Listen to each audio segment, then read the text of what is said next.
Okay, so hello everyone. Thanks for joining us today. Whether you're online, on Zoom, or in person at the Italian Pavilion in Venice. I'm Flora. I'm the Creative Director of Ideal Spaces Working Group, and I'm joined by Ulrich Giemann, who's the founder and director of Ideal Spaces. And today we'll be hosting our workshop on community and concepts of resilience. So before Ulrich and I introduce ourselves and tell you a bit more about the workshop itself, I'd like to tell you about the work of Ideal Spaces. So we're a multinational research group. We are made up of members who work across many different fields, architecture, engineering, 3D design, programming, and cultural theory, just to name a few. And despite our different interests, our members share one main research focus, and that's the relationship between community, space, and place. So at Ideal Spaces, we champion ideal spaces for communities. Ideal in the sense of the visions people have of an improved or ideal world, and then in a more literal sense of how the built and natural environment can best support our lives and our needs, and especially in the face of the problems, global problems we are currently experiencing today with climate change, pandemics, and so on. We really firmly believe that without ideal spaces to live, the true value and essence of what a community is can become lost. And through our podcasts, exhibitions, events, workshops like today's, we really aim to discuss these themes with audiences and share our expertise on utopian and real spaces for forward-thinking communities. So a bit about us then. I'm Flora. I have a background in history of art. I studied in London at the Courtauld Institute, and I'm currently working at the Department for Digital Culture, Media and Sport in London as a heritage advisor. So I joined Ideal Spaces back in 2019, and I've become in charge of the communications, marketing, and last year I launched our new podcast series, the Ideal Spaces podcast, which I co-host along with Ulrich. So I'll hand over then to Ulrich to introduce himself and also our workshop today on resilient communities. My name is Ulrich Giemann. I'm the director of Ideal Spaces. I've founded Ideal Spaces Working Group in 2016, which means we are a quite young group. My background has been from evolutionary biology and then in business administration. I worked in industry for several years and in government consultancy afterwards. And I was also active in history and as a lectureship also at university in organizational dynamics. And Ideal Spaces was an idea to really integrate the experiences I made so far, to focus them in an expression of a mixture between architecture and art, combined with the history of ideas underlying architecture as a symbolic expression of certain ideas. What these ideas mean expressed as space. It's very short about the Ideal Spaces background as regards my personal view and my incoming into Ideal Spaces. Today we are dealing with community and concepts of resilience, and the main issue from our side is to concentrate not on the mainstream aspects of resilience, as in not only on climate change, on technology and issues like that, but to look also at the background of the very notion of resilience itself. As an idea, what resilience means and how resilience relates to certain ideas and let's call them leading basic assumptions of our cultural spheres, of our Occidental heritage, and how it came all about with resilience. We have as a topic one, notions of resilience. There are many, I will treat them very shortly. We have today as a topic 2, the relation between resilience, community and utopia. We have resilience and the relation to community and architecture, how architecture expresses the thought, the idea of community in terms of resilience. We have as topic 4, large-scale systems, resilience and technology. And so this is more in the direction of the mainstream aspects of resilience. And last but not least, we have topic 5. These are creative communities and the future of the idea of resilience. As regards the notion of resilience, they have one point in common. Resilience is the attempt to adapt to a viable state after incurrence of some threats, very general. The threats and disturbances of a system, either from the outside or from inside the systems. And there are different degrees of resilience. The most basic degree is to come back to a former state after a disturbance happened. And then are more adaptive other terms of resilience, how to widen the array of possible answers of the system as regards unforeseen threats. So these are the major concepts of resilience so far. We want to concentrate also on another aspect of resilience. We called it systemic resilience.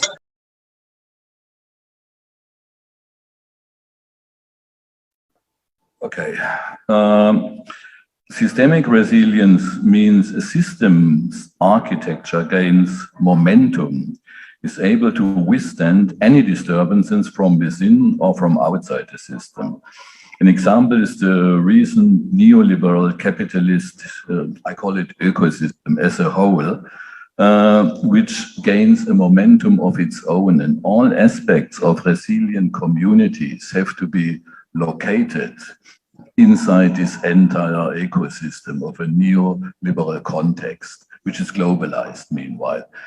Which means we have to consider this specific kind of resilience as the existing environmental resilience, the social, cultural and socio-economic environment we are all living in. We have to consider it as a specific kind of resilience, very important when we are speaking about resilient communities and as an utopian approach, in the end, how to establish resilient communities in the future with the implicit or explicit aim for ensuring a better life for human beings. This is a very important aspect, systemic resilience, we will tackle in our first presentation to come. So far, the overview.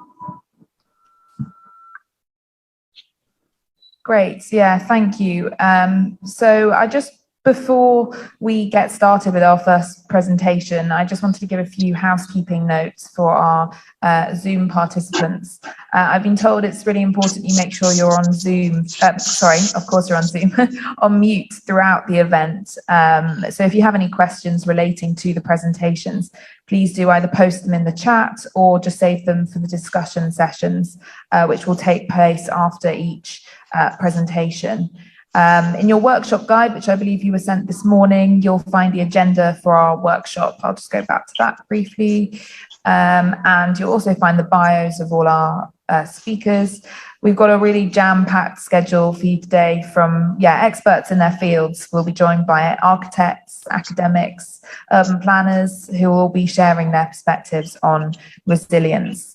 And in case you do have any technical problems today, please do contact our colleague Andy via the chat function. So Andy will be on Zoom throughout the event today and will be really happy to help with any questions you have. So as Ulrich mentioned, our workshop is structured into those 5 main topic areas. I think resilience is a real buzzword that we hear so often in many different contexts in the media, but usually it relates to how people withstand pressures brought about by disruptive forces around them. And as Ulrich mentioned, we'll be going a lot deeper today to really try and understand a bit more about what resilience is and the kind of concepts and principles underpinning it. So I would like to hand over again to Ulrich and Michael, who will be joining us live on Zoom. Michael is an artist and associate professor in digital media at Kristianstad University in Sweden.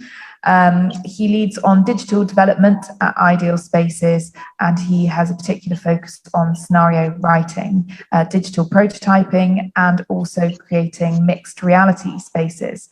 So I'll hand over to you two to continue talking about notions of resilience and systemic resilience, our first topic area.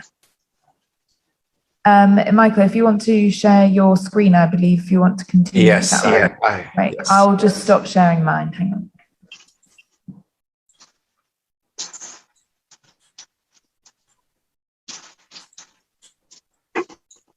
So can you all see my screen here? Okay. Yeah, that looks great. So I work in the design department at my university, and a couple of years ago I started to interest myself in the area of computational imagination, and therefore my start here will be to look upon resilience, imagination, and foresight. Resilience refers to the ability not only to withstand and cope with challenges, but also to transform. Resilience should not be seen as something only reactive. To balance that, we need both imagination and foresight, so that we can sustain required operation under both expected and unexpected conditions. It is hard to know beforehand what knowledge will be relevant for developing a solution whose existence is emergent. From the perspective of imagination, however, the question is not so much how to gain information from the outer world, but rather what kind of knowledge is present in our consciousness, and how it is employed and transformed there. This pushes the relationship of known versus unknown in another direction. As I see it, there is a new need to support more lateral ways of thinking about future spaces and our living environments in general. In doing so, to better prepare ourselves for the twists and turns of everyday life and for the challenges we might collectively face in the future. Collective action is not simply a relational social identity building activity. It will require us to create a dialogue between the world as it is and the world what if. The human imagination is an emancipating force that influences not only the singular human mind, but also how all human meaning is experienced and comprehended. A notion of social imagination develops. This basic notion that not only does the world of physical and tangible things matter, but so too, and even more so, do individual and collective aspiration, conceptions, and principle of meaning organization. So that's a bit about the imaginative part. And now we've come to looking ahead. Foresight is the discipline of exploring, anticipating, and shaping the future. Helps build and use collective intelligence and structured and systemic way to anticipate developments and better prepare for change. This occurs because when we mentally compare a desired future with the present, we realize that the present stands in the way of the future, which leads us to understand that something needs to be changed and that we need to take action. But to involve others into these kind of processes we need to make it clear they are plausible and that they are not utopias. Contrasting a desired future with the present reality makes us more motivated than when we either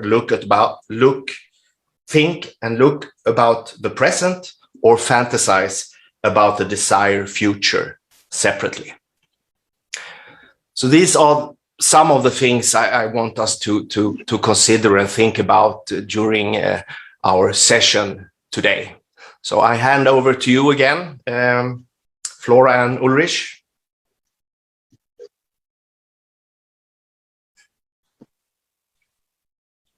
Leading straight forward to aspects not normally treated when we are speaking about resilience. First of all, in my eyes, important is the relation between resilience and imagination, and related to imagination, the relation between resilience and foresight. Resilience is not just a systemic, formal issue in that sense that a system, no matter which one, a community, a city, whatever, that a system is increasing its adaptive capabilities. This is a very technical view. Resilience in this way is a reactive moment.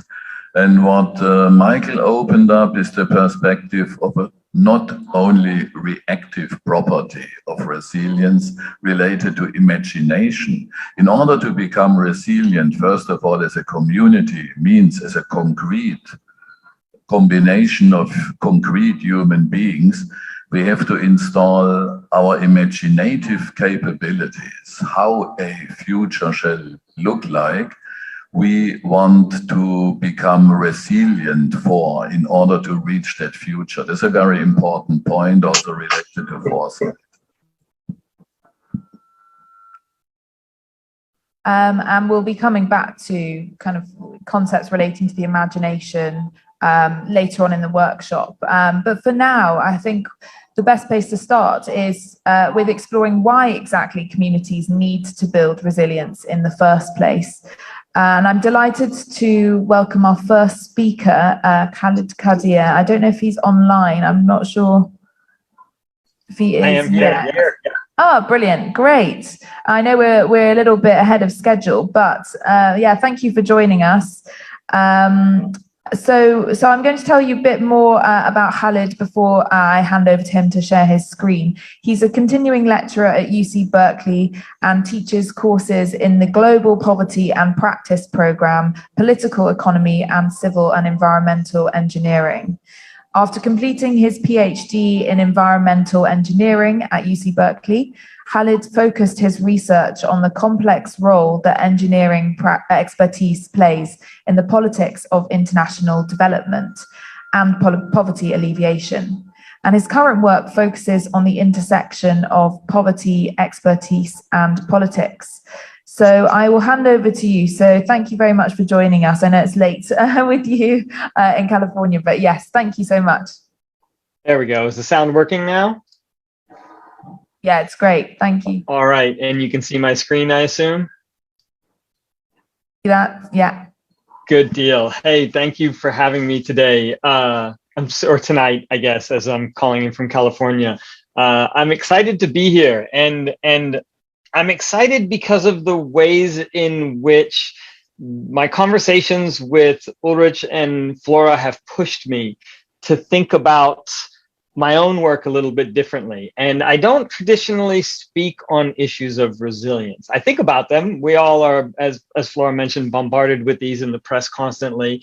But I generally spend my time thinking about the ways in which experts frame problems, view problems, attempt to solve problems, and the challenges between that and actually solving problems. And I think it struck me in my conversations with Ulrich and Flora that there's perhaps some of this happening in the world of resilience too. So what I want to talk about today is something that we might call resilience politics.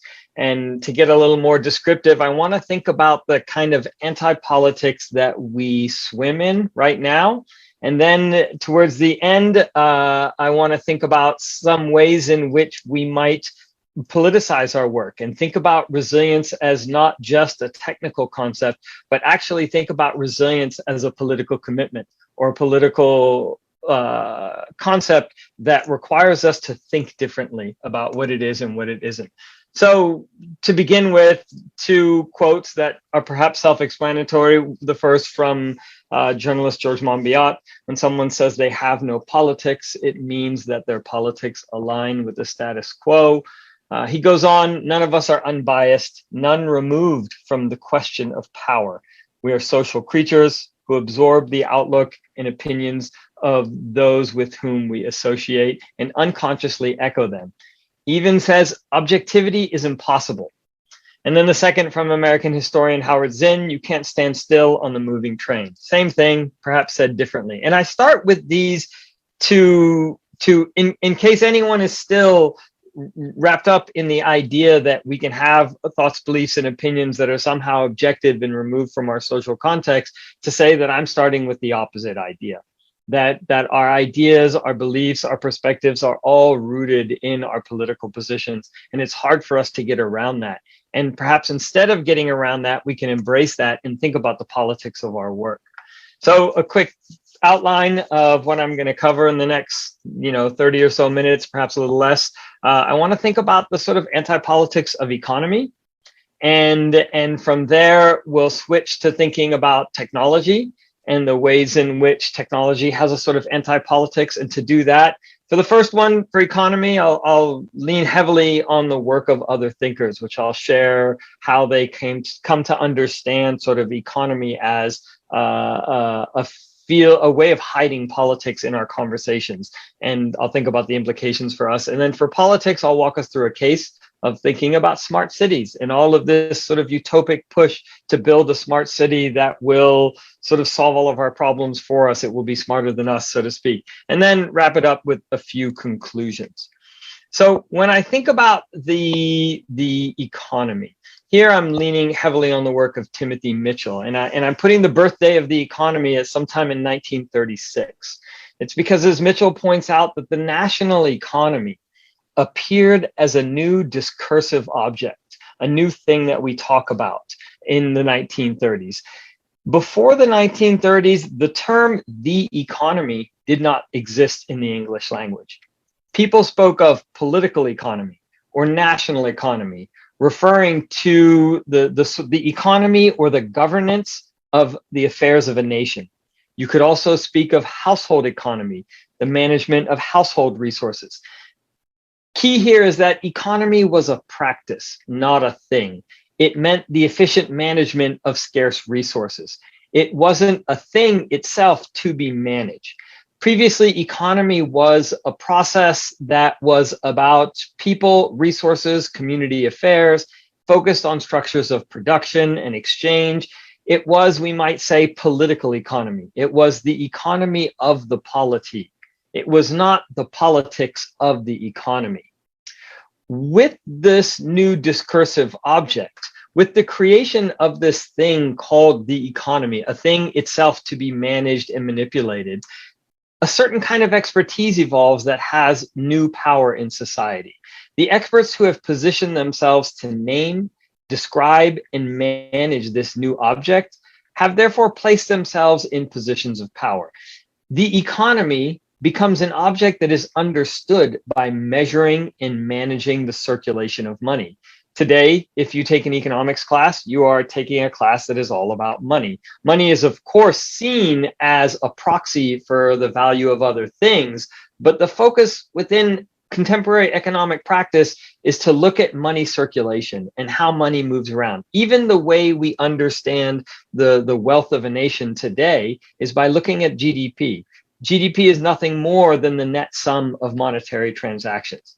So when John Maynard Keynes introduced this idea of the economy, he more or less gave birth to the entire discipline of macroeconomics. He devised new ways to describe and manage the domestic circulation of money, but more fundamentally, what he did was make an act of power. He removed certain things from discourse and entered new things into discourse. Sorry, I'm not keeping up with my own slides. In this moment, economic expertise renders the realm of the economy to the people who can set limits on the discourse, who can explain what is and isn't possible. If economic reasoning makes that a possible solution, then maybe we can talk about doing it. But if that's outside of economic reasoning, then we can no longer talk and think about that. The second sort of key thing that happens here is when Keynes birthed the idea of the economy, he birthed the idea of this object that can grow without limits. We think about economies as always needing to grow at 3% per year. And Keynes sort of developed this as a way of dealing with the problem of unemployment and the problem of poverty. This then leaves us to believe that economic growth can occur without taking away from others. So in this process, power is hidden. How people gain wealth, how people gain greater material goods is seen as something that can just sort of happen automatically. It doesn't require extracting from or taking from others. Of course, a little bit of brief history of the world will show the ways in which we've engaged in practice of extraction over and over and over again, and that this wealth must come from somewhere. But the discourse around the economy sort of pretends as though that's not possible. Then in the 1970s, this changes up quite a bit. In the 1970s, this idea of markets takes hold. And here I'm building off the work of both Mitchell and Greta Krippner. In the 1970s, there were a number of crises happening, economic and political. We see the rise of the environment as a thing that people are concerned about. There are energy crises, the numerous oil crises in 73, and then again in 78 and 79. The US dollar is disconnected from gold, and the entire international financial architecture sort of collapses in that moment. There's a major decline in manufacturing. Conflicts in the Middle East are rising up. In this moment, markets are put forward as an alternative to the messiness of democracy. The rising oil prices in the 70s undermined the sort of Keynesian management of domestic economic affairs, and markets then replaced public regulation with private regulation that happens through markets. What I'm saying here is instead of democratically battling over how to manage the different crises in the 70s, particularly here in the United States, when the US was spending far more money than it could afford to, in part related to the war in Vietnam, instead of democratically battling over how to manage the decreased prosperity with explicit winners and explicit losers, the market is presented as a way to avoid such messy democratic struggles. Markets are looked to as a way of avoiding the messiness of political decision-making. Instead of politicians playing a role in deciding who is going to have access to wealth and who is going to be rendered poverty, this messiness that loses one votes is left to, well, markets decide. And it's up to you as an actor in markets to determine your own fate. This is sort of hiding behind an ideology of market efficiency as a way to justify social degradation. Market devices, Timothy Mitchell writes, were intended as an alternative to democratic methods of governing matters of public concern by converting them into matters of private regulation by those with the resources to operate as market agents. Greta Krippner goes even further and says that in this process, distributional conflicts were effectively depoliticized under market-like rule. It's not about somebody making you poor. This is just how markets work. Some are winners, some are losers.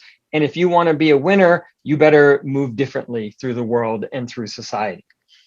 As a result of this, Krippner warns us, states are now weaker to the extent that nation states turn to markets to deal with these sorts of conflicts, to the extent that nation states attempted to avoid the messiness of political decision-making and instead left governance through market devices. The state now lacks public support and public confidence for action. How much do we want to spend and for whom is a deeply political question, one which markets cannot resolve. Scholar Wendy Brown goes even further. She argues that with the rise of markets and with the rise of neoliberalism, we have actually seen the destruction of the person she calls homo politicus. Homo politicus for Brown is the person who is fundamentally concerned with politics. including, she writes, deliberation, belonging, aspirational sovereignty, concern with the common, and with one's relation to justice in the common. She goes on, Homo politicus is animated by and for the realization of popular sovereignty, as well as its individual sovereignty. The creature who, she writes, made the French and American revolutions and whom the American Constitution bears forth.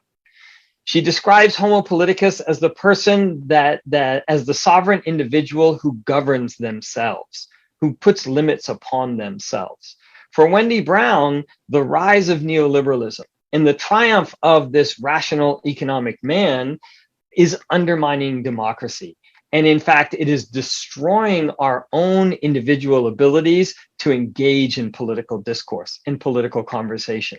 And it is destroying as well our ability to govern ourselves through our own moral autonomy. She writes, the argument is that economic values have not simply supersaturated the political. It's not just that we think about economics more than we think about politics. Instead, it's that a neoliberal iteration of Homo economicus has destroyed, has, she writes, extinguished the agent and the domains through which democracy materializes. What the threads I'm trying to pull together here is that the 20th century and the 21st century our logic of governance through economics and then later through neoliberalism have steadily undermined our ability to work through political processes. It's made it harder for us to deliberate and work across difference and engage with one another, which then undermines our ability to create a resilient future. To the extent that we are locked in battles against, as opposed to working forward together, it makes it very hard to think about resilience. Instead, we are too focused thinking about victory and conquest. This takes another angle when we turn to the problem of technology. And I want to take a little bit of a side trip here to think about technology. And I want to think about a specific iteration of utopian thinking that surrounds us today. And I want to consider this idea of smart cities. They're utopian dreams, and to do so in the context of resilience and in the context of the hidden politics that underlie such seductive topics. Now, I'm not going to do some complete total analysis of smart cities. I'm not going to look at a specific city and unpack it. I'm also not going to provide us with an instrumental method that's going to lead to more equitable or more resilient smart cities. Instead, I'm going to try to get us to think about how we might question the smartness of smart cities and what sort of critical questions we might ask that can inform us how to think about these kinds of efforts towards resilience. And I'm going to try to push us outside of our boxes and think about smart cities in a political economic framework. To do that, I want to start by noting that in the literature on smart cities, I've come across a number of themes. And there are four of them in particular that I want to draw upon. And in fact, let's focus. Before I do that, let me remind us about two nearly universal aspects of smart cities. The first is that smart cities are all about technology. In particular, smart cities are all about information and communication technology. This is, to many, what actually makes smart cities smart. The use of ICT comes with concerns surrounding privacy, as well as serious concerns around surveillance and policing. Nonetheless, it is this information communication technology that promises to make cities smart and work better for us. Second, smart cities generally embrace some sort of business-oriented or market-based development strategy. They're billed as good investments for the private sector, great opportunities for those who have capital to invest. Put another way, in a time with increasingly out-of-hand inequality, smart cities are billed as great opportunities for those who have a lot of money to make more money. And in a way, I think these two characteristics make smart cities an ideal case to think about the concepts of the sort of anti-politics of economics, and even more so, and what I'm going to get into, is the anti-politics of technology. Smart cities have embedded within them politics, and they have embedded within them values. The first sort of value framework that I see coming out of smart cities is this idea of efficiency. In the context of cities, focusing on efficiency is fundamentally a process of depoliticizing the conversation. It involves turning social inequality and turning powerlessness into a question of management, into a question of technological challenges. More fundamentally, when we cite efficiency as a benefit of smart cities, when we talk about optimizing our urban spaces in order to make them more efficient, we rarely ask the question, for whom are these smart cities becoming more efficient? Whose lives are made more efficient?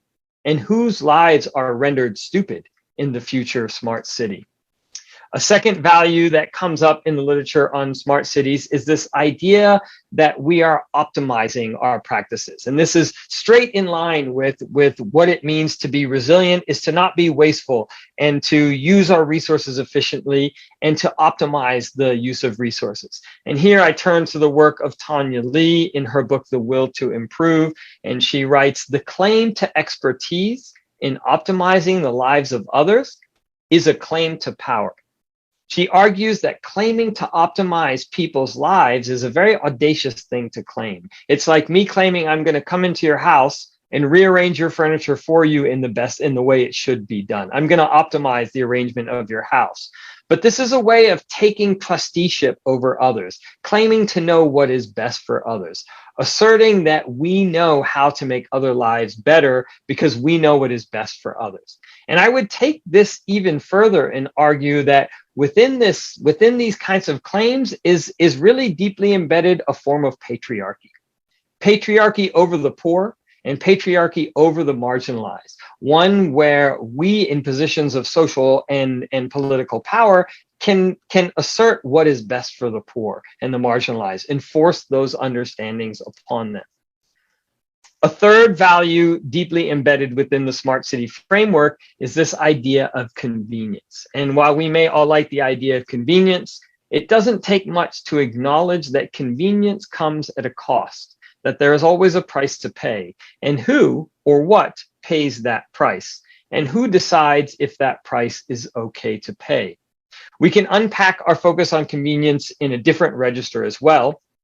In a recent article in the Harvard Business Review, while arguing that engaging with the humanities is a crucially important thing for all of us to do if we want to take an ethical approach to our work, Gianpieri Petriglieri challenges us to question the value of convenience.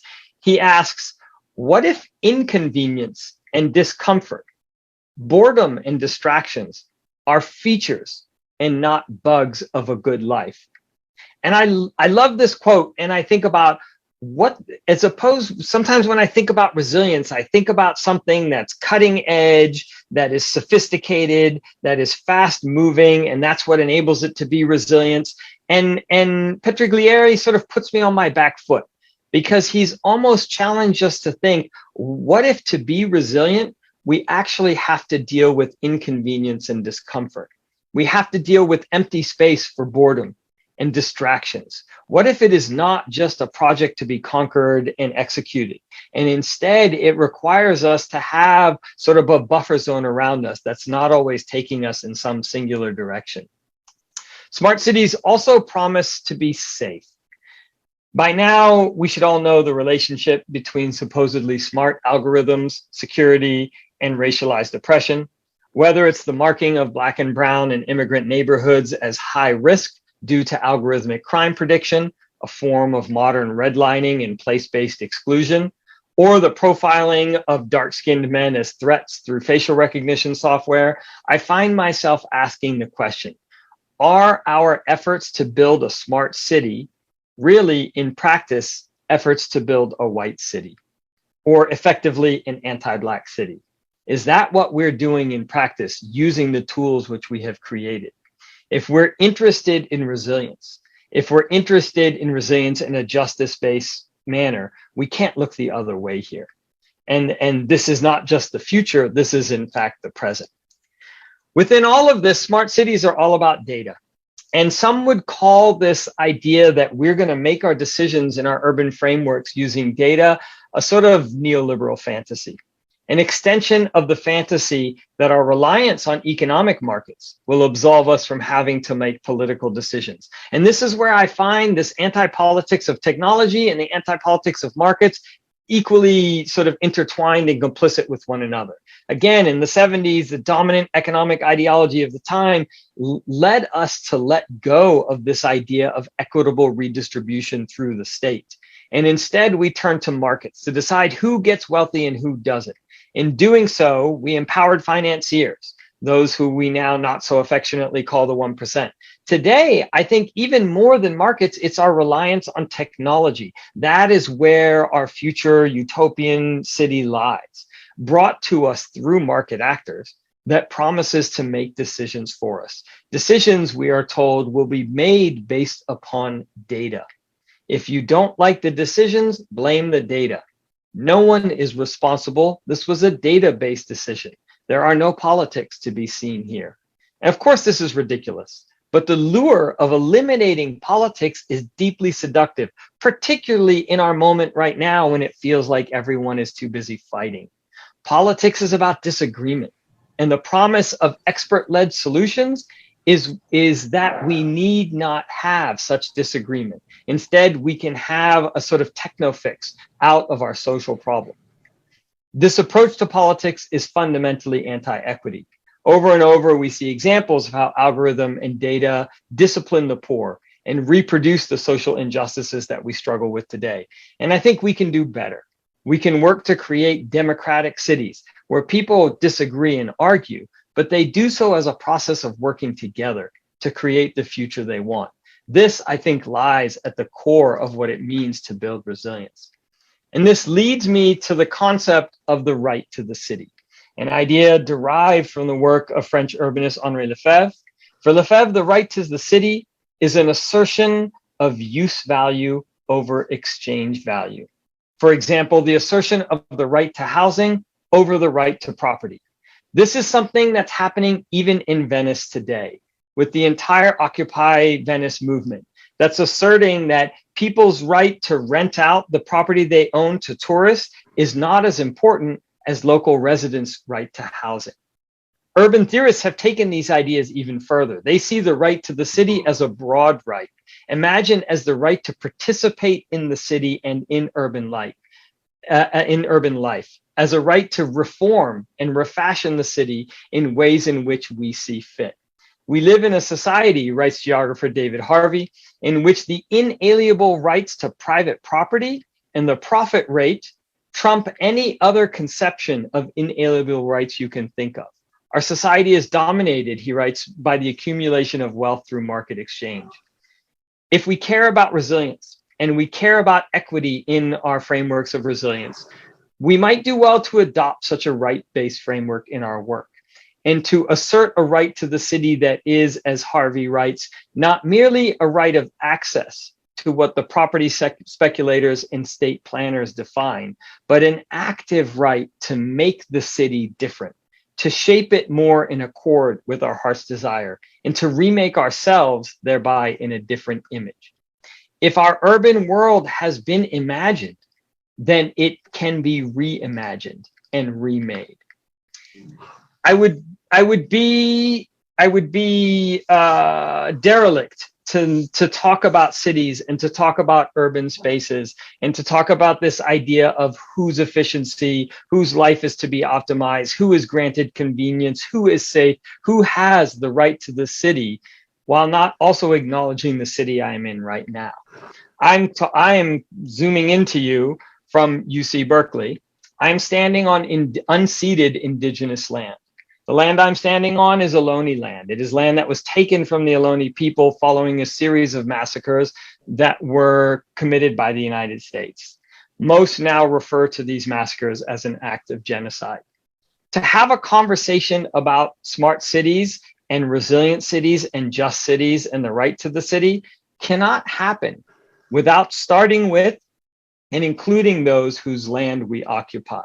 And I realize the context here is different depending on the land you're on, but this may be inconvenient and it will certainly be a complicated conversation, but I struggled to understand how we can think about resilience while ignoring the concept of justice and the injustices that lie at the very foundation of our ability to even have this conversation. In my case, there is no UC Berkeley without this first act of injustice. And I think this is true for every single city in the United States. And there are threads of this that exist for cities throughout the world. So how do we move from smart cities to thinking about our cities? And in that way, to thinking about cities that are more resilient, more inclusive, and more just.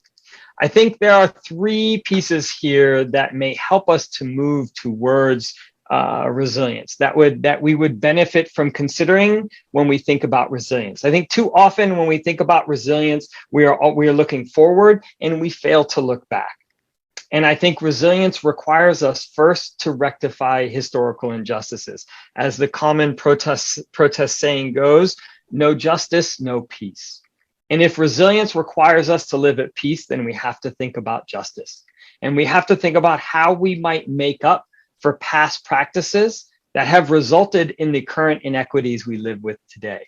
This opens up a conversation for things like reparations or affirmative actions to rectify the historical trajectories based on injustices, whether that be injustices of the sorts of genocide at the root of the creation of the country I live in, or the colonial injustices, or the economic injustices that are ongoing today. I think we need to look at the history that created the present we live in before we can think about how to move forward.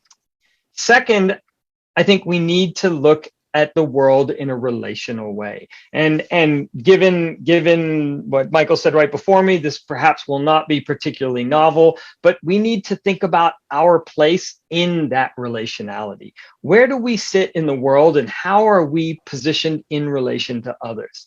Instead of thinking about poverty, we need to think about marginalization. And we need to think about the exclusion of others from society. Instead of thinking about the privileges that we have, we need to think about the forms of oppression upon which our privileges are built. Finally, I think to move forward and try to build resilience, we must start by centering the voices of those who have the least access to resilience.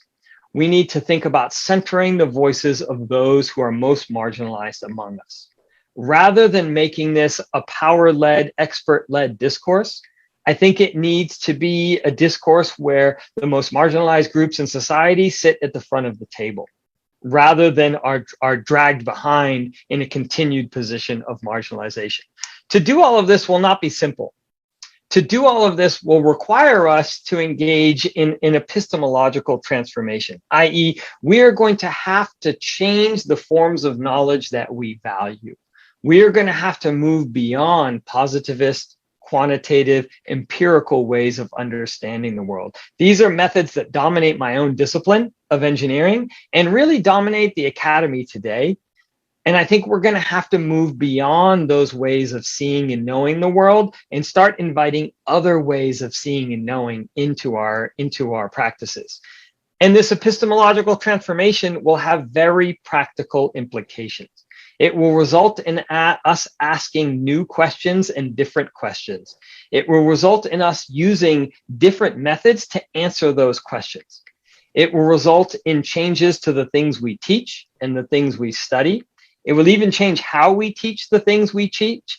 And it result in us changing how and where we do our work, who we work for, who resilience is really about, and who we are accountable to in our efforts to create a more resilient world.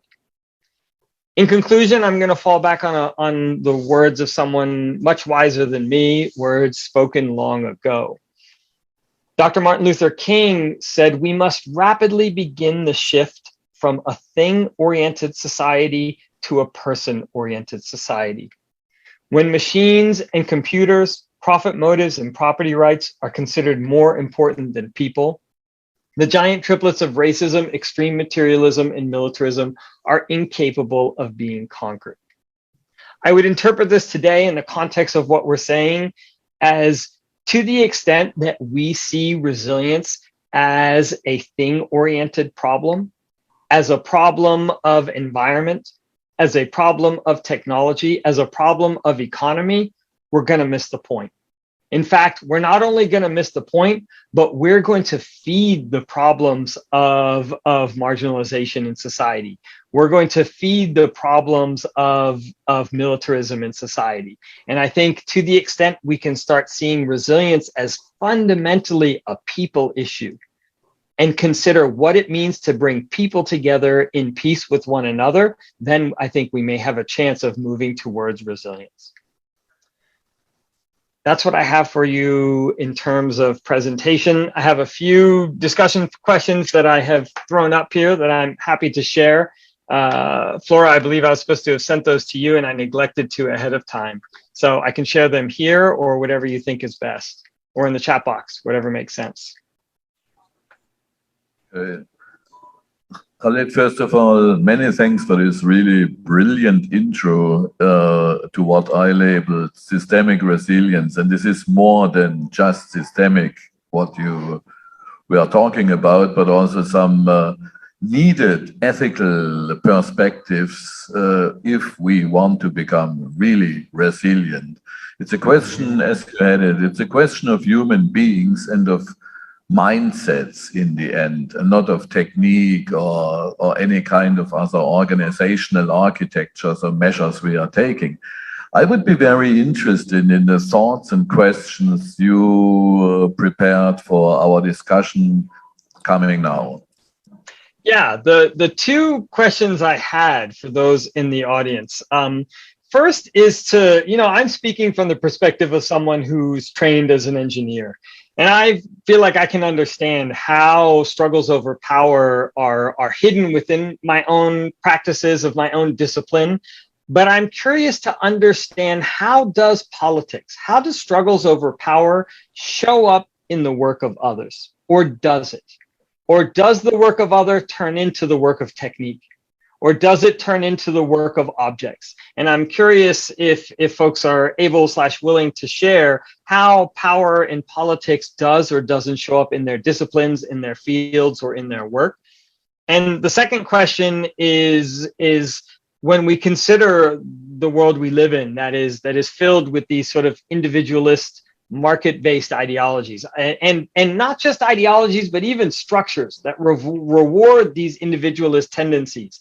And this is married to a sort of techno-utopianism, i.e., don't worry about the climate, we'll fix it with carbon capture. You can just continue chasing your own individualist goals to increase the size of your castle.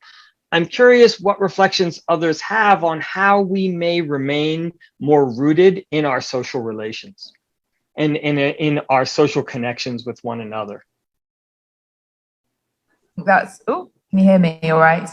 Yeah, thank you again, Khalid. That was a brilliant presentation. And yeah, I think this idea of resilience not being all fast moving, but getting us to really sit and think and feel a bit uncomfortable about what it means, and the kind of rethinking and the work we're going to have to do is really important. And I think on that second point, I think it's difficult, isn't it? Because now that everything's shifted online, especially within the past couple of years because of the pandemic, it's difficult to think about that relationship and how we're going to actually have to adapt now, going back now as things get back to normal. It'll be interesting to see. Does anyone have any thoughts on that? I'm just looking in the chat. I threw the questions in the chat to help so that folks can see them there. Brilliant. As well. That's helpful. Oh, yeah, we got them on our screen as well. Does anyone have any immediate thoughts? And, if anyone wants to unmute and speak, that's absolutely fine. Or you can throw something into the chat. If I may be so bold, having taught quite a bit on Zoom in the past year and a half, this is very much related to the second question. This is perhaps not only how might we remain more rooted in our social relationships, but how might we be more present together with one another? This is increasingly a challenge to the extent our lives are mediated through technology. Okay, yeah, this is a very good question also in my eyes. And this Zoom meeting we have today is an epitome for this. No? How we can become more social without being labeled as unrealistic or utopian dreamers or things like that. The life, when life also in line of your discussion and relating us to the second question, for me the second question is the most important one. What to do with communities and thoughts and concept about communities and resilience in a world which in this very neoliberal socio-cultural ecosystem, encompassing ecosystem we are living in, is against community in the end and emphasizing the individual consume of the world as an application for me, the consumer. How to do it with society is a first step.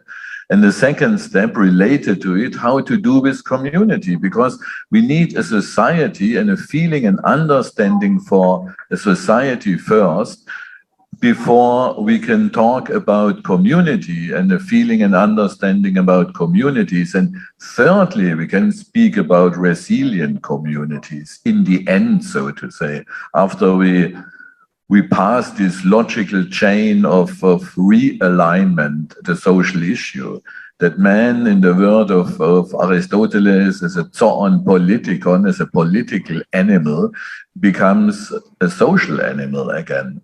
I wanted to open up explicitly the discussion on this point, because it's, in my eyes, as mentioned, it is crucial for the entire discussion we are leading today. One of the challenges I think we have in regards to that, Ulrich, is without a sense of history, it's hard to understand that it need not be this way. Sometimes this just feels like the only way the world is and the only way it can be. And so how might we understand that, first, that history, and this gets at that David Harvey quote, that the world we live in was created, which means it can be created differently.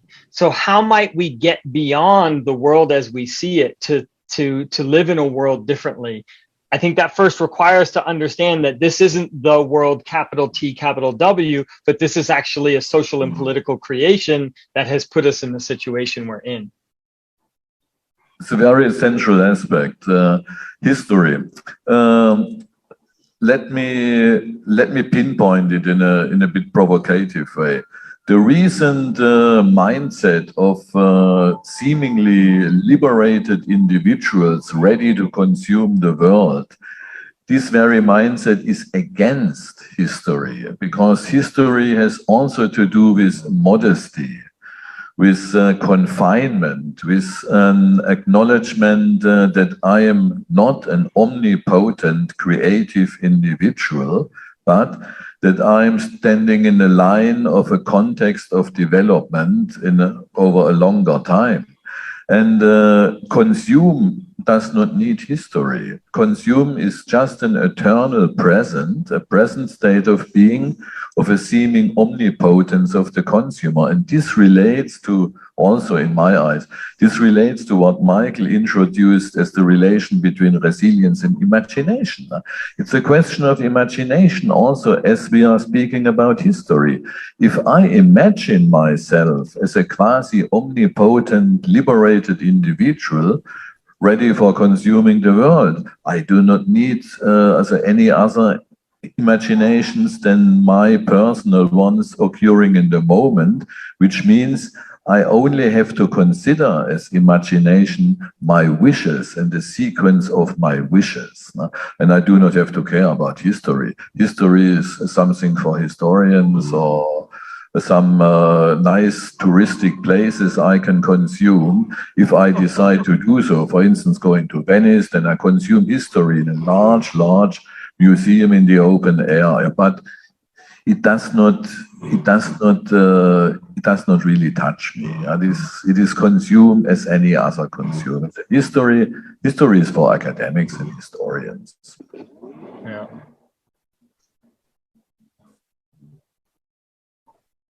And this is that point that Wendy Brown was saying about how Homo politicus is the agent that governs themselves and governs together with others.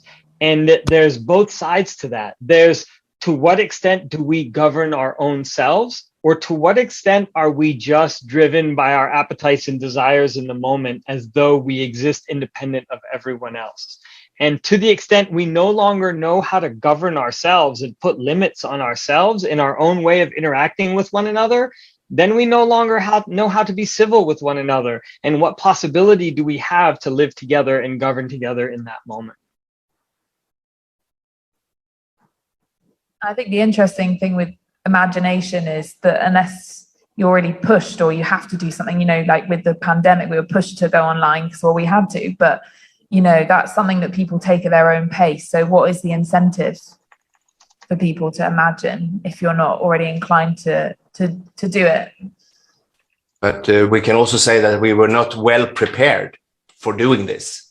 And I think imagination and foresight, it takes practice. You actually have to teach people to, as I said, think more, be able to think in different paths of development. And of course, that takes time and investment, and also a place and maybe a group or other people to discuss those perspectives with. And I think that is nothing that society invests much effort and money and into, because then people will demand different things. Totally. And then it gets messier and complicated. So why would we want to go down that road, right? Yes. And what you said also regarding what I feel in my work is where politics influence what I do is, for example, when I write a research application, they already ask for the result before I even done the research, because they want to know how to measure this, what the outcome would be. And of course, I understand it. If I'm going to play around with public money, they want to know if it's worth it. But I think it's very contradictory in relation to both art and to research, that you demand an answer beforehand. And then we cannot develop these lateral or other perspective on our sort of place here on Earth, because we are not allowed. Yeah, we're too busy going in a straight line to a predetermined destination. How can we possibly go anywhere else? Totally. Yeah. Look.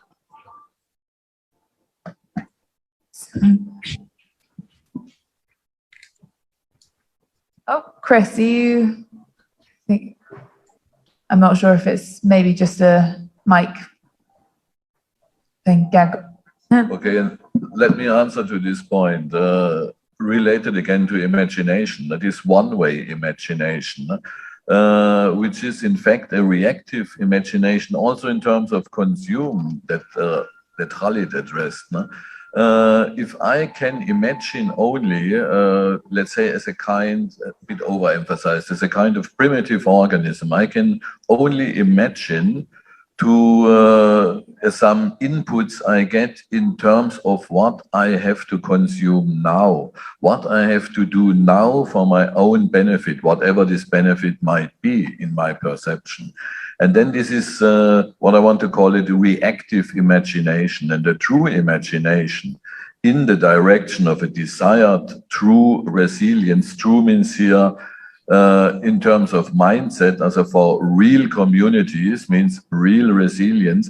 A true imagination works very different. And then I have to leave for true imagination, I have to leave the system first, which I am in now. I have to conceive a total different perspective. And if it is not possible due to the systemic resilient aspects Michael mentioned in this very good example of this research application, if we already know what we have to do, then we can quit this research altogether. And this is an epitome of an entire situation I wanted to introduce as a systemic resilience. It's a systemic force. It's a systemic entanglement, getting like these self-making autopoietic systems, getting more and more momentum and getting more and more stable. It develops a resilience of its own, in other words. And this is our real life. This is no theory. This is the real life we are all embedded in now. Well, we've also got a comment from Dr. Dennis Nitsch in the chat. He says, from a city administration perspective, what Michael mentioned is crucial. How can I educate citizens to be able to really live the right of cities instead of being a mere object, technological or economic facts? I think that's so true. I don't know if, Khalid, if you want to say something on that. You know, as someone who spends most of his time as an educator, I feel clueless on how to answer that question. You know, the challenge that I feel when you write that is related to what Michael said, and it's that the speed and pace of our lives feels like it's moving so fast, it's hard to slow down and recognize what may come that we don't already see a straight line towards. So at some level, I think about how might we slow down? And it goes back to that quote by Petriglieri about how might we introduce distraction and maybe boredom into spaces such that we may find their creativity and imagination that is not there otherwise. And I think at some level, we're moving so fast and in such an individualistic way, it's hard to find the space for that. On the other side, I worry that the complexity of the worlds we live in is so much more intense than ever before. The speed at which the technology is and the economy is shifting, it's how do we, I had a student the other day and he's Swiss, and he said, he explained the sort of direct democratic process in Switzerland. And he said, I don't really know what I'm voting on all the time. It's very complicated. I'm not trained in that space. And it does open up this question of what do we do in a world that's more complicated than our cognitive ability / time enables us to engage with? I'm not sure I have a good answer for that. I think it's true. I think people switch off, don't they? If they don't know much about something, they just think, oh, well, someone else will sort that out. Or someone, you know, they shift the responsibility without maybe even realizing it. But yeah, maybe Michael, do you have any anything to add to that about educating people on that? Well, I think there is I'm struggling with this in some of the projects I'm dealing with, because from I live in Sweden and we have regulation about how to involve the public and so on into these processes. But most processes is about, since we are a representative democracy, most involvement is about informing what already have been decided for the people. So when they come to hear what has been decided, they cannot influence anything. But during the last 2 years, there has grown an awareness about if we want to engage people more in society and democratic development, maybe we need to find ways and processes to sort of involve people before the decisions are taken. And they are really also, they're saying we need to do this. We need to deepen this dialogue because it's crucial. Because people organize maybe in one way when they make their vote, but they organize differently in specific questions. And of course, this will create, if we get more messy. But I think thinking, as you said, Khalid, with this, you have to struggle a bit. There has to be friction. You have to learn about that is not a straight line forward. You have to negotiate. You have to work on your rhetoric skills as well. And we are actually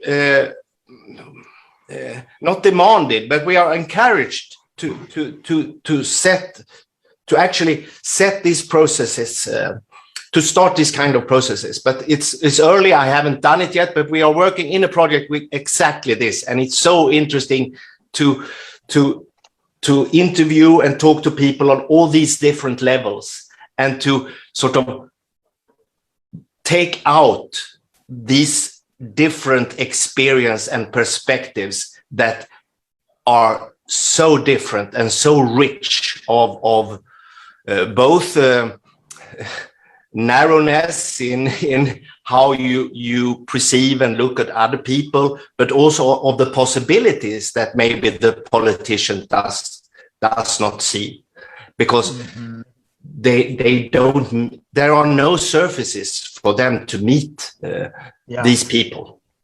You know, which that's a fascinating point, and it gets really to Dr. Dennis's question a little bit about we need to create surfaces for people to meet at some level. From a structural sort of urban perspective, how might we facilitate the meeting of people? And I don't just mean in a literal physical way, some sort of modernist project of interaction between the other and the self, but I mean that in a way of like across attending to the differences in power. How do we introduce, how do we enable a citizen 50 generations native to this place to a recent immigrant and have them really meet and build community together? I think that requires, for sure, the physical interaction, but also an attentiveness to the power differences and the different conceptions of the world and a mediation of that process. I think that's a very interesting domain, and not just a topic. It's an entire domain. It relates to architecture, to the built space architecture, first of all, and in the foreground, but also to the invisible part of architecture. Architecture is a mode of organization. And if we conceive architecture as the deliberately put mode of organization opposed also to self-organizing processes, then the question is in terms of resilience and resilient communities, first of all, how these architectures, these organizational architectures shall look like in terms of facilitating these very interactions you mentioned, Khalid. It's a different domain, as said, but I think it's also an important domain as when we're speaking about the momentum of the existing systemic resilience. We'll all become urbanists before we know it. Good point.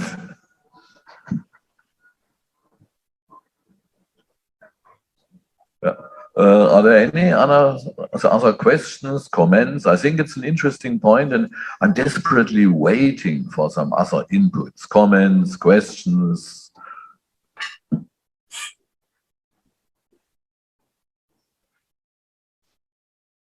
Can I say some more stuff? I think also we should be very clear with that some of these changes and some of these processes take time. We are working with a community of gardeners who lives in small apartments, but they are 50 of them. They have a part in the city here. And it took them 8 years of negotiating with the local government to get this lot where they can. And most people would have gone away in week 3 because this was not what they imagined, that this will take such a long time. And of course, this is built into democracy, that they are slow movers in that sense, because they have to defend themselves against fast-moving, strong forces, of course. And they have all these layers of decisions that has to be taken. But on the other hand, I think it's important when people are involved or when they are engaged, that they actually can actually feel that they have made a difference, that they have actually what they have in the time they have invested should result in something for them. Because there are so many creative city workshops everywhere where people come, you post-it notes and all of that, and then you go away and the politicians feel fine and nothing happens. And I think that is wasteful, and that is not how to engage people. And I find some of my greatest hopes in efforts that are started from the perspective of the people who want to be engaged themselves. And I think about the example of the city of Richmond here in California, where there's an old greenway that used to be a railroad track. It was converted to a green space, but this is one of the poorest areas of the entire Bay Area, and it was totally like a trash dump and a really poorly taken care of space. And the community that lives really close to this greenway came together on their own and held, these are completely non-experts.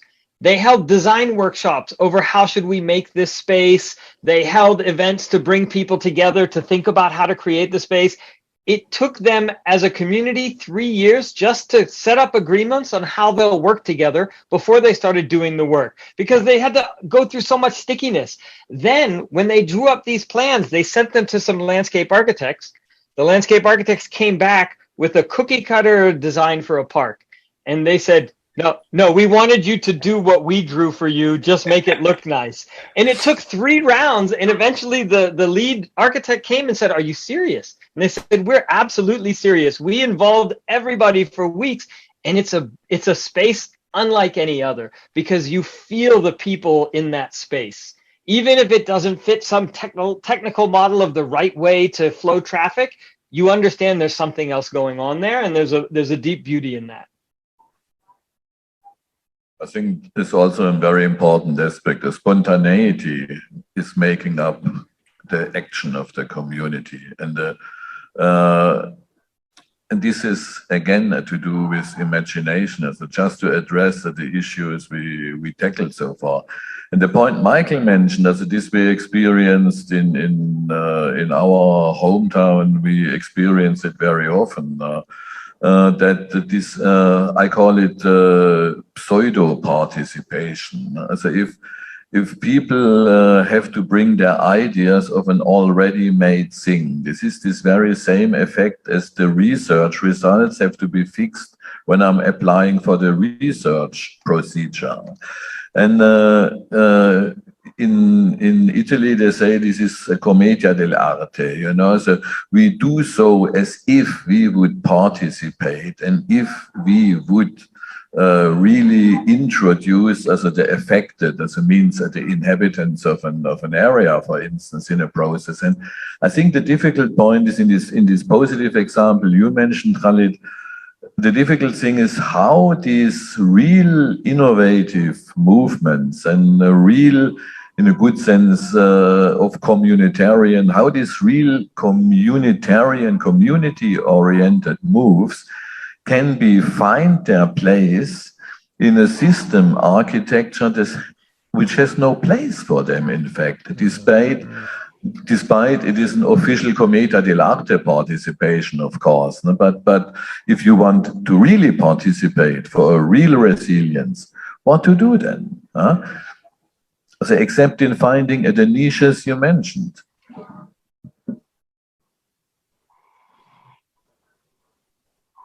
At some level, like I hear you asking, like, are we trapped in the cracks and fissures of a larger structure and stuck operating in those spaces, or might we somehow exist beyond that and not always be trapped in these dominant frames and structures that seem overwhelming to us? I'm thinking about, just to relate to your point, Khalid, at the moment, I'm thinking about the slow moving that Michael was addressing here. If this slow moving actually is a feature of democracy, as some kind of defense against some immediate extremist forces and so on, and how to distinguish between this commedia dell'arte from Ulrich, this pseudo, it's moving slowly and it but it's moving and you can participate, and this kind of moving slowly and it's actually moving. How to distinguish between these two directions at the moment? And on another another thought about this isn't this the fast result, isn't the expectation of a fast result also some kind of neoliberal idea that I have an impact and then I have to see the immediate result from my impact and so on. And maybe we have to train people actually to be somehow bored, as you said, Khalid, that this kind of boring feature has to be inscribed into our education.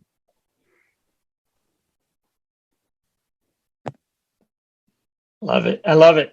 Absolutely. It also makes me wonder about the differences in, albeit somewhat stereotypical, but like urban and rural life, and the speed of the urban pace and the differences of rural pacings, and how we may be undermining ourselves in that not constant speed, and unable to see some things, and unable to see some of the wisdoms that come from other spaces as a result. Yeah.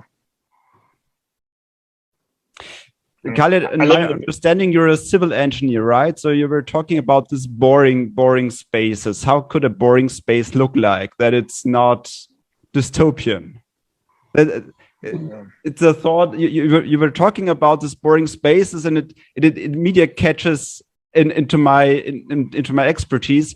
But it's, from my perspective, a boring place was always a dystopian place. But you were totally right, it isn't. So, but I cannot imagine, and now we are back to imagination and so on, how a boring but enabling space could look like. I think that's an interesting question. And I think it need not be boring, all concrete and empty. I think it may mean boring in the language of sort of the modern meaning of excitement. And what I mean by that is like a large park with, quote, nothing in it, but is actually filled with richness, is on the face of it very boring. It's not like a video game with constant nonstop stimulation. It's actually like you have to sit with the place in order to be stimulated. It doesn't come to you without that patience. I think about like sitting in nature. As you move through, nature runs away from you. You're a predator. But if you sit, suddenly things come to you in a different way. And so those spaces are boring to the untrained eye, and yet, of course, filled with richness. So maybe boring is the wrong word, but I mean boring in the sort of techno-utopian versions of the world in that sense. I like it a lot. Thank you very much. Very nice.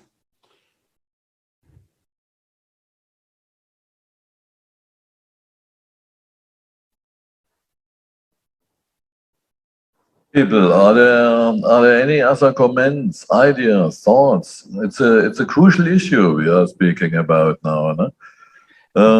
And there's one other thing about boring that comes to mind for me, and it has to do with our intergenerational connections.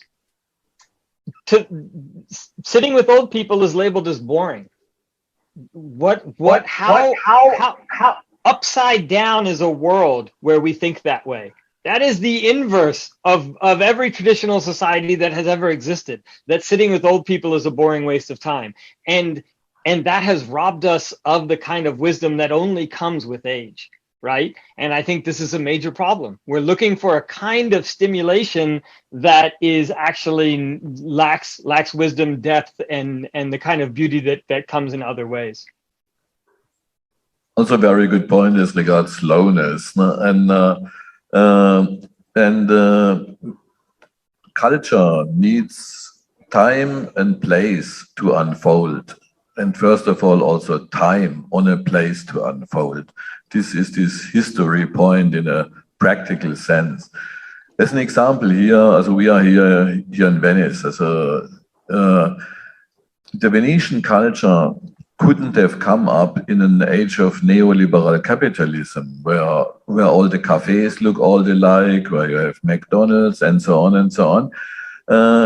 they made an individualist difference. This is a unique city that needed time over centuries, in this case, to unfold it all. Or your example of walking in nature, you have to sit in the park and then nature is coming to you.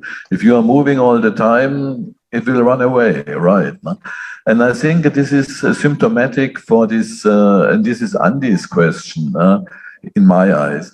This is symptomatic also for this neoliberal context we are in, and the influence on our daily mindsets, also not just on our daily practical life conditions, forming the architectural, the organization of our daily lives, but our mindsets, first of all. If we have no time, we cannot realize anything. Yeah.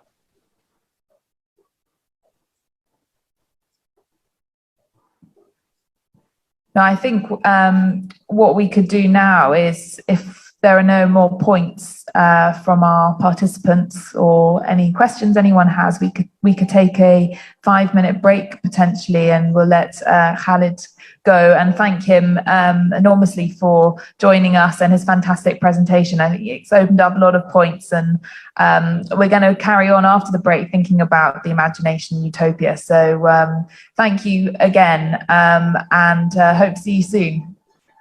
Thanks for having me. I'm off to bed soon. Thank you very much. This was really inspiring, Khalid. Ciao. See you. Great. So yes, we'll take a 5-minute break. Anyone here in Venice who'd like to join us, please do take a seat. And I'm just going to also invite you all to send us a message on any of our social media platforms. We've got Facebook, Instagram, Twitter. I'm just about to share my screen where you'll be able to see. Here we go. Oh, sorry. Go through there. There we go. So as you can see, coming up after the break, we'll have a presentation from Alessandro Scarfi from the Warburg Institute on resilience and utopia. But in the meantime, please do send us a message, add the hashtag ISWG workshop. Tell us a bit more about how you experience resilience in your community. So see you in 5 minutes. So I make that about, let's say, 22. Yeah, 22. Okay, brilliant. All right, see you in a second.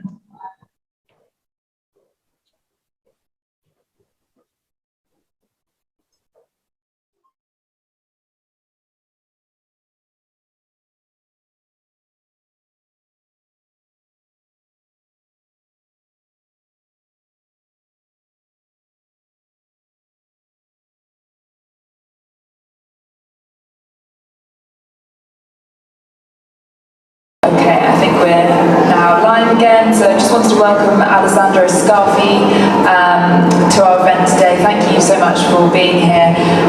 We're just about to start our next topic area, which is resilience, myth and utopia. And we'll be hearing a fantastic presentation from Alessandro in just a minute. But before we do, I just want to hand over to Ulrich to say a few words about this new topic area and the relationship between resilience and utopia.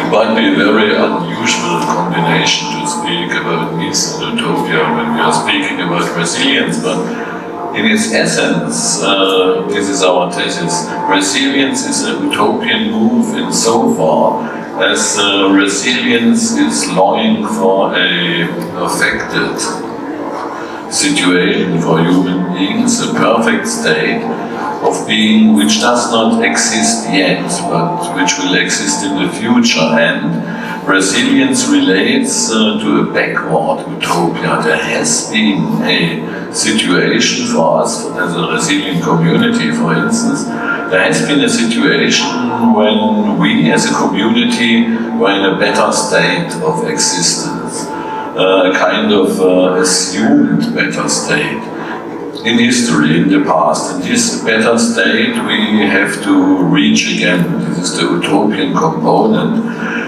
Next to this other utopian component, the get better by being resilient. We get more adaptable, more flexible. We are more prepared for unforeseen threatenings and so on.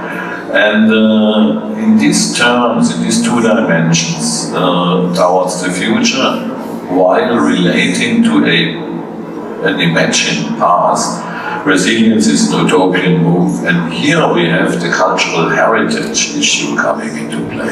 Old mythic images, for instance, of a paradise lost and to be regained again.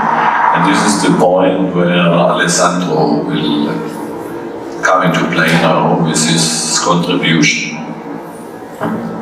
Yes, brilliant. And before he does, I just would like to introduce him more formally. So, Alessandro has lectured on medieval and Renaissance cultural history at the Warburg Institute at the University of London since 2007. Prior to that, he taught for 8 years at the University of Bologna. He is the author of Mapping Paradise, a history of heaven on earth and maps of paradise, and has co-authored publications on Christian pilgrimage and the cosmography of paradise. Alessandro's interest in human resilience is fundamentally related to his research on paradise and the modern notion of utopia. Today he'll explore how paradise and utopia provide a haven of consolation. They also offer incentives to action and opportunities for people to cope with the pressures of an imperfect world. So thank you for joining us, Alessandro, and I'll hand over to you to share your PowerPoint. Thank you. Thank you. And thank you, Ulrich. You said it all. It is an unusual combination, but it makes a lot of sense because resilience is an utopian move, as you said, and an utopian movement. And exactly my suggestion today is that the medieval notion of paradise on earth and the early modern vision of utopia embodied what I would say the ultimate form of human resilience. As it was already said, in the face of an imperfect world, these utopian visions not only provide comfort and consolation, they also offer incentives to action. The medieval Christian notion that God created man perfect in body and soul, that God granted the first human pair a perfect natural habitat, and that the delights of this paradise are still available within the human soul, in the sacramental life of the Church, that they will be fully restored in the final bliss in heaven, this very notion promoted resilience. This notion allowed men and women, in the midst of their trouble, to maintain their highest identity, to trust in their divine origin, to overcome the evil around and within them. The early modern utopia, eutopos and utopos, is both a good place and a no place, as the ancient Greek said. The perfect island must exist somewhere, even though is nowhere. The utopian resilience ensures that we don't lose sight of the vision of a perfect human condition, that we don't give up the dream of a perfect human society.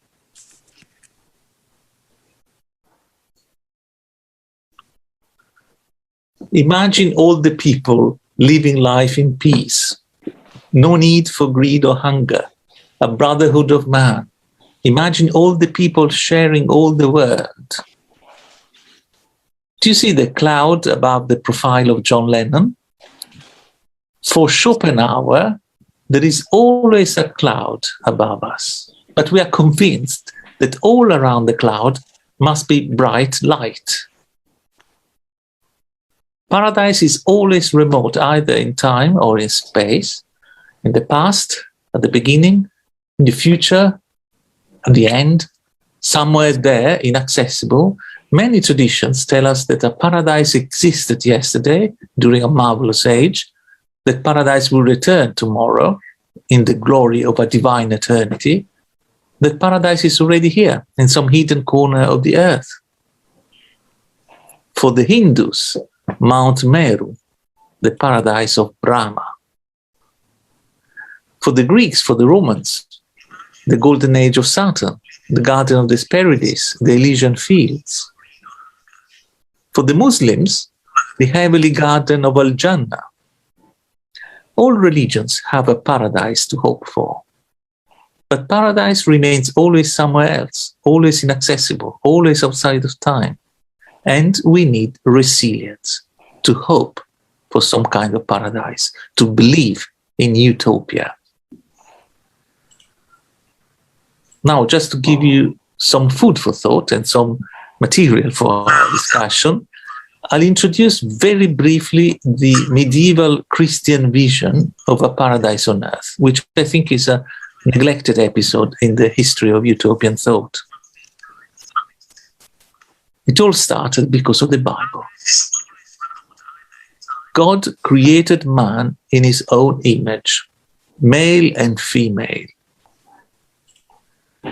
And God created a garden for this new creature, the Garden of Eden, with all kinds of trees and the river divided into 4 branches. It was Augustine in the 5th century who promoted the birth of a notion, the idea of a paradise on earth, the specific place where Adam and Eve enjoyed their bliss. A natural bliss, a corporeal perfection, a sensual love, in a real material place on earth. And we find this resilient notion visualized on medieval maps. On this map, we see the biblical Garden of Eden appearing just as any known regions of the earth. India, Mesopotamia, Egypt, Assyria, Arabia.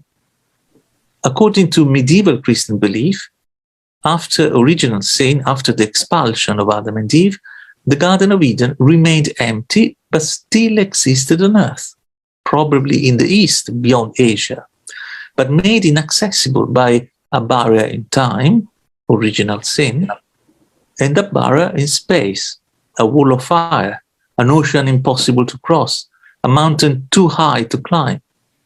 And yet, this inaccessible paradise was connected to the inhabited world through the 4 rivers. Isidore, Bishop of Seville, 7th century, as you can read here, paradise is a place in the east, always temperate, now inaccessible, surrounded on all sides by a wall of fire, reaching almost to heaven. Bede, the scholar monk from Northumbria, 8th century, the Garden of Eden was and is on earth.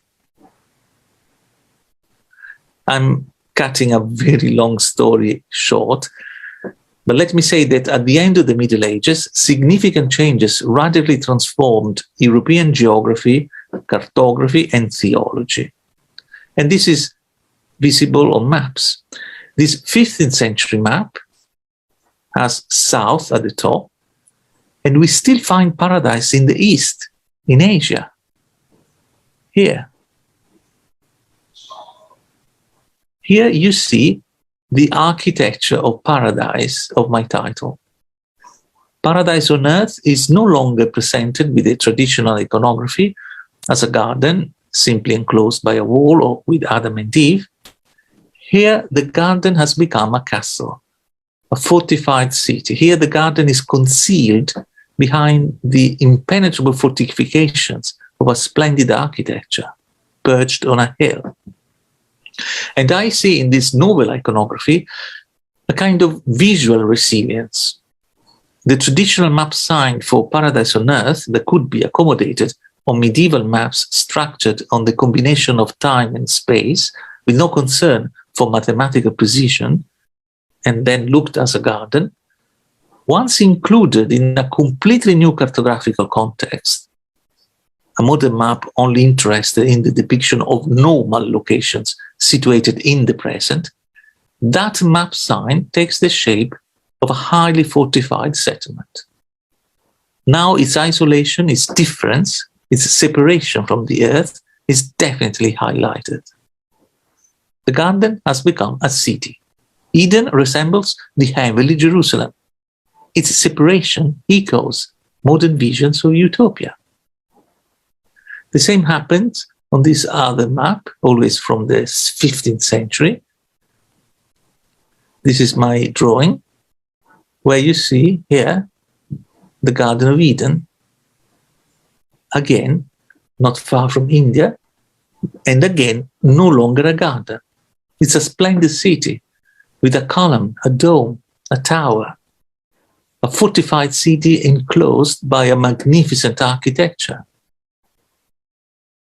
Not dissimilar from contemporary visions of the heavenly Jerusalem.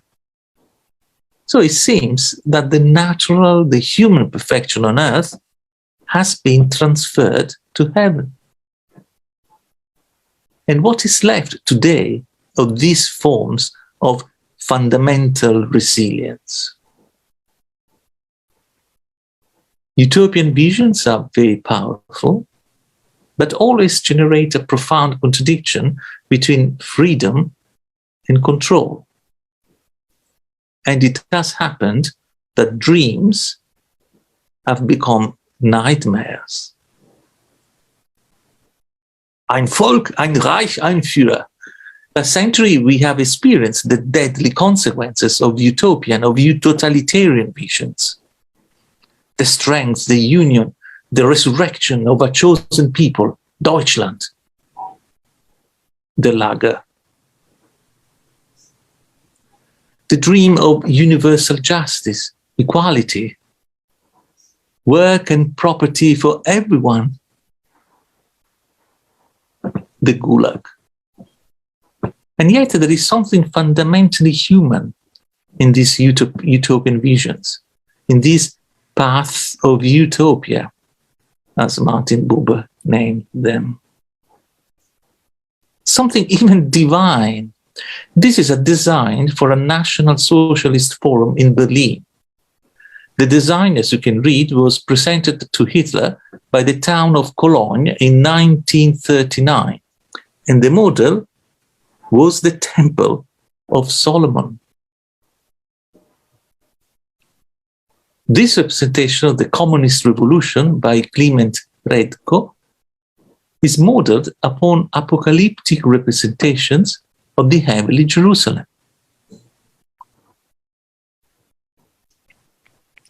Let me conclude this short presentation with this map from the third edition of Thomas More's Utopia, published in 1518. As you all know, it was More coined this paradoxical term utopia, eu topos, no topos, utopos.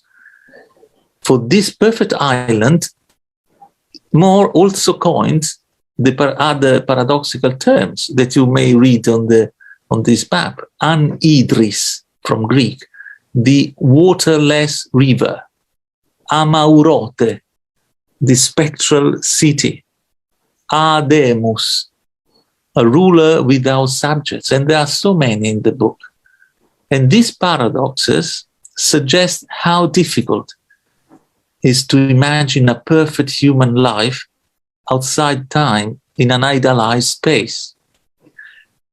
These paradoxes point to the fundamental contradiction of these visions that evoke an inaccessible perfection. This is a manipulation of the image, highlighting the deadly aspect of utopia. This was brought to my attention by a dentist, can you believe it, a very fine gentleman, who noticed the teeth in the engraving and published an article on the hypothesis that behind the map of the island was a skull, which could be a pun on the name of More, Mors, Memento Mori. But in our discourse today, I think is a very interesting symbol, making the point that behind any beautiful utopian dream, there is a deadly poison. So these are my questions to discuss. what are the modern forms of utopian resilience? Have you lost sight of the vision of a perfect humankind? If so, is this a good or a bad thing? What is the place for traditional faith in our modern Western society? Thank you. Yeah, Alessandro, many thanks for this very concise presentation and concentrated presentation. I want to go immediately to your three questions, and beginning with the first one. Are there any questions, comments on behalf of the audience as regards this first point? Actually, if we could get that slide back up, or I can present from here. If you've got it open, that would be brilliant, just so we can have a look at some of those beautiful images as well. Definitely. Thank you.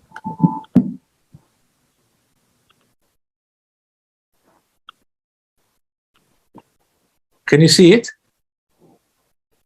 Yep. Yeah, the interesting point in my personal perspective is the first question. Are there modern forms of utopian resilience? And in relation to that, is the entire movement of resilience as an idea, as an inner image, no? Is this entire movement of resilience not utopian per se? In that it longs for a perfect state of human existence.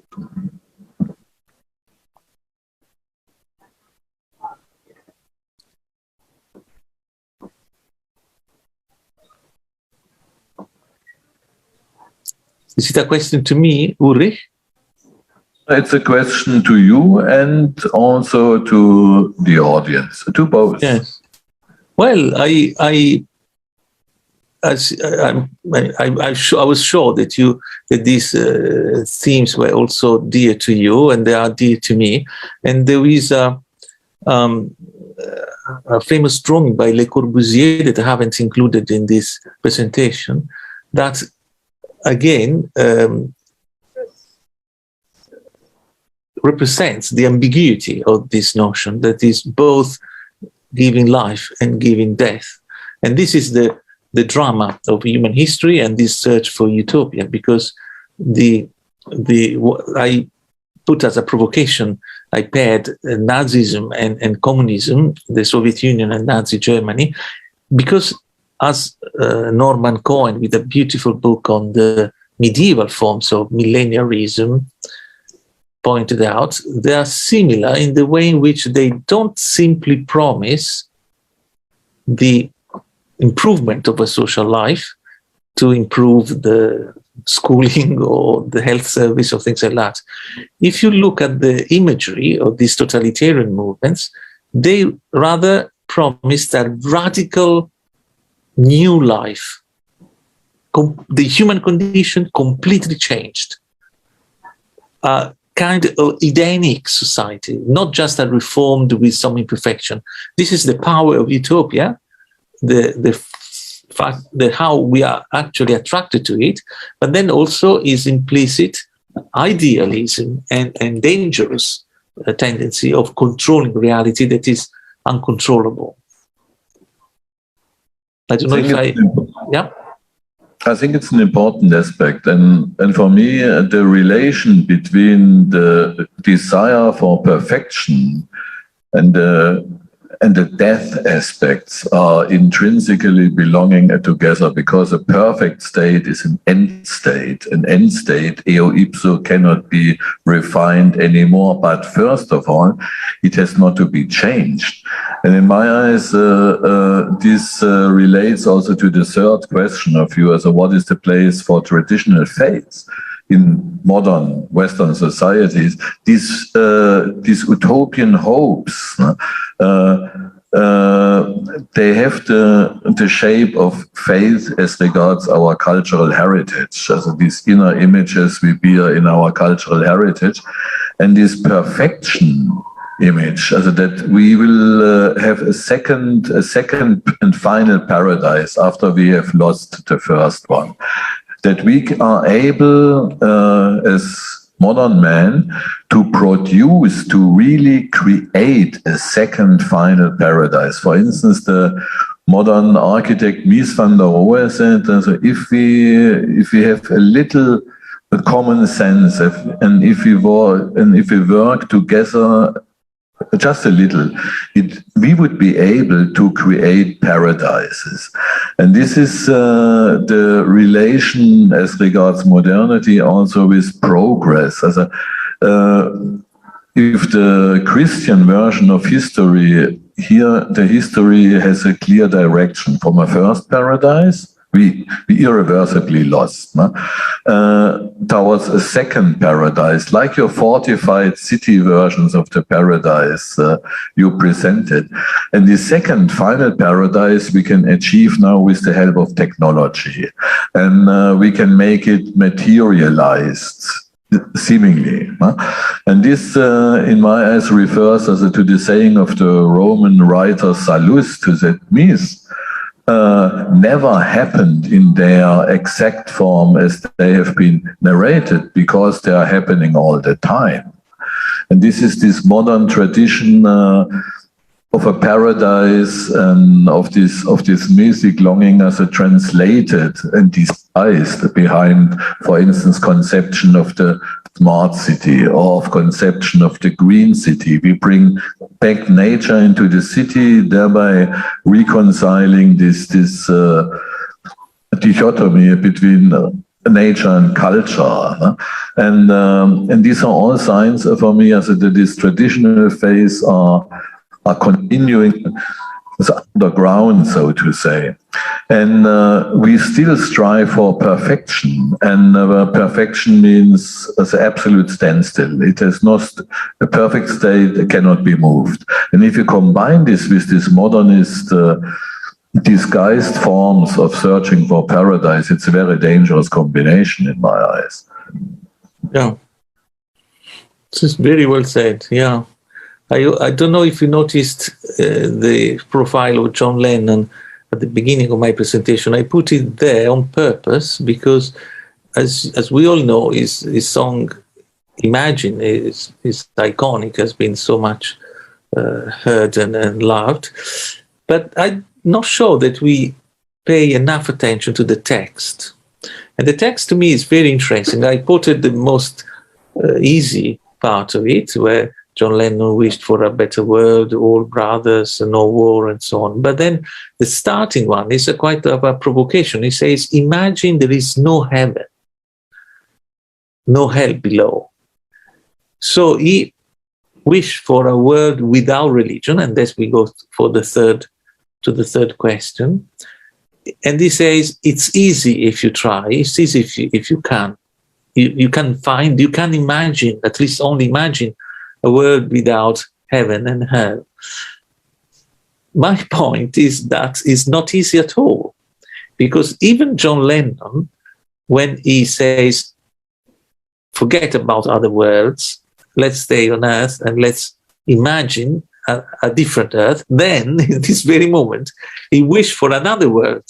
So we should be aware that our human life locked only on this Earth is a prisoner's life, and we naturally need to go beyond that in whatever forms, wishing no religion and no wars in the name of religion, but nevertheless still hoping for another world, not for this one.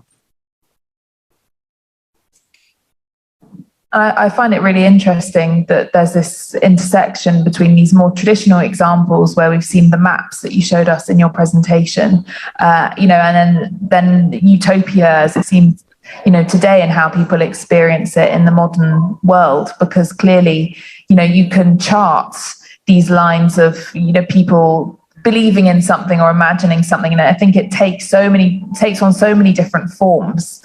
I don't know, as part of your work, do you kind of categorize or try and map some of those trends and see how they've developed or evolved over time?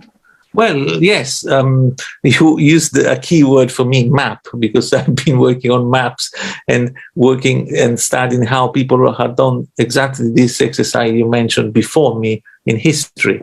And it's fascinating. The maps I've shown you is how the resilience of a devout Christian of the Middle Ages and the early modern era, up to the 18th century, must be said, tried to accord what he read in his sacred or her sacred text, the Bible, with scientific knowledge of her time. To map it is to give order to a chaotic material. And yes, for example, I tried, it's a very discussed issue in scholarship, in politics, and it's a never-ending question, even on how would we define utopia. People are not found an agreement. So I'm trying to impose some kind of order on this magma of aspiration, with the awareness that these are crucial, these are really fundamental part of our human condition. And we need, when Ulrich mentioned the dangerous side of some new form of utopian visions. And the book I mentioned at the beginning or during my presentation by Norman Cohn, who was a very refined historian of the Middle Ages. And he, as I said, he studied millenarian movements in the Middle Ages, this burst of disorder, of hope, these huge masses following a charismatic leader and trying to get everything upside down and change their lives. He compared them to the 20th century totalitarianism. But what I found crucial is the quotation he put at the beginning of the book. It was a French quotation. I don't remember the words, but the point was that it is not enough to condemn any folly of the past. We need to understand. And I'm sure in Germany, in Italy, there's been a long debate about our recent past, our own totalitarianism, our involvement in the war, in the extermination and genocide of people. But then, as Norman Cohn said, it's not enough to condemn, which is, of course, necessary, but we need to understand why these things happened. They were not only isolated mad leaders. Masses of people believed in that, in good faith. They wanted to change their lives. So I think it's a very relevant issue nowadays when we have witnessed, so the thing that the decline of ideologies is named. But there are new forms, and we better understand and possibly channel this.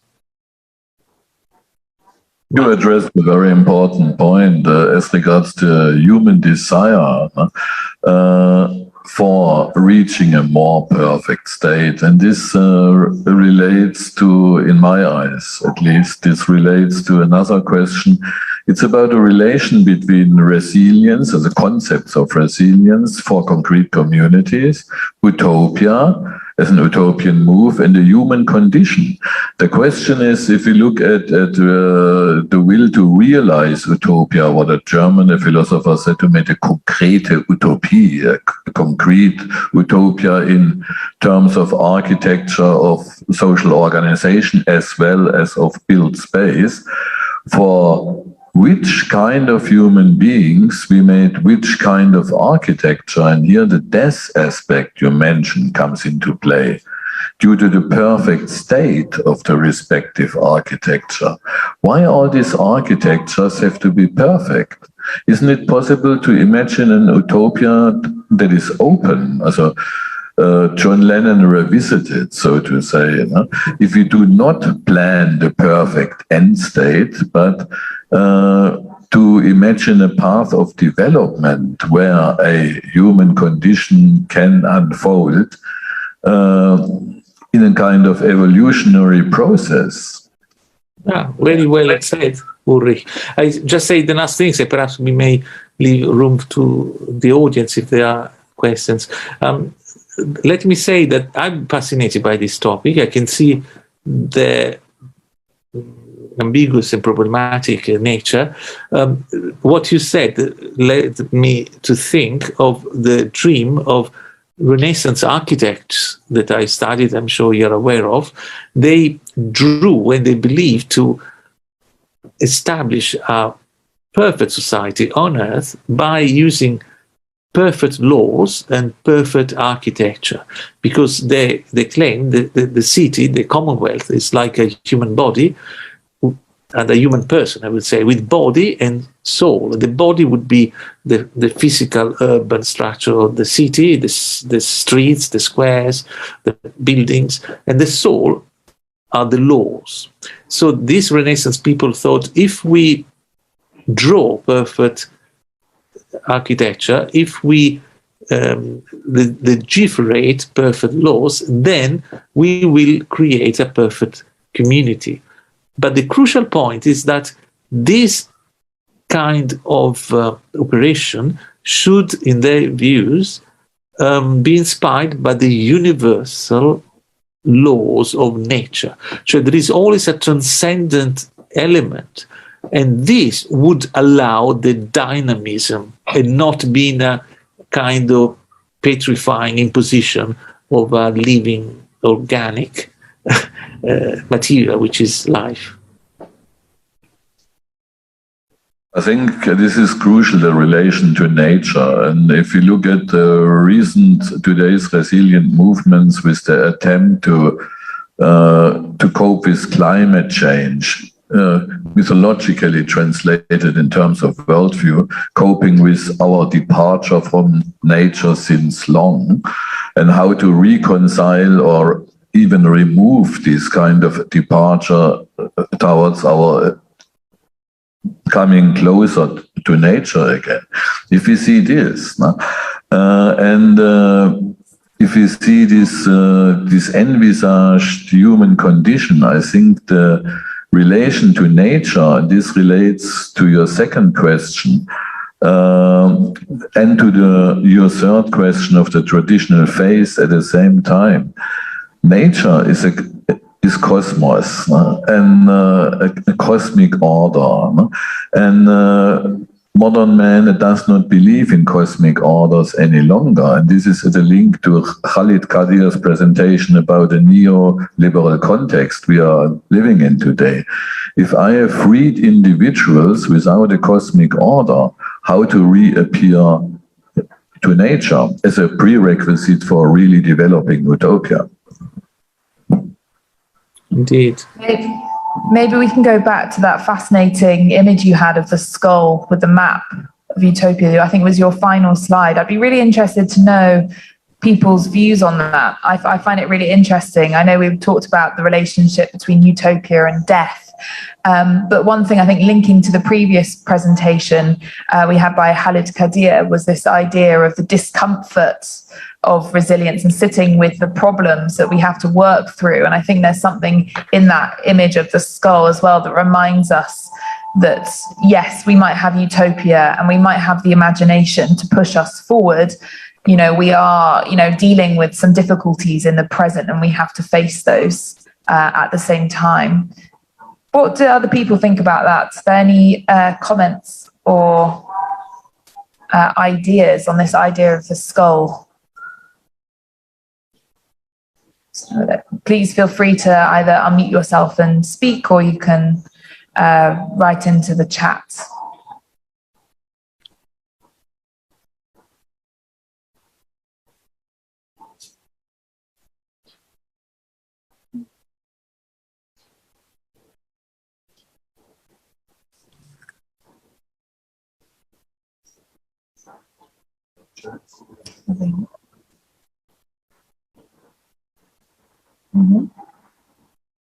The point is that the people are overwhelmed in the audience about utopia and your presentation. They are just silent. So we have to continue. The point is what you mentioned in this Renaissance concept with nature. Could you say something more on this? Yes.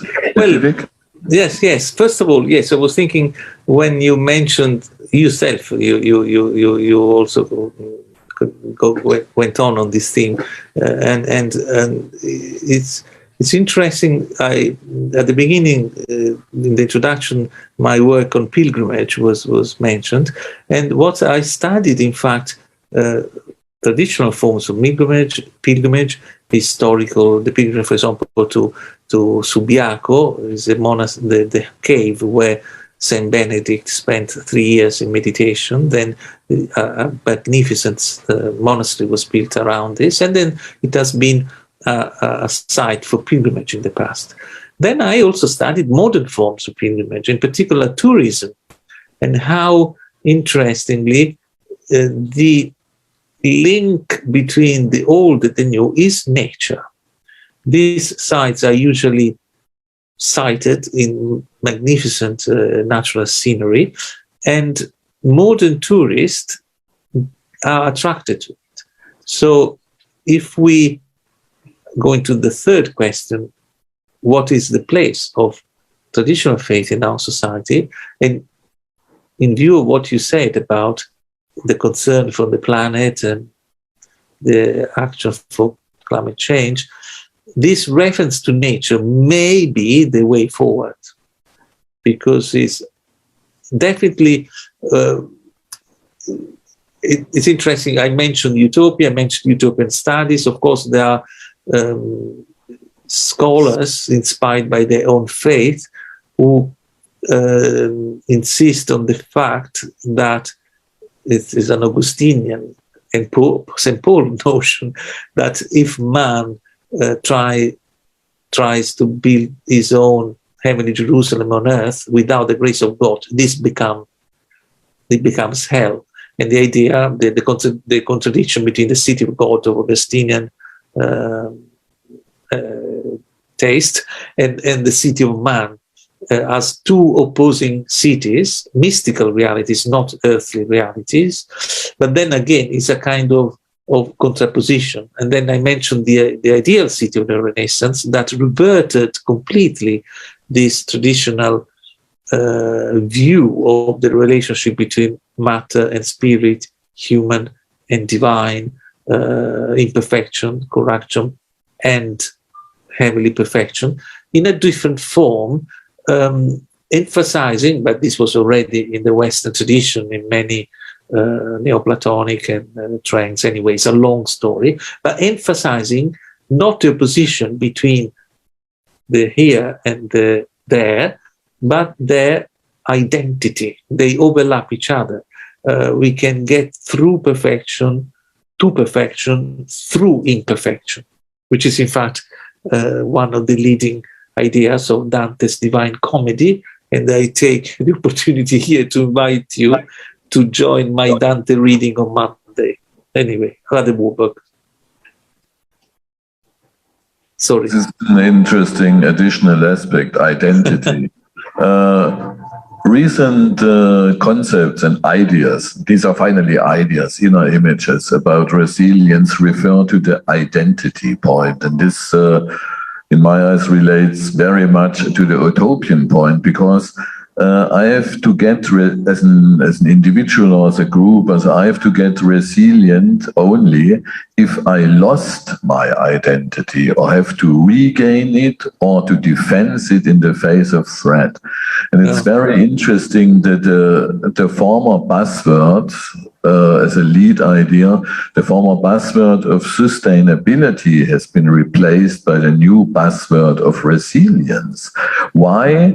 We are have to get to become resilient now. It's not longer in us to be sustainable, we have to become resilient. And in this way, the lead idea can be a reflection of actual real trends going on in our recent society.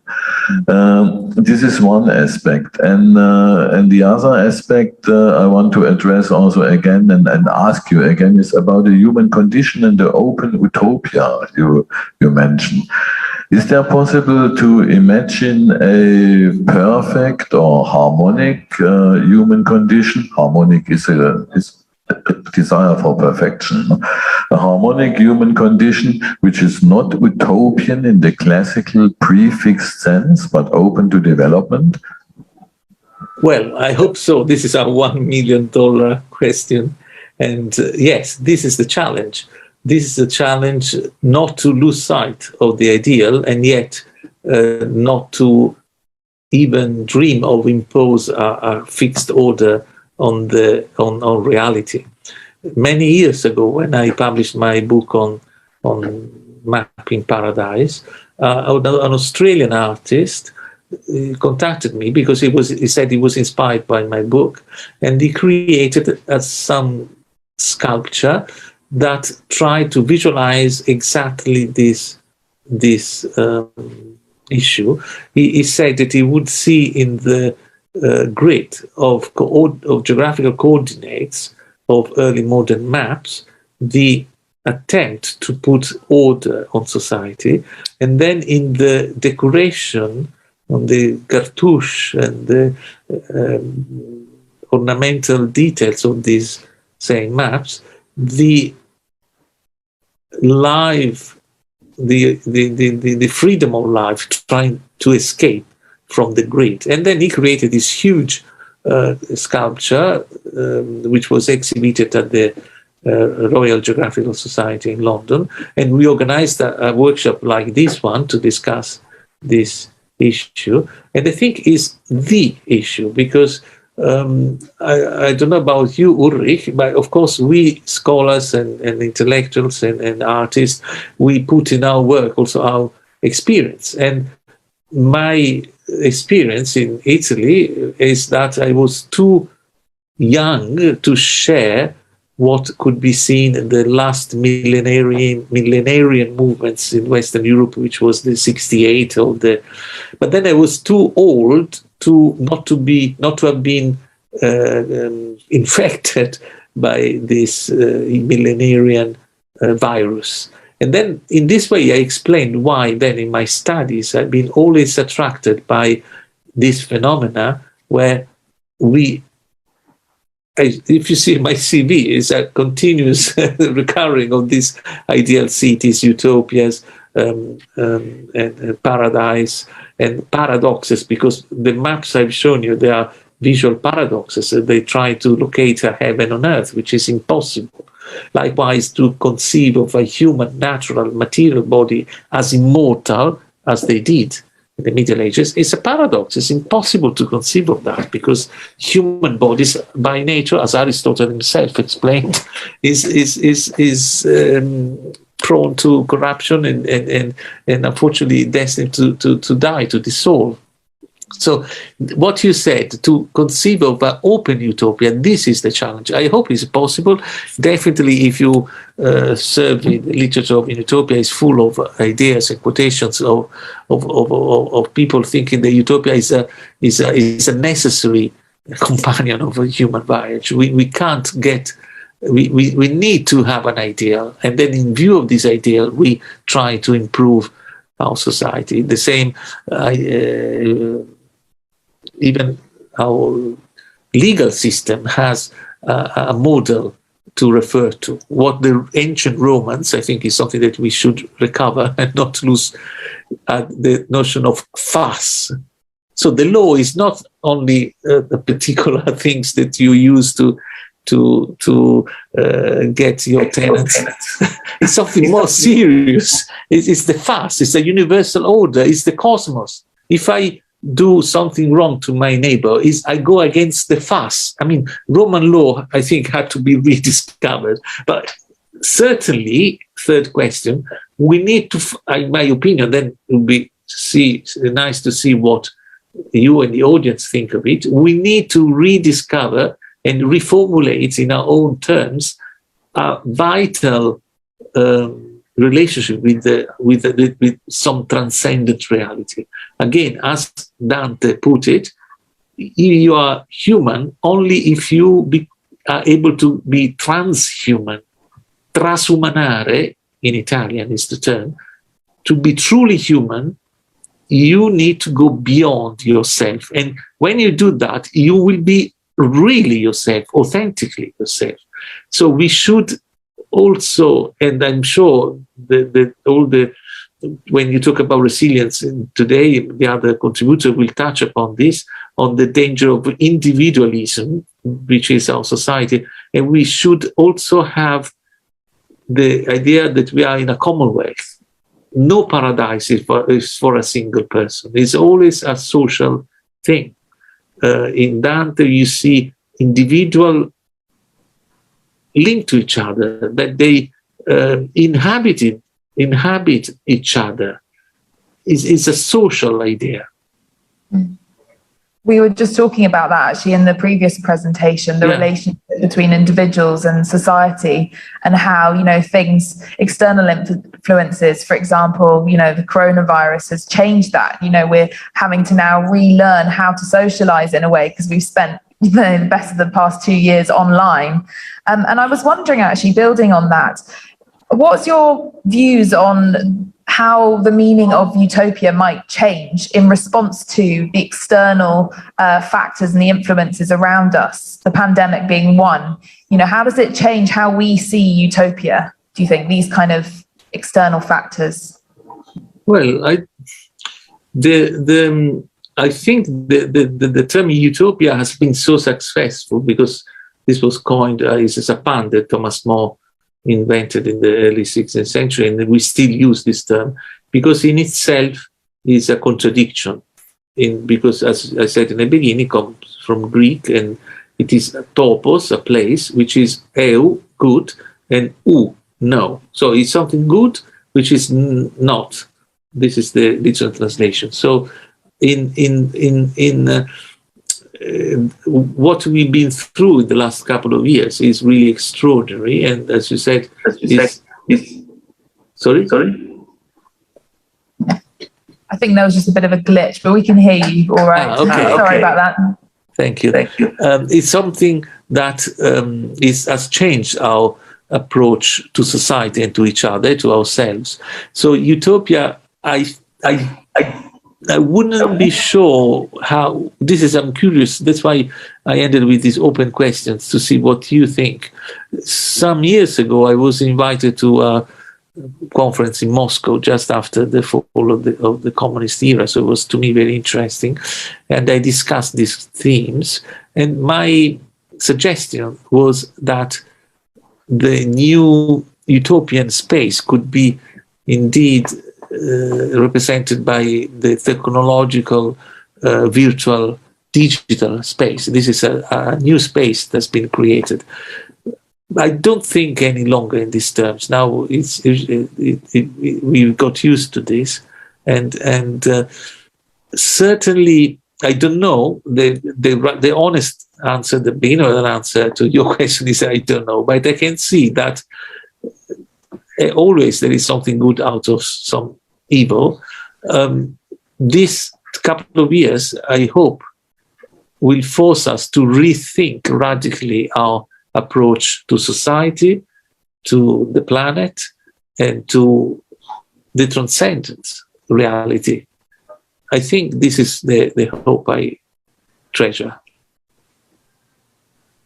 It's an interesting aspect. It relates again also to the cosmos in my perception. Also these recent and serious and needed discussions about climate change and ecological problems. If you see nature and as a kind of cosmos, and then we have to reappear this cosmos. So despite here this reappearance to the cosmos also appears in a disguised form.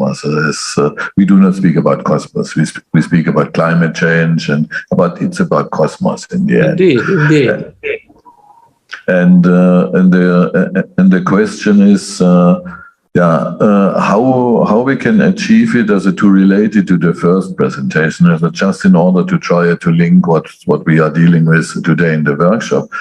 If we have this individualist and materialistic approach, the aspect of transcendence you mentioned, which is very important. We can only get cosmic beings if we are able to transcend ourselves.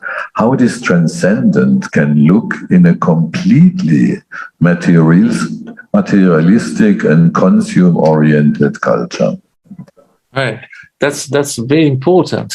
And this is really the key, because, as I mentioned, Roman law, but every legal system and any religious ethic is founded upon the, I would term, the recognition of the other, the fact that the world is not only myself.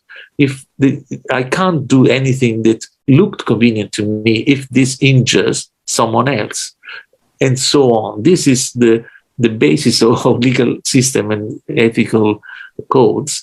And this is, to me, important exactly in this discussion. Now I dared to touch upon the big issues, but then if any fight for resilience,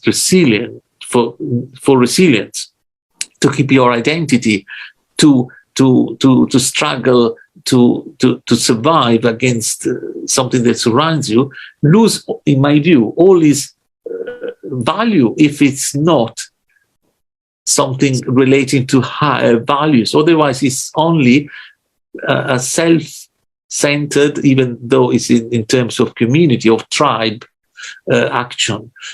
Otherwise, I don't know whether this is time, but then I'll just share a very personal, familiar anecdote, which I think it's funny, but it touches upon the drama of history. I've been for years a happy unmarried uncle, and one of my nieces, he was, I think, around 5, he was the son of my sister. He would always claim the rights of children. He would always say, why in our table the conversation is set by adults? We are persons. We want to have our impact. We need to be considered. He would always get offended if our friends would invite only the adults and not the children, and so on. Once I went to him, I said, look, his name is Ettore. Look, Ettore, I understand what you say, but tell me, once you will be an adult, will you respect the rights of children? And he answered me, of course not. I will be an adult. This is the lack of fuss, I think. The vision only for your own convenience. So it's a resilience which is not worthy to fight for, in my opinion. Then we are back in these two cities, in these two city images from St. Augustine. And this transcendence aspect presupposes an idea of community, even if this community for the moment is utopian, in that it is not there, but we could achieve it. We could hope for a community. Otherwise, resilience gets an individualistic and technological issue, as like Khalid presented it with his smart city approaches. Smart for whom? And so all these questions will appear, which get lost in a pure individualistic approach. But if we align the idea of community, of a communitas in higher sense, to the idea of transcending our momentary existing state, so that we are not just bound to the wood of the moment, as Nietzsche said, if we are a bit more than just captured in presence, making our things and struggling to survive. What about resilience then, if we have this transcending movement towards an imagined community, which is utopian, of course? Can I say something? Yeah, absolutely. Yeah. So if we look at the utopian ideas as possible futures that people have dealt with for ages, and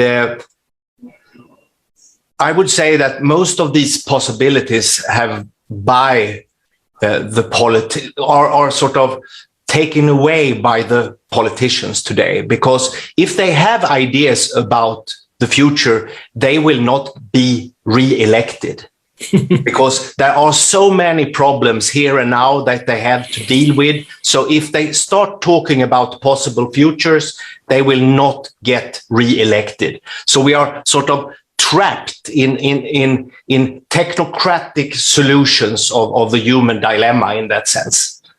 I would prefer that there were politicians that had ideas about the future, but there are very few of them. So unfortunately, I think we are a bit stuck here at the moment.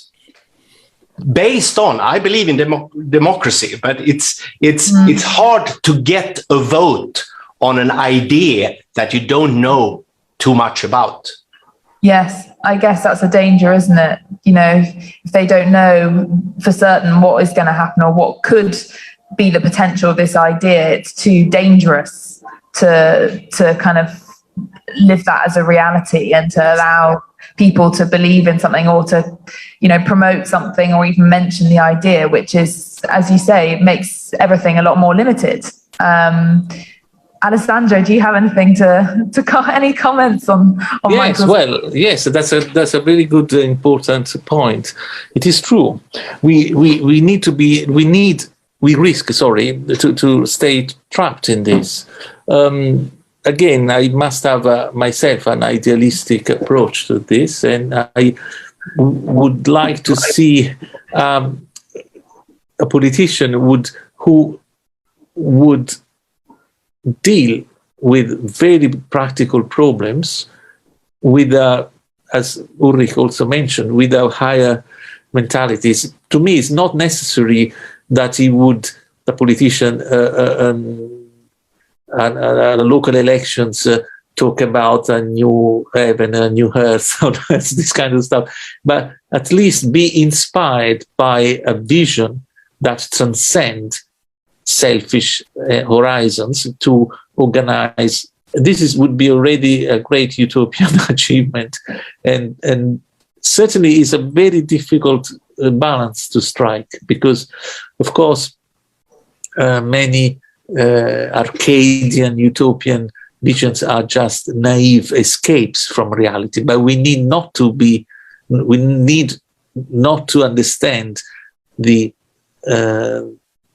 redemption of reality as an escape from it, and of course so in some sense I do believe that what we are discussing here today is part of the deepest need of human nature. So I'm pretty sure that an electorate that would sense if a politician is led by something higher than himself, you can see that. First of all, it would be an honest administrator. I guess that's an important link, isn't it, from the individual centered or society to having a community of people who believe in an idea. Obviously, you know, there are dangers of that, but, you know, I think it's having the vision and having people working towards something that can be really powerful, whatever that may be. And if we don't discuss the future and find common means to do that, we are sort of led into the future backwards. Yeah. Yes. We are not facing the future. We are facing history and the everyday where we are here and now. And of course, if we are occupied only with those problems, I think, for me at least, there are someone looking in that direction and having me looking in that direction. Yeah. I will be occupied with a lot of unimportant things. So the future can be handled by someone else. I think the imagination is so personal, isn't it? Everyone can have their different ideas of what they want or their hopes or dreams, but I think there needs to be some centralized force that's bringing people together in looking to the future, as you say, forward, not backwards. Or more voluntary projects. Yeah, where you actually invest yourself into these projects, and you do it as we try this out now for a while, and we experiment as you do in design and art. You not say, I'm committed to do this for the rest of my life, but at least we could try it out to see if it's workable in going in that direction. And I would like to see a lot more initiatives like that in society. Yes, and it's often these experimental, spontaneous ideas that lead to something bigger that becomes actually powerful and can change how things are done in the future. So I agree. I think it's really important. But then we're into another problem that some think that there is one solution for all, one way of life for all, and maybe that also is a problem that we have to deal with. That we have different ideas. Indeed, yes, that's crucial. And this is what I don't know whether the English word is correct, the antinomy intrinsic to utopian visions. As I said, the opposition between freedom and control. Yeah. How many revolution have started with a leader that then after some time is going to be eliminated because I remember I was in Rome. I'm from Rome, and on the 4th, I lived very near the French embassy. And on the 4th of July of that year, there was an enactment in the square to celebrate the the Bastille, the revolution. And the very weird situation was that there were these actors in the middle of the square playing the scene of the people assaulting the police of the time, and this show was in itself guarded by heavy policing of Italian police around it. I think this was to me an icon of what we are discussing. So someone claimed for freedom, and then that freedom is going to be imposed against the freedom of successive generations. I think this is another phenomenon that intrigues me, how values have been replacing from generation to generation, but unfortunately similar attitude to intolerance and oppression recur with different labels, but they are the same. We may disagree if we go into naming the names of what these things, but I think the phenomenon is universal. No, definitely. Sorry, go on.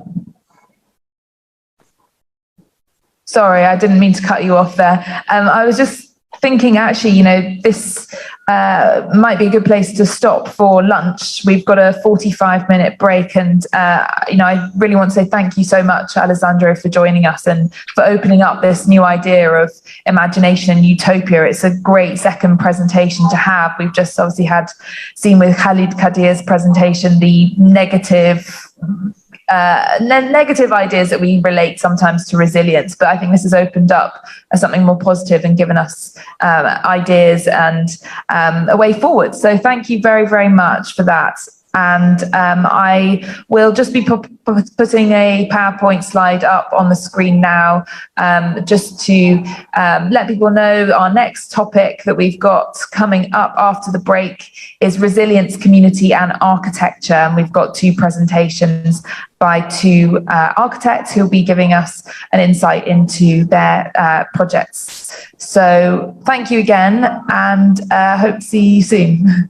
Many thanks. This was a very important contribution, and we should continue this conversation also after the workshop. But it was very, very important to address it, this utopian aspect and the cosmic aspect and transcendence related to it. Thank you very much, Alessandro. Thank you for inviting me. Thank you all for listening. Ciao, see you later. Bye-bye, thank you.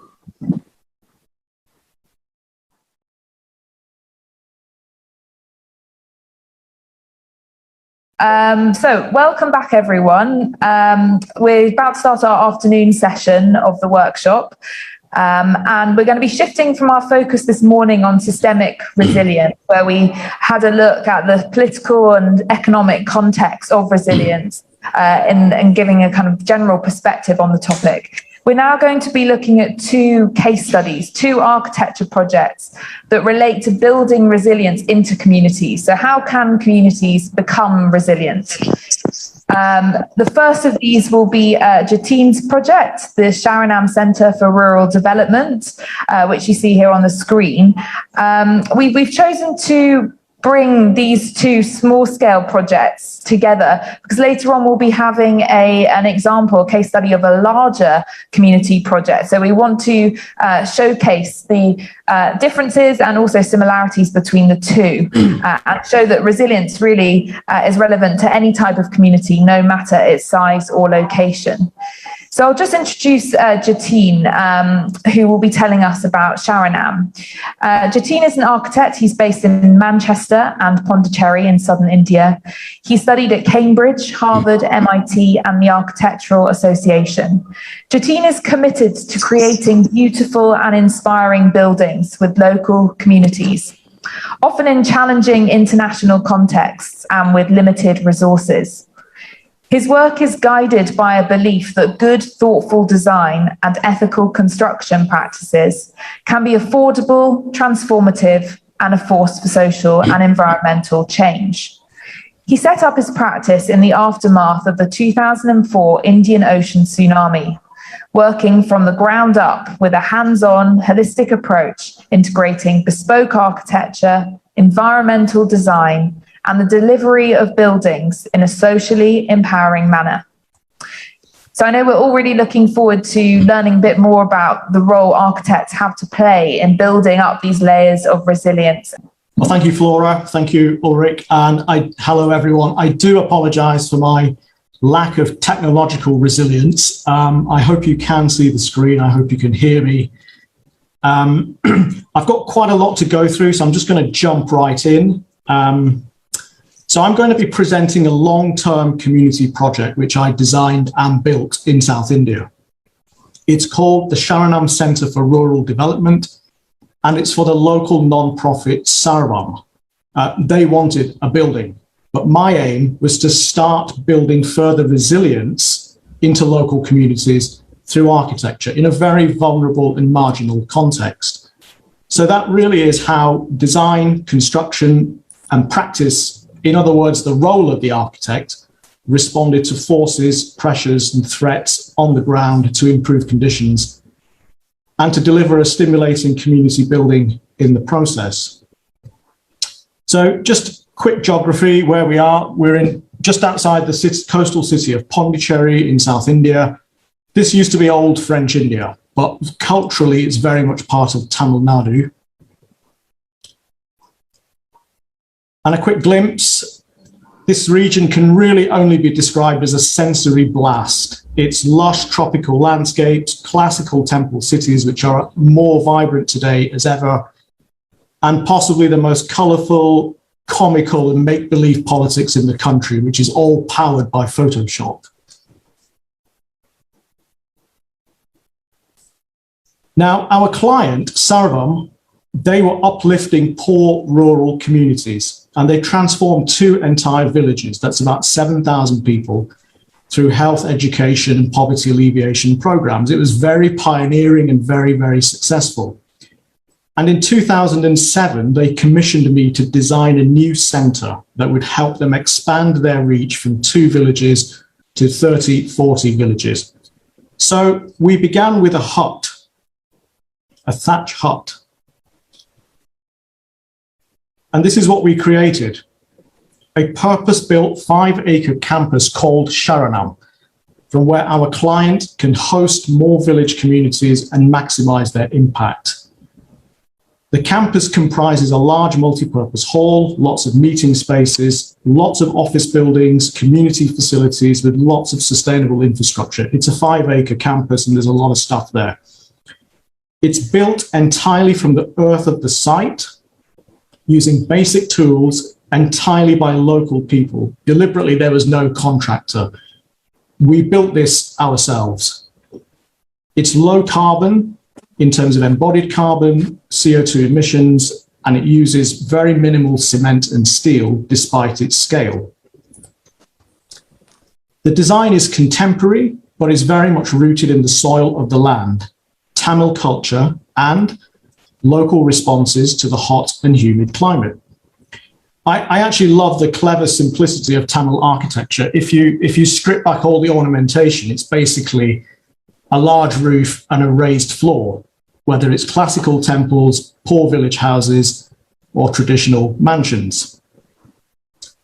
And this very much informed the initial design concept.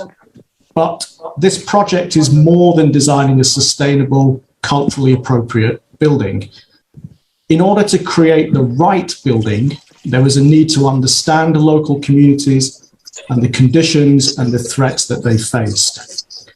At the same time, designing the right process was equally important. So let's just go to the ground. What are these conditions? Of course, there's the climate emergency, and this place is on the front line. A local poet described the traditional seasons here as hot, hotter, and hottest. So climate stress is nothing new. But now temperatures are unbearably high, and monsoon rains cause widespread flooding. There's also an acute water crisis. So this place will become unlivable unless things change. Increasingly frequent and violent natural disasters, cyclones, tsunamis, earth tremors. Indeed, this project and our client, their roots are actually in the 2004 Indian Ocean tsunami, which killed thousands in this region. We have no idea how many thousands, but it was a devastating disaster. Local communities, if we go onto the ground, if we look at local people, they were not just impoverished, but they were marginal, chronically underdeveloped. And experts considered them bottom of the scale in every development metric you can think of. The places just look completely smashed up. The highest level of alcohol addiction in the country. This is not having a drink on a Friday night or weekend. This is really severe alcoholism. And men of all ages would be inebriated, totally passed out. There was a total inertia, a total absence of any energy, any aspiration. It's what Sarvam called a deep and heavy inertia. Violence, domestic abuse, broken families were endemic.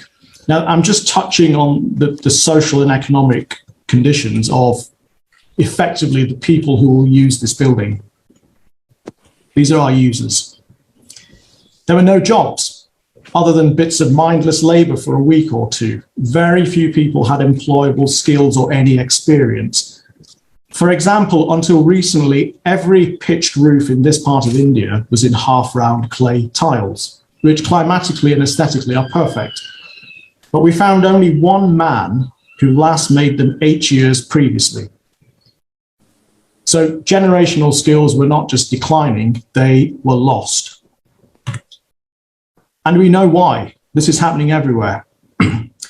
And this is a modern building, believe it or not, and it's finished in use. And so this leads to another question. What about materiality and the process of building? So like many parts of the world, it's very difficult to build a well thought through quality building over in a place like India, even in the big cities.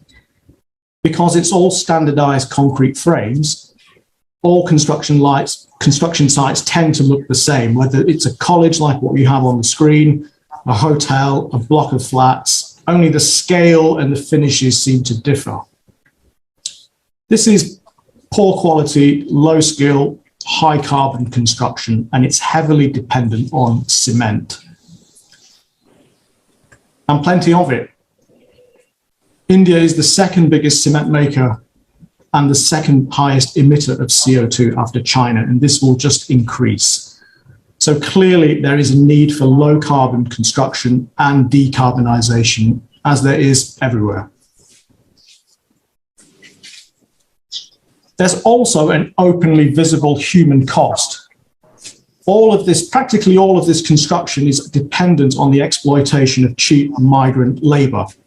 So in South India, it's all North Indian workers and vice versa. So workers cannot run away home, as every contractor and developer will openly tell you. And they are expected to live in squalor on the construction site, working all hours of the day.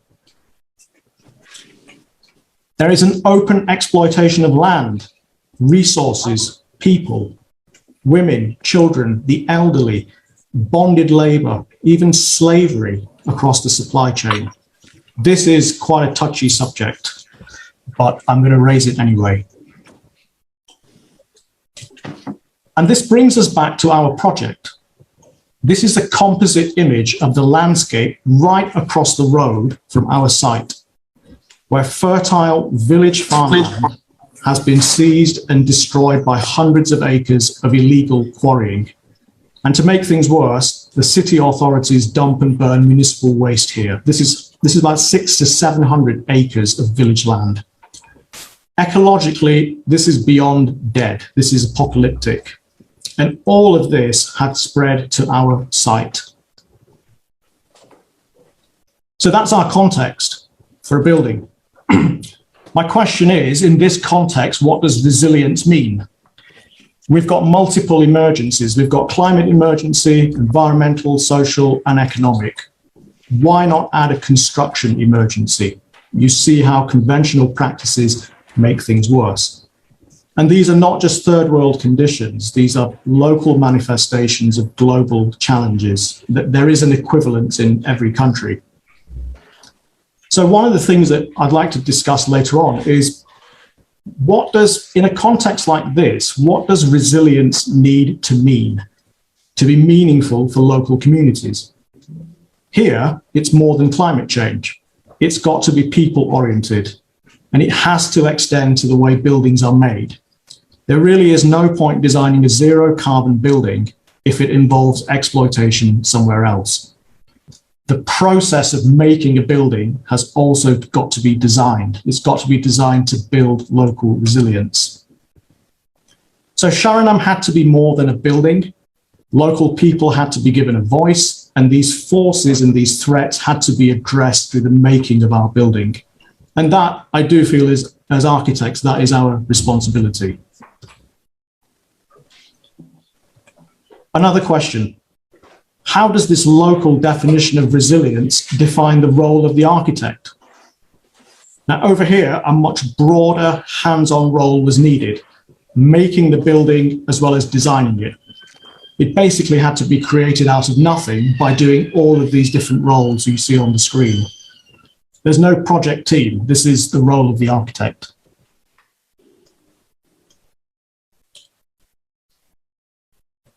So in this context, how can we promote resilience through design? So the first move was to heal and revive the damaged landscape, transform this wasteland, bring it back to life. And over 1,600 trees were planted, and a traditional drip irrigation system was revived with local people. And this immediately starts the restoration of biodiversity. But today the site is not dead, it's alive. And from the road, there's a long meandering path through new plantation groves and gardens leading to the building entrance, which are designed around these revived palmyra trees, new planting, new gardens, and these new ponds, which also help drain floodwater. There's a large community amphitheatre cut into the natural slope of the site. And I do feel reviving a landscape is an integral experience of creating a community space. Then designing resilience through a respect for local culture and sensitivities, even if we as architects don't necessarily agree with what inputs we're given. So during the design, community inputs were encouraged in very targeted ways. For example, to us, this cement sheet roof is highly inappropriate, but consider the owner's perspective. Consider the perspective from the community. This simple example conveys a deep aspiration from the traditional to something more contemporary. And in this situation, designing a heritage building could potentially have been disastrous. So a contemporary building, but still rooted in Tamil culture. So the main building comprises an open superstructure with small, closed, earthbound structures arranged underneath, creating lots of flexible spaces. This language, this massing, this is the same you find. This is the language of traditional Tamil temples. The primary materials are earth and local black granite, and these slabs of stone step down towards the main hall, again very much like a Tamil temple. And the change in materials and levels creates a threshold between inner and outer, clean and unclean spaces right across the building. It's actually where people remove their footwear. It's the start of the interior. It defines the interior of the building. Now, one of the essential design thoughts was, what deeper qualities does this building need to convey? And I kept coming back to this word, dignity, which is so important when we're dealing with vulnerable communities. There was a need for scale, power, even to create a tangible sense of a tangible feeling and a kind of an atmosphere, but also a sense of openness, lightness, inclusiveness, shelter and refuge, which incidentally is what Sharanam means. It means shelter and refuge. So the main hall is a very simple multi-use space. It's scaled and detailed for conversations, community meetings, workshops, and performances. And it's defined by a massive granite thinai, which is a raised platform from traditional Tamil homes, again creating a sense of cultural familiarity and comfort. And again, the open pillars evoke the traditional Tamil temple, but they also funnel in coastal breezes. Creating thermal comfort is an important aspect of designing resilience. As is creating a sense of well-being and tranquility. Don't design something cheap and functional, but create something really special for the most impoverished. So the building is integrated with nature. The natural light is very soft, there's no glare. Natural acoustics that carry the sound of flowing water through the structure, and the spaces just step down and merge into the landscape.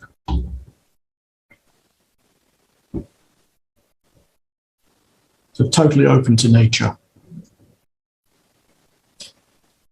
And it's deliberately a very playful building with lots of imaginative spaces, which are revealed as you move through it or you peek around the corner.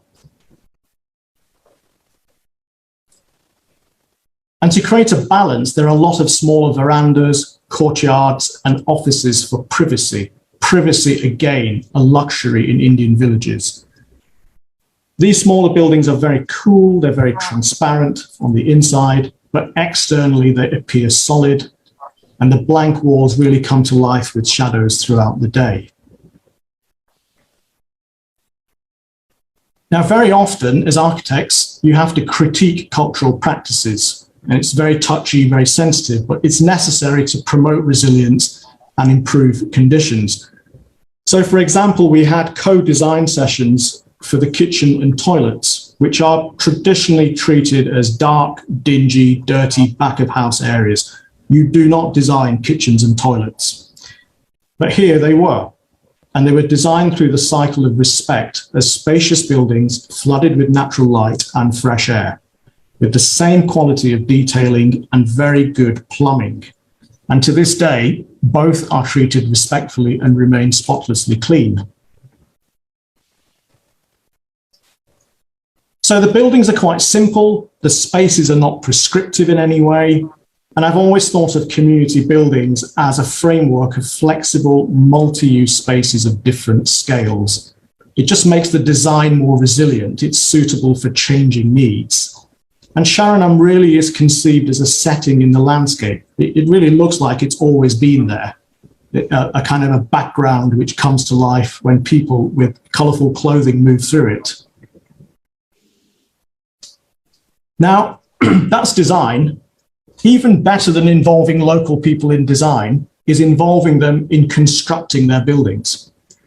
And in response to the lost livelihoods, the poverty, the unemployment, the lack of skills, the whole of Sharanam, from top to bottom, from beginning to end, was built by employing and training local people on the job. There's no contractors. The aim was to really create an ethical and socially empowering construction site. And what this allowed was it allowed us to use the construction funds, not to use it for profit. Nothing was lost through corruption, but to invest that funding to make the building, but also invest it into local people, promoting long-term livelihoods and resilience through new skills, teaching them new skills. So we had a number of rules to encourage local people to participate in this construction. No experience necessary. Working hours were 9 to 5, after which everybody goes home. Nobody lives on the building site. No volunteering, but full pay. This was not a photo opportunity. And the golden rule was anyone entering the construction site gates had to learn at least one new skill. So we have local people and also the most local of materials. The buildings are all built from the red soil of our own site, not someone else's land. We have not made a hole in somebody else's land. And in the process, we got a rainwater reservoir for irrigation. So two things in one. I mean, sometimes the answer is right in front of you, to make a building from your own soil. And using that soil, we manufactured over 200,000 compressed earth blocks of different sizes using only 5% cement, really precise bricks. And over 40 unemployed young men and women were guided step by step in the whole sequence of work. It's labor intensive, guarantees employment and income, and the work was done with great care and precision. And afterwards, after the project, a group of these guys set up their own manufacturing plant. Now, compared to normal bricks, these are more precise, they're stronger, cheaper, and they're non-polluting because they're not fired, but they gain strength by being wet cured under the hot sun. So there's no trashing of the environment, and local people earned a proper living by learning a new clean skill together. And all the building fabric you see in this section is made from earth, apart from some sort of main principal beams which are in reinforced concrete. And apart from the rainwater pipes, everything is made by hand on the construction site by local people. So rammed earth foundations, where possible, it's such a sustainable alternative to concrete. Over half the workers had no skills, limited literacy. They couldn't even write their names, half of them. So Ilango here was initially employed as the site security guard. And he learned block making, rammed earth, simple masonry. He did all the planting and irrigation. And he can also fabricate a reinforcement cage by hand on a simple jig, as they do in this part of the world. Precision engineering with basic tools, such as using a simple water pipe to create a 3mm camber in the steel ties. So when the vault is built and it pushes out on the springer beams, the tie rods straighten in tension to counter the lateral thrust. No engineers, just hands-on architecture, local people, and the water pipe. And this is Manikandan, who from scratch very quickly became multi-skilled in every trade you can imagine. And he became my right-hand man on site. And today he is in charge of the maintenance team at the Sharanam campus, and he explains the building to visitors. Now, there are lots of local masons, but there's an argument that infilling concrete frames by eyeball has de-skilled an entire generation. They just about knew how to use a trowel. That was about it.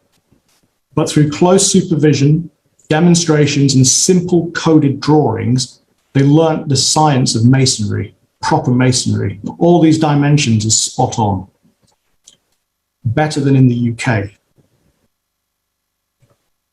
Reviving traditional plastering and experimenting with waste materials and soil to create new types of finishes. Now, an important incentive in learning new skills was the payment system. So yes, as an architect, I did pay the workers as well. And the unique thing was, workers set their own rates of pay. There was nothing outlandish, it was just normal commercial rates.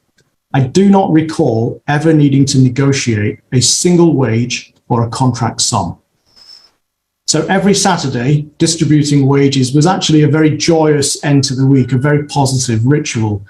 The workers would clean their tools, change clothes, and each individual signed their name on the same chart and received their full pay in hand. There was no middlemen, no deductions, no brokers, no bosses skimming off percentages. As the workers themselves said, no cheating. It was totally transparent and everyone saw what everybody else was earning. And actually, many workers learnt to write their names for the first time on this chart, this spreadsheet. Now, in the context I described, receiving your due wage was visibly empowering. It created a sense of self-confidence. Many workers started photographing their week's work on their phones. And as an architect, I have no hesitation in saying that that simple spreadsheet was the most important piece of design on this project, that spreadsheet, because it built up trust between the workers and myself as the architect. And building up trust is so critical when you work directly with communities. So it's a very different site culture to what we normally find on a construction site. Now, the thing is, with trust, you can take certain risks. You can be innovative. You can push boundaries. You can experiment.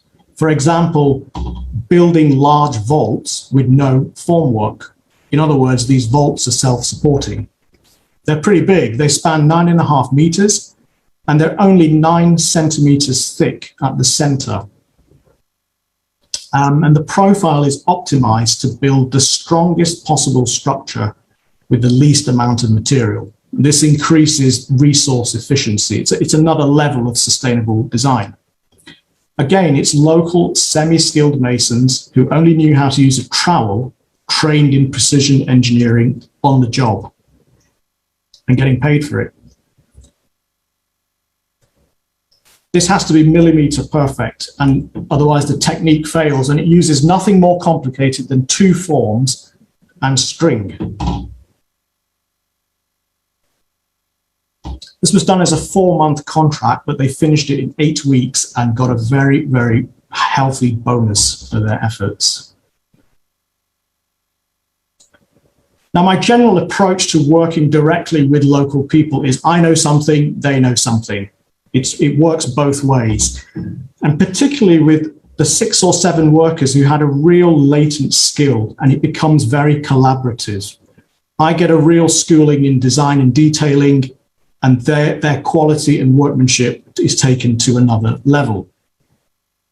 So for example, Mustafa, the young stonemason, he was laying stone flooring in apartments in his sleep, but he'd learnt 3-dimensional stone installation on a huge scale.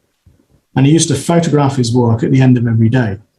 There's no grout. It's what we call paper joints. It's just perfect.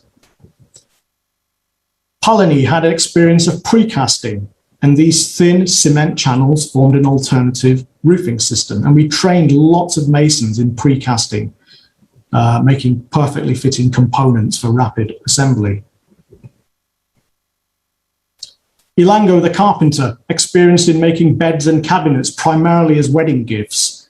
And he'd never attempted work on this scale, but he was guided step by step for every door and window. There's no warping. Everything slides open so smoothly. It's really beautifully done.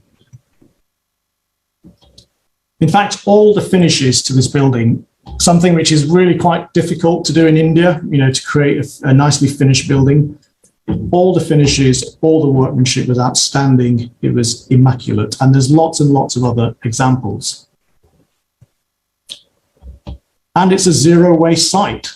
The large sanitation building was built from leftover materials, and even the pebbles sieved out of the earth at the very beginning were laid as a flooring finish at the end. So no waste. That's one of many daily hazards on the Sharanam site. Now, before I kind of wrap up and evaluate the impact of this building, I do want to say this project did face lots of ridiculous delays and challenges. Some were entirely expected given turbulent weather and local politics, but there was one really sort of unexpected observation, and that was the stark contrast between the capabilities, work ethic, knowledge, and progress of local workers and the total opposite of most local professionals. The whole project was completely beyond most of them, but they somehow sort of clung on, they just hung on. So these are the design, construction, and practice strategies promoting local resilience. What's the impact? Well, I'll just give you a few examples of this. This building, using the community, did take longer. It's experimental and there was no project team, but look at the cost. Sharanam was half the cost of prime real estate construction in Pondicherry. Half the cost of that concrete building. So it disproves the usual excuse for poor buildings, which is that good design costs money. And I think one day all the social, economic, and environmental value will also be monetized. A total of over 300 local people were directly employed, and almost all were upskilled. And 50% of the construction funds were directly invested into communities through wages. And this investment set them up with new skills to improve long-term livelihoods. And since the project, their trajectories have changed in so many ways. Previously unskilled workers are working as masons, as employable tradesmen. Many have gone to college. Masons have now become proper masons, even contractors. And the skilled workers are taking lucrative professional contracts in the big cities. But this is more important. Many of them now have the confidence to design and build small, sustainable community projects themselves, using Sharanam as a reference. So there's a whole series of community radio stations. In the top left, a biological waste treatment plant for a nearby campus being built by a whole team of masons. And remember Manikandan at the bottom left? Well, he's designed and built his own two-tiered rainwater sump and filtration unit. All of this increasing community resilience organically, but now from within. 14 workers now form the entire maintenance and management team at Sharanam. They run this campus today. This includes a lot of the key main workers, including the head masons. Having built this place, they have developed a deep bond, a sense of ownership, pride, and belonging. What's more, they have the technical knowledge. So it's a really sustainable way of handing over a project, but it also keeps the values and ethos of the project alive. The use of the building. Well, this is the client's responsibility now. As architects, we do have to let go. The original objective to expand Sarvam's scope and reach, well, from this new facility, they've expanded their reach from 2 villages to over 40.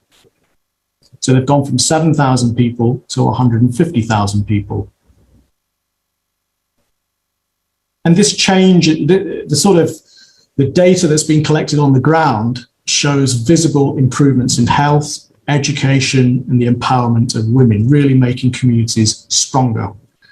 But that change is slow, it's incremental, it's really generational. But it does have to be said, without proper dedicated usage, this building will not necessarily make any sort of difference in terms of resilience. And good architecture can generate financial resilience for clients.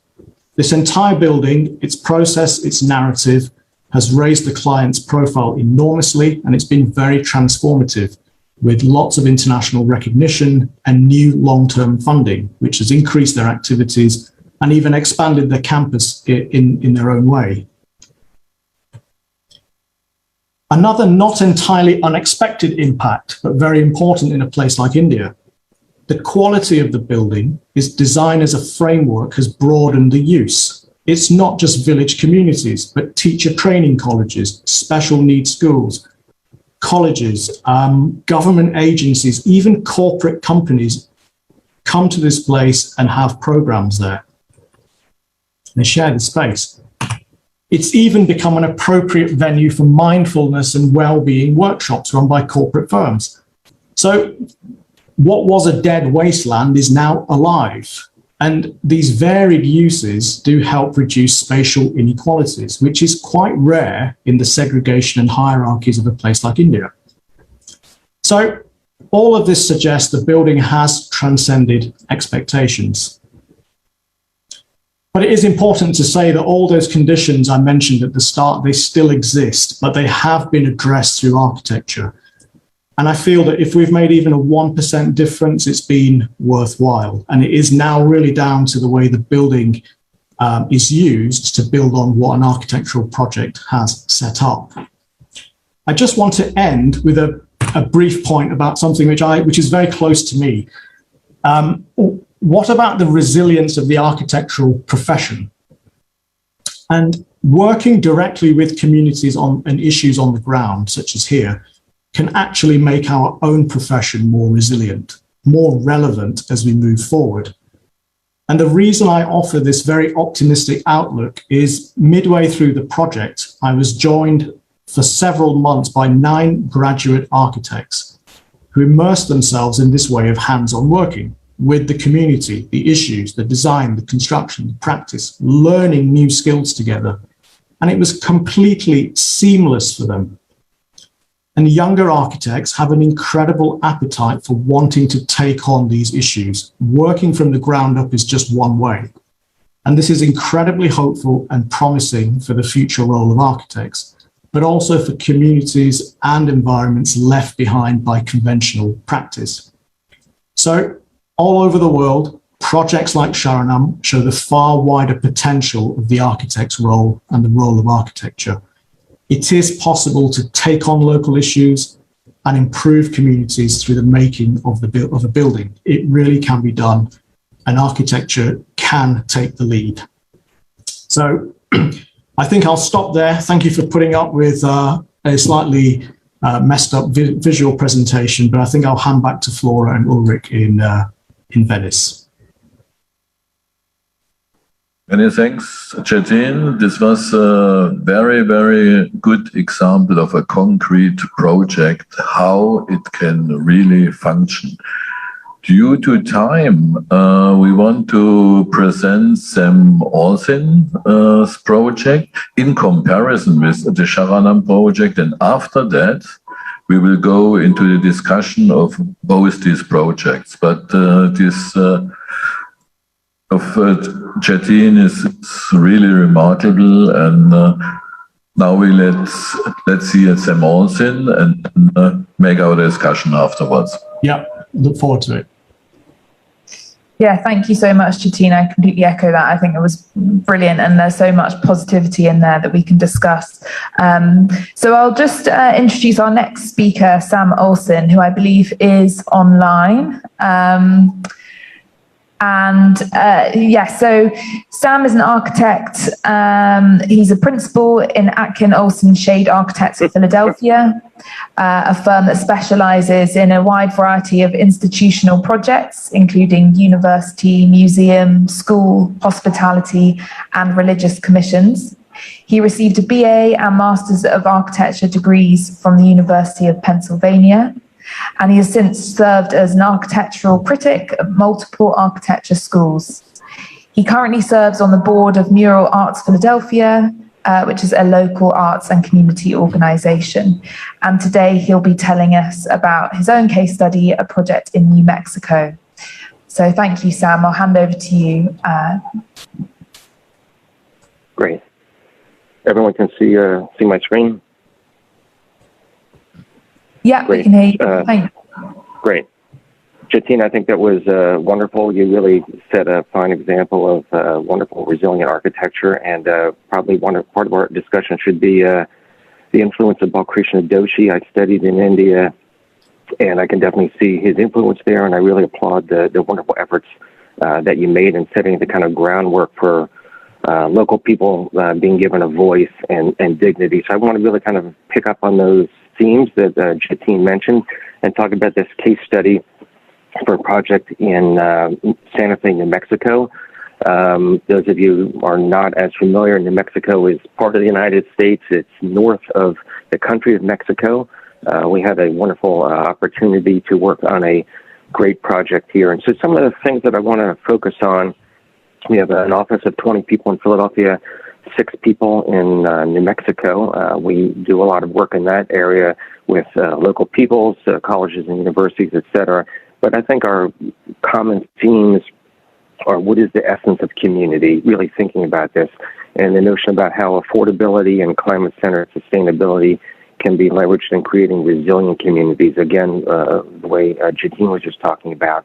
And of course, because a lot of these projects are relatively new, we're really talking about innovative ways of thinking about housing and the ways thinking about innovative technologies. We still haven't quite figured out how to evaluate the project success, all these projects. So I think that'll be something that we can talk about as a group. And then the ideas of community buildings, promoting cultural, social, and economic resilience. It's really all these themes in the local context. And the notion about local people being given a voice. This is a charrette where various people of various ages, even young people, were given little blocks, so that the notion of thinking about how do you build a community could be thought about on a micro level and a three-dimensional level. So the project itself was to build 80,000 square feet of affordable housing on 5 acres of land, 65 rental units. This upper square here is the state of New Mexico in the United States. The country of Mexico is right below here. This is New Mexico blown up. In this particular area, Santa Fe. This is the downtown area, which is relatively wealthy, and we're in the southwest, which is the Sala Yard site. Sorry, Sam, just to interrupt, sorry. We can't see your PowerPoint. We can see your desktop that shows, I don't think you've quite clicked it open. The Venice, it says Venice 2021, but we can't see the presentation. You can't see the presentation? No. You've shared your desktop, I think, maybe instead of the PowerPoint. It says you were screen sharing. Hang on a second. Let's try again. How about now? Yes? Brilliant. Perfect. Thank you. Thanks. All right. Then let me go back a slide then. Well, let me. If we're on this one, this shows the downtown Santa Fe area, and the demographic here shows that the average age is 33 in the area we're looking at. The vast percentage of the demographic is Latino, and the average median home value is only $162,000, which is not much money for the United States. You can see the downtown area is much wealthier in this area. So we're really dealing with a young, predominantly Latino, and predominantly less economically fortunate community.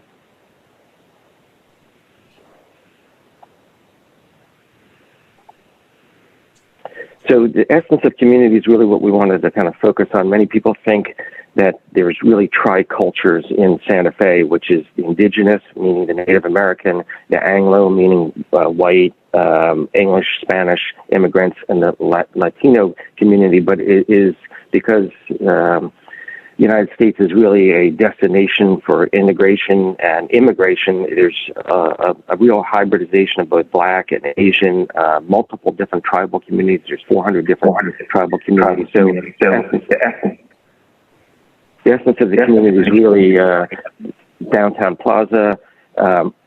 Many people can no longer afford to live in the downtown area. They've been marginalized and moved to the outside. Gentrification, this is a destination for people with second homes in the Santa Fe area, so that many people in the Hispano community, which is Latino, Hispanic, and Native American, have been forced to the margins. And then the creative arts community, which is really the maker spaces. This is a project about making not just artwork, but baking, car manufacturing, fabrication, and how these people who are interested in fabrication can really create a home for themselves. It's a geographic center of the city. It was an old manufacturing and wastewater treatment plant, as I mentioned, and it's a notion, how do you reclaim the space to make it something special? So the upper left and the lower left shows what most people think about what Santa Fe is like. And I think what we talk about this is kind of cultural appropriation. This is the classic adobe where mud is put over top of bricks, much the way Jatin talked about it in India. And so much so has this culture been appropriated that Santa Fe, New Mexico, has standards that all new construction generally in most neighborhoods need to be done in this adobe style. And as a result, you have this homogenization of architecture where everything is this brown or off-tan look, and it's really mimicking this building, the Governor's Palace on the lower left, which is 400 years old. So our site on the right-hand side is much more about contemporary materials and not cultural appropriation. This was an old warehouse site. There's a lot of use of corrugated metal, ribbed metal, wire mesh, steel trusses, etc. And we were more interested in thinking about resilient communities that aren't trying to do cultural appropriation, but much more about what are the most readily available materials that are made out of recycled materials that are cost effective, and think about how do you create a neighborhood like that. So as Jatina talked about, none of these things happen overnight. We're talking about 9 years so far in this project where Creative Santa Fe and Artscape began research on creative live work community. It wasn't until a not-for-profit, the Interfaith Housing organization, won the commission to take over this site, this 5-acre site. The city of Santa Fe donated the 5 acres, which really helped the project gain some traction. We were awarded the commission to be the architect. There were some federal low-income housing tax credits, which really helped move the project along. And construction began last year, of course, right in the midst of COVID, which added to the dynamics and troubles in order to kind of move the project forward. But I'm going to show you where we are right now, because we are scheduled to actually have some families move in Thanksgiving in the United States, and then later by Christmas time, the project will be fully occupied.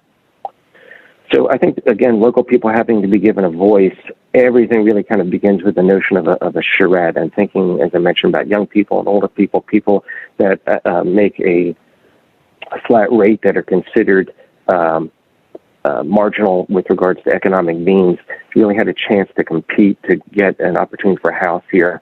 So the notion about community collaboration, looking at the site from the beginning, because there was nothing on the site at all, it had been cleared. And then 30 local artists really sat down to help us figure out, well, how do we manage water? How do we manage solar orientation? How do we manage site access? And then also, again, thinking about what Jatina said, the notion of separating privacy from community. What is your space? What is shared space?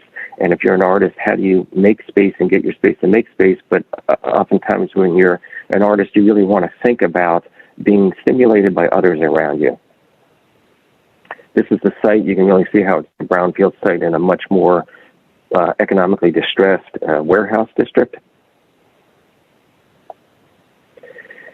And really kind of sitting down, again, with these kind of building blocks and thinking about how do you put a building together? How do you stitch together the notion of urban infrastructure and create a site that is meaningful?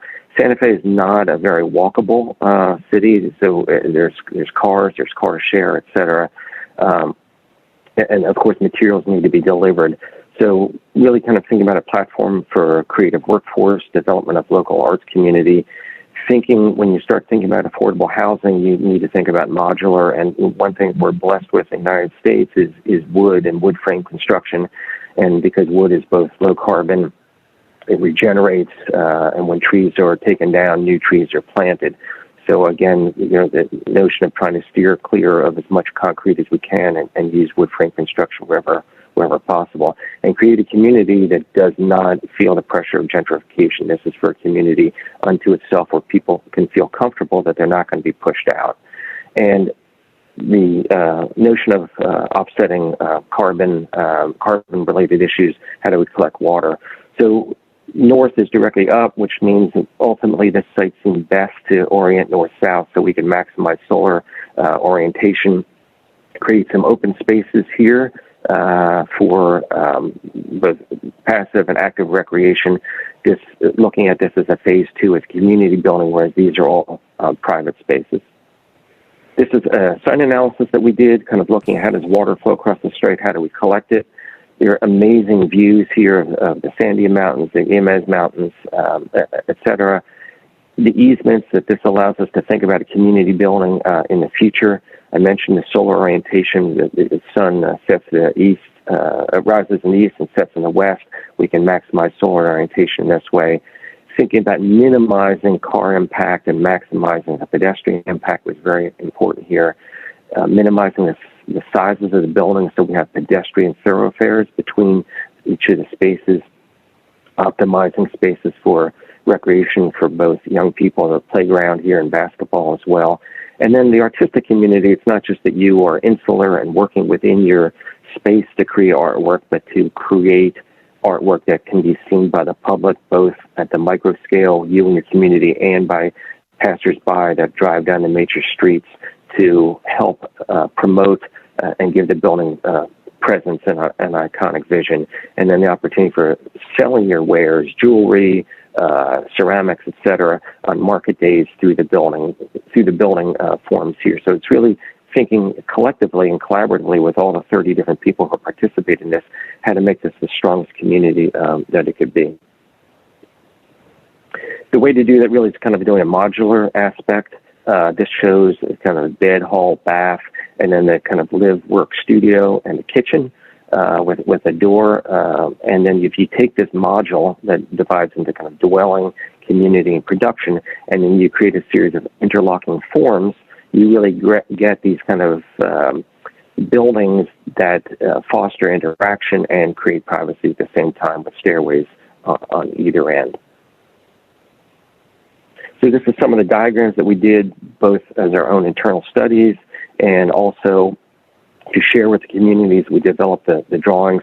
Much as Jatine talked about, New Mexico can be extremely hot. It can also be cold in the winter times, but during the hot months, creating a brise soleil, a kind of pergola across here that creates shade, and then solar panels facing here on the south face take advantage of the solar orientation, and the double height and single height spaces create some variety. This shows that the proposed artwork on the ends of every one of the units. So this is the kind of final rendering that we showed to the various funding sources, showed it to the client, showed it to the community. This is the phase 2, the community building here. You can see the effort taken to both add plantings, create the basketball, the playground spaces, that even though it's a modular approach where the buildings are repeated, each one has its own unique character with the artwork, with the solar, with the porch in the front, and then the surrounding spaces around it. This is, again, some of the final renderings that shows how the buildings are going to be painted color, the solar shelves here to both create light shelves to bring light inside and create some protection for the south-facing windows. Introduction of many more trees here. Again, it was a sewage treatment facility. This is a complete transformation of the site. And this is that thoroughfare down here on the bottom where it can be set up on market days for the artists to sell their wares and exchange ideas. These are some photos that were taken in July, these ones on the left, again, using wood frame construction, the deep porches. Later, the weather barriers have been added to the buildings. Unlike Jatine's, this was not built by the community, but the community was really involved in the design. This is a local construction company that employed local and indigenous people, but not people who actually lived in the buildings. These were taken in earlier this month in October that show the building forms, the shelves, the windows that have gone in, and then the beginnings of these kind of public spaces in between. So we're getting close to finishing the construction. Really shows how the forms are really coming together. And so now we're getting to the point, I think this is really the kind of last slide, about what the artists have been up to. They've been thinking and been hoping this project was going to come to pass for some time. Many of them are involved in both abstract art, and some are in more literal, and especially into narrative art that will allow them to start thinking about using materials and working on a major scale, on a mural scale. Here you can see corn, Native Americans, the kind of tribal dress, etc., that are influencing some of the ideas here about what these murals are going to inform to decorate the outsides of the buildings. So this is really kind of the last slide, and I'll kind of turn it back over to Flora and Ulrich to think about. These are the kind of questions that both Jatine and our firm have kind of generated, thinking about shared values, the essence of community, affordable housing, what kinds of materials do you choose, how do you get people who live there and who are vested in the communities to think about making it something they can feel proud of. I think, again, the notion of dignity, not forcing people to live in a community that they don't want to, but making sure they have a voice in it from the beginning so they really feel proud of it and can continue to make it evolve for them. And then I think we all want to talk about this kind of benchmarks of success. What are these facilities going to look like in 5 years, 10 years, 20 years, and have we taught people new skills to allow them to duplicate these ideas as they move forward, and promoting the cultural and social and economic resilience here, because I think this is really not just about climate resilience, but about cultural and social resilience, to make sure that we're creating something that doesn't use more resources than we have and can be something that we can all be proud of. Thank you. Yeah, thank you very much, Sam. And I propose that we can leave your questions on the screen, that we have present the questions. Can I open up to questions from the audience? So if there's anyone who has any immediate questions about either of the projects, please do either unmute yourself and ask, or you can type into the chat. That would be great. Yeah. In the meantime, perhaps we can just dive into the discussion. Yeah, here we have it. Very good. When looking at the first two questions of Jatine as well as of Sam, I think the important common point is formulated by Sam. How can shared values define the essence of a community? For me, it was very, very convincing in this respect, the approach of Jatine to involve the local community from the very beginning. And I think also for other projects and discussions about resilience, this shared value point is essential.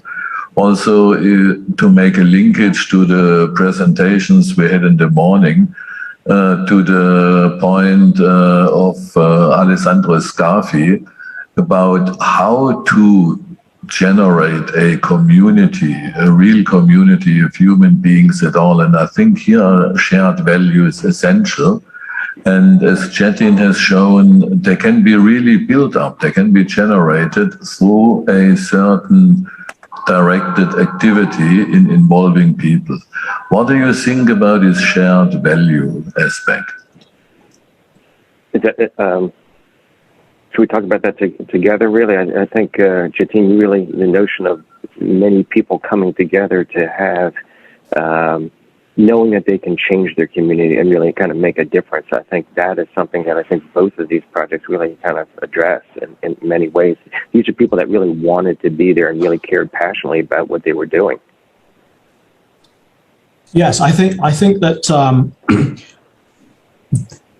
the collective act of learning and building together and especially building your own space or a space that has been that will be created for you, for your community, that is so rewarding and transformative just to be involved. I mean, when you have communities who are from a lower socioeconomic background, in Sam's case, who are totally marginalized, downtrodden for generations, as in what I had to do with, just to involve people, that's respect. You know, that's the basis of even thinking of shared values, respecting local people. And I think that is such an ethical and such a virtuous thing just to try and do through architecture. And the economics of building, particularly commercial building, don't allow you a space to do that. I think a lot of architects would love to do this, and particularly to build affordable housing in the United States, what Sam is doing. That's no joke, absolutely no joke. So I take my hat off to you. I think it's wonderful, but it begins with respecting local people. One of the projects that we didn't show is Winye, which is a tribal community expansion that we did for Native Americans not far from Santa Fe. And in that case, we actually, people there had been living in trailer homes and modular homes, and the whole notion of cultural passing down traditional building traditions had been completely lost by the young people. And by introducing the notion of creating homes from baked clay, very much again in India, and then every year is an annual cultural tradition to put a new smooth coat of mud on the outside. It's both in essence of building and it's in essence of making a structure. And so we kind of got involved in that, and it's really been a wonderful way to move away from the modular or prefabricated traditions and get into something that's much more about the local culture, which we love seeing that kind of thing, because again, I mentioned there's 400 different tribal communities in the United States, and everyone has their own culture, and they should not be marginalized and put in manufactured housing, which really doesn't make sense from resilient economic, ecological sense whatsoever. Yes, absolutely. Oh, you mentioned that the local skills and traditions have been lost. Is there a particular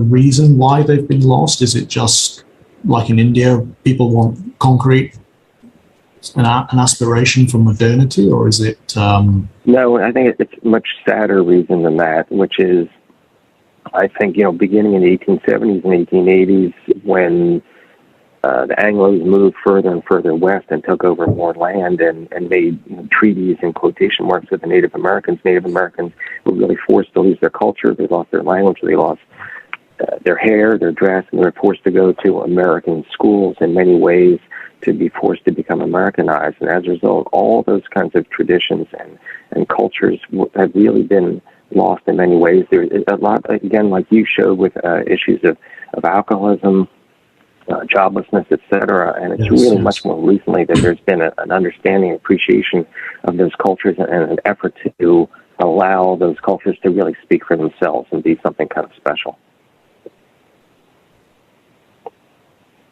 Yes, I think that's a really good point where you raise about culture speaking for themselves, and how it's possible to do that through architecture, through building, through design.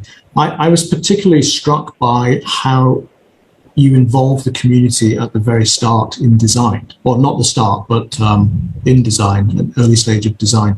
Is that something you could tell us more about? Because I did find that very, very difficult on my project, because when you ask people... We got to run through and clean anything up before the ownership group shows up. Mm-hmm. Whomever they are. Want to make sure. Okay, sorry. Is that something you could tell us more about? Because it was very difficult to do that in Sharanam, and it had to be very targeted for very specific cultural things. But from the photographs you showed, it seemed like you really had the community round the table, and you were really discussing planning and concepts and massing and pure design. Well, I think Right. I think the advantage that we had is that we knew we were doing 65 units. We knew generally what size they were going to be. And if you make a little modular block that represents that size and shape, it allows people to move the different pieces around almost like little puzzle pieces and put them in a way of either stacking them or aligning them and thinking about solar orientation, et cetera. And really, then you can evaluate the pros and cons of those 65 blocks. What do you achieve in certain ways? What do you lose in other ways? I think when you do a project like yours, which was a larger community building, and I love the integration of waterways and natural light between them. Yours is in many ways a more sophisticated project that really required you to kind of take more of a lead on those ideas and then help, I assume, bring the community along about why what you were doing would make sense from a design point of view. But then I really like what you talked about, learning from each other, which I think is fantastic, because even though some of those people were semi-skilled, they brought some knowledge that you didn't have in how you put a building together, and you really exchanged ideas. And if you don't have that mutual respect, you're really not going to get anywhere. Yeah, ideally, it is collaborative with local people. If you come in as with a top-down approach, you may end up with a good building, but it might not be valued or even the right building for the community. That's an interesting point you mentioned. I often, at the start of my talk, I said building further resilience into communities, because I'm sure you found this as well. A lot of marginal, impoverished, downtrodden communities, they have got resilience in order to just survive and face just survive against all the daily threats and pressures that they have to deal with, whether it's poor governance, appalling environment, bad housing, whatever it is. These guys already have a ton of resilience, but they're just not allowed to thrive. They're not allowed to flourish in any way. And one of the things I found was training local workers in precision building skills. They picked it up so quickly. There was no need for masons to go to college for 6 months or 2 years, as you have to do in the UK. They learned it in 2 days. When we were setting out the building, I thought that was the most difficult thing. I turned up from England with lasers on the site. And of course, in that ridiculous hot sun, you cannot see the lasers. But some of the masons who only knew how to use a trowel, they knew Pythagoras 345, and that we set up precision, absolutely perfect right angles to set out the building. And the amount of things that I learned from them, just practical skills, improved the design and detailing of a building. It just does. How far can you push it? And once you have the workers buying in, the architect is listening, is incorporating our ideas, you've got total 100% buy-in, and you can really start pushing boundaries. So a lot of the detailing on the building would have been several notches lower if that collaboration was not there. The quality of the building would have been much lower. Could have been much more rustic. One of the things that I like about what you had done was when I studied with Doshi studied with Louis Kahn. Louis Kahn taught at University of Pennsylvania, which is where I went. I see the Kimball Art Museum in what you did, and one of my favorite buildings. And mine as well. And I think what I learned when I was there is that how do you take, just as you were saying about the use of laser, how do you take these sophisticated ideas and geometries, bring it to another country and community, and use it in a way and distill it to its essence and really figure out the notions of shade and shadow that you were talking about as far as creating places to deal with the climate and use the local materials in order to achieve that as well. And I think that was great to see that. One slide that you had up just for a very short amount of time, probably what we should talk about is, and actually it's not mentioned here at all, is challenges. And I saw you had the word sabotage, you had the issues of kind of caste and communities, et cetera, coming through that. Maybe you can kind of talk about some of the, we can exchange ideas here about the challenges we faced in trying to put these projects together. Yeah, I mean, I'll be very upfront about it. The client, a concrete building would have been fine here. Just a bog standard concrete building. For the client, a building was a building. And a lot of the issues which I've presented, I never shared with the client. So the client is a non-profit organization for whom this building was built. Because one of the things I was really fearful of was bringing up this whole idea of employing local people, whether they would immediately equate that as in an economic way, saying, no, it'll be a waste of money, the construction funds will dry up. Concepts of dignity, never raised it ever in any client meetings. I mean, as far as the client was concerned, it was about, you're going to get a good building with a good story.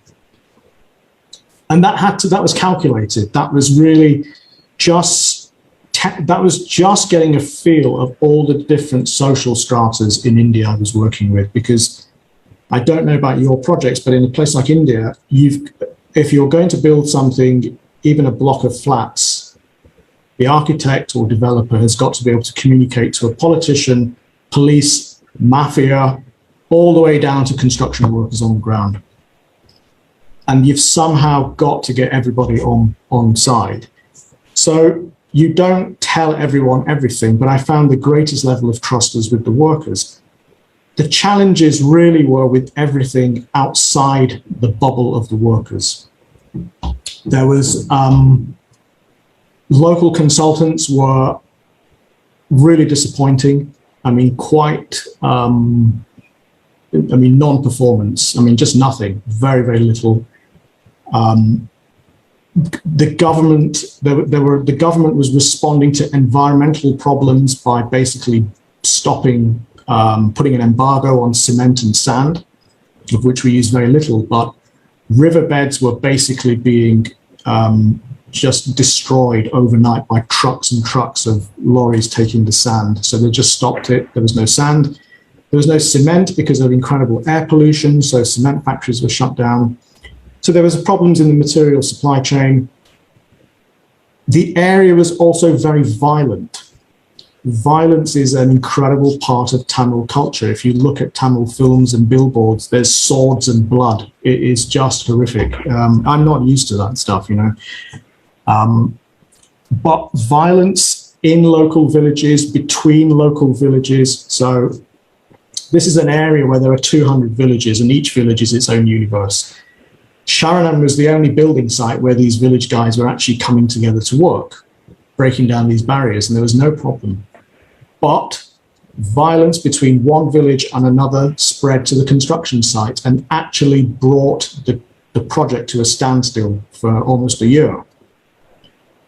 And there's very little you can do about it unless you, again, speak to local people. And what happened was basically a worker on the building site, I did show a photograph of him, he had a real desire for perfection. He wanted to make his precasting unit so perfectly, so beautifully spot on, he could not tolerate another mason working in a really slightly shoddy way. And this was the thing. When we talk about training, what level of training, what level of standards do you want to achieve? And a lot of the workers wanted perfection. They saw what was possible, but some didn't care. And unfortunately, that spilled over into violence out of the building site, and it comes back onto the building site. And he was, the mason in question, a hit squad was sent to kill him on the building site. Wow. To murder the mason on the building site at a time when everybody knew I was on a plane back to the UK for 2 weeks. Now, what happens when local violence spills onto a building site? It has to go to the client who believes in all these sort of boundaries and social boundaries, and we don't talk to village people, blah, blah, blah. When I came back from England, a mob of workers was gathering at the gates, and I was actually quite nervous about what was going to happen. The construction site has been stopped for a long time. There's been violence. People have lost their jobs. And what happened was they just wanted to talk. And they came to the construction site gates and they said, "We're sorry." That's all they wanted. But in the hierarchies and spatial and social segregation of Indian culture, by not communicating, if you don't communicate with different levels of people, then that conveys power and authority. But look what they missed. They just wanted to say sorry. So a lot of the problems were, when it came to village, the local people were completely easily resolved. You could negotiate them, you could get around it. The problems were really outside that bubble. Right.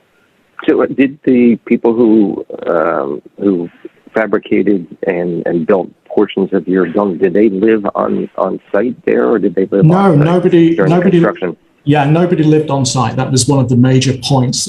Before starting the project, I did a lot of research on construction practices in India and the way people are made to live on building sites, and the health and safety issues of that. And the exploitation that comes with it was one of the things that I wanted to tackle in the construction. So it was very important. We employed only local people and everybody went home at 5 o'clock. So nobody lived on the construction site. And that was very good because it created a sense of creating an ethical building site. For us, it's normal. We are in the UK and the US, we have regulations controlling this. But in India, you create buildings, as you know, it's all hours of the day. So creating an ethical building site was very, very key. And I think that's where a lot of the values and ethos of our project were really put into practice in the actual It's making. interesting that it's such about a kind of point of pride that people would be willing to resort to violence if they felt that their creation, everything they invested in, was being diluted and not being built with professional standards. And so kind of bringing everything up to a mark that everyone felt comfortable with was incredibly important. Yeah, we have different sorts of criteria that make it more challenging. You can see these things take 7-8 years to do that. We also have union versus non-union issues. We have issues of fighting to be first in line to get your unit. You can all these things are really done with a lottery system. There's 300-400 people trying to get 55 different slots, and it's a tax credit project, which in the States are low income tax credit that has to stay at a low rate for rent for 30 years. And then the developer gets really reimbursed by the federal government. But after 30 years, these units become market rate. And so they get opened back up again. So it's a different methodology of working. Did you face any pressures? I'm thinking more about the land now, your site. Did you have any sort of competition or pressure from local developers? Was there any sort of market pressures you had to face? Well, I think that's a good question. I think a lot of this has to do with the politics, as you said. I think this certainly could have been sold to a developer, and it could have become market rate housing, et cetera. But I think because this was donated to a not-for-profit community, you curried some votes by the constituents by giving the land away to a not-for-profit developer to do something big. And I have to say, even though it's on a former sewage treatment facility that we've reclaimed, it is adjacent to where all the trash trucks and recycling trucks go. So it's not going to be a super wonderful destination for market rate housing, but it's definitely a great place if you can acoustically screen it away from where a waste hauling facility is. So I think everything kind of finds its place, but by far trying to figure out, and I'm glad as an architect, it sounds like you had a bigger role here. We didn't have to choose the people, but once the people were chosen, we really wanted to work with them to figure out how could they be part of the process and really come up with a design that they could feel proud of. Was there any scope for local people to design the interior layout of the units to make changes? I mean, is it a flexible layout? Everyone commented on it. Everyone really knew and helped us define that it was a very fluid space. It wasn't a defined living room, a defined bedroom. It was a workspace that had high ceilings. People do sculpture. People need spaces to vent.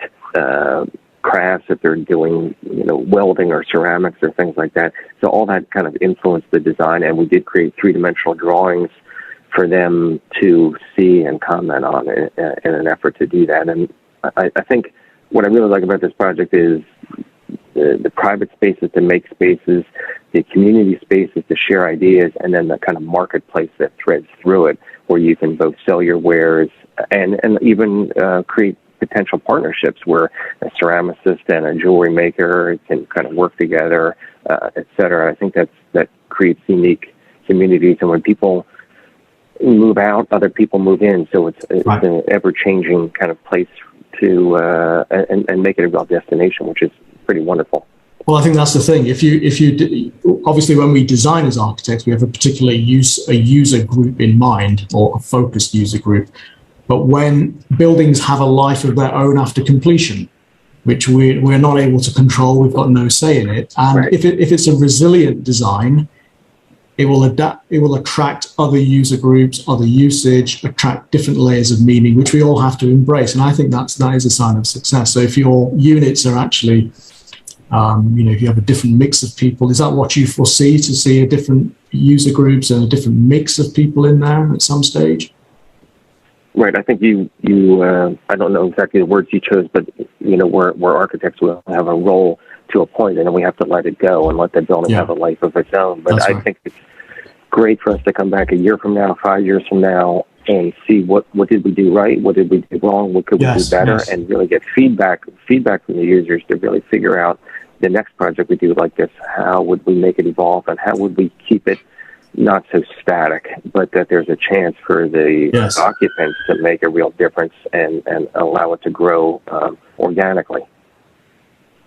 I'm really hesitant to interrupt your discussions. It's been really interesting listening to you both compare as the projects and ask each other questions. So thank you for sharing some more information about the details of the challenges you face, and it's been very interesting to listen to that. I'm just aware there are a couple of questions that have come in from the audience. The first being for Jatine, have you had any requests for projects similar to Sharanam? I know we've spoken about it being a model before, but could you maybe expand a bit on that? Yes, I've had a number of projects, and they are basically what I do. What I get is clients who are basically non-profit, community-based, schools, or even private clients who own land, and they want to do something with the community. And I have had. We do have live projects in the office. The question is always, it's a marriage between the client's aspirations and the community's in mind. And sometimes that has to be worked out quite early. There are projects in India to do with an orphanage, a shelter for mental health, which is an equally disturbing local context to work on the ground. There's a sports facility in northeast India, which is in the middle of China, India, Burma, Tibet, so culturally in the middle of everything, where it was a sports facility for a school. But when we looked at the local community, the local area, we found that in a city of 1 million people, there was not a single playing field or even a place to walk for people. So it's become a community sports facility. And there are projects in different parts of the UK and in Ireland where we're looking at opening up private land for the health and well-being of local communities. And that is something which is happening post-COVID. People recognise the value of being outside and not being trapped in their homes. All of these projects involve communities. They're all different. The sites are very challenging, and the aspirations are kind of hard to define and attain. I have to say that everything's at a very early stage, but there have been projects, but they're tough. As Sam was saying, these projects, when you deal with communities, projects you're talking long-term projects. We're talking 10 years. Yeah, exactly. And I suppose similar question for Sam. Do you think you could take Siley Yard and apply some of the, even if it's just the methodologies, the ways of working, do you think that there'll be kind of space for that to be applied to other community projects in the future? Though I completely appreciate that this is not a quick overnight process. It takes years and years of planning and working with the community, which is such an crucial point, really. Absolutely. I think this is a great opportunity to continue to think about this. We're not working on a housing project right now in the Philadelphia area, but we're working on a school called Youth Build. It is a school to teach young high school dropouts the building trades, including masonry, metal fabrication, carpentry, etc. And they're in this school. It's an adaptive reuse of an empty electric substation, about having the kids actually do the majority of the work fitting out this school, because as you can imagine, some urban schools, there's issues of vandalism and there's truancy, etc. And I think if you can teach urban youth that have been marginalized and are not getting the opportunities they deserve to learn a trade to make them employable and have their own families, etc., this gives them a chance to actually make a difference and create this sense of pride and dignity that we've been talking about. I really think in the United States especially, there's been a loss of interest in vocational training. Everyone, quote, needs to go to college, and that it doesn't work for everybody, nor should it work for everybody. I think we have devalued plumbing, HVAC, carpentry, masonry, etc. We need to bring those trades back and make them something that's valued and valuable, and make sure those people have a chance to build their own communities so that they can contribute and create a more equitable place. Yeah, that's really helpful. Thank you. And that actually goes very smoothly, transitions very nicely into our next question, which is about local skills being lost. That's something we've talked about today already, but how can we encourage young people to stay in an area, to take up old trades, whether they're, traditional, like tile making in Jatine's case, how do we encourage people to get involved in those kind of things? Question for both of you. There's got to be an incentive. There's got to be an incentive. There's got to be a purpose for learning those skills. So it could be anything from being a trade which is respected and valued by society through salary. I always tell the story of when I was working in London before I did this project in India. The site foreman used to turn up on a £200,000 Ducati motorbike, and I used to take the bus. If you have skills in the construction industry, you will be handsomely rewarded. But you may not be seen, it may still be regarded as a dirty job. Yeah. So I think somewhere society has to value the act of making, whatever it is, whether it's masonry or woodwork or being a car mechanic. You need those skills and they have to be valued by society. But like Sam says, going to college seems to be the be all and end all. Yeah, well, I think the creation of mentors and role models are huge. If people grow up without understanding of an appreciation of family structure and somebody they can rely on, all the recruiting that we can do is going to be lost. I think having somebody come to your school and try to recruit you into a trade school is really important. But if you don't understand the value of getting up at 6 a.m., showing up to a job site at 7 a.m., it's going to be challenging. I think that's what we're seeing, and I think it's very important to see the success at the end of the rainbow. I mean, I have it with my own kids. Like, it's taken them years to wake up on time and get ready to go. But maybe if you have a Ducati motorcycle at the end of it, that's the pot of gold at the end of the rainbow to look forward to. No, definitely. Well, I think it all plays into this idea of resilience as well, doesn't it? Really, how can you keep a community resilient? And there has to be some kind of longevity with all these things we've been talking about, things being carried forwards. Michael was saying earlier, going into the future, facing forwards, not backwards, which I think is such a great quote from today's workshop. I do have another point on that, Flora, if I could jump in. Yeah. It's that this is where materials and the way society thinks of materials becomes key, because in a place like where you have, if you have an aspirational society like India, which has become sort of modern overnight and people have become very rich, modernity means concrete. Now, it doesn't mean concrete in the way it's used in the UK or the US in very fine ways, very lean and even sustainable ways. It just means masses of concrete. So you make a modern building that will last for 50 years, and when it rains, it doesn't leak. It's solid. It's not going anywhere. It's an investment, and concrete is seen as a trusted investment as a material. Something like earth is considered old-fashioned. Those roof tiles I showed in the presentation, they are perfect in terms of climate. They're aesthetically beautiful. Local people think of those as backwards. Nobody wants to make them. I mean, just think about it. The whole of South India is covered in those roof tiles, and I found one person after going for 100 miles village to village who could still make them. And that's in 20 years. And traditional materials are just considered, backwards. It's a status thing. And somehow we have to crack that. The materiality we have to crack. Yeah, I think a lot of it is to do with mindset, isn't it? And educating people and making people more aware, of these things. And that's actually a theme that's been running through today's workshop. Changing mindsets, education, keep coming back to those kind of points.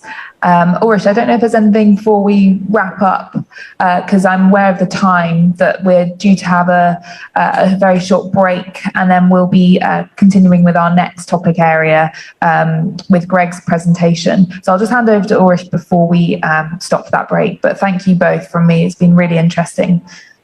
Well, this was very interesting also in the context of our workshop that we started in the morning with the general frame with Khalid, that we went on the mindset deepening issue with Alessandro Scarfi as regards our heritage in terms of mindset. And now, in contrast and as a complementation, that we continued with your two very concrete projects, how to really build up communities, or at least to try it. So this is a very good continuation. We will and many thanks for this. Last but not least, many thanks for you both for this, because the work also of our working group is living from these concrete projects. And before we continue going into our break, I want to announce the third concrete project. This is, as Flora indicated it, is a large system. So if you consider it in a formal way, you had case studies of two smaller scale systems which were successful. Now we are looking we are looking into the future, into a very large system, the New Orleans Bayou region, comprising many different communities, and a high degree of complexity as regards a large system. Your approaches were already quite complex in a local concentration, so to say. And now we have the comparison. What happens if we have a plan for a very large system in comparison?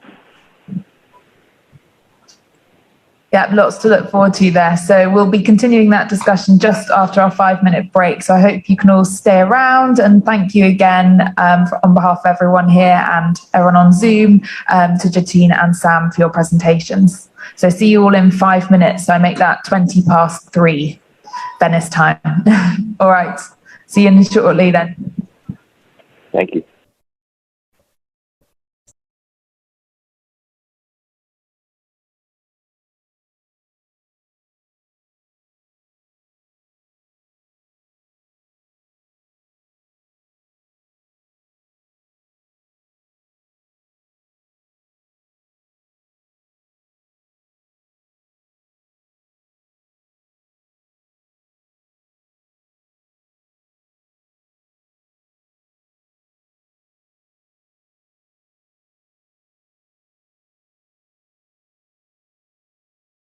So welcome back. Sorry, the break was rather short, but I hope you managed to get a drink at least or something. So yes, as Ulrich just mentioned, we'll now be shifting our attention to focus on a large-scale marine infrastructure project, which is led by our next speaker, Greg DeLorme. So this project's just starting up. Greg will tell us more about that, but this will be an interesting comparison so we can see how to build up resilience for a larger community or system. So I'm going to stop sharing my screen and invite Greg to start sharing his, and whilst he's doing so, I will introduce him.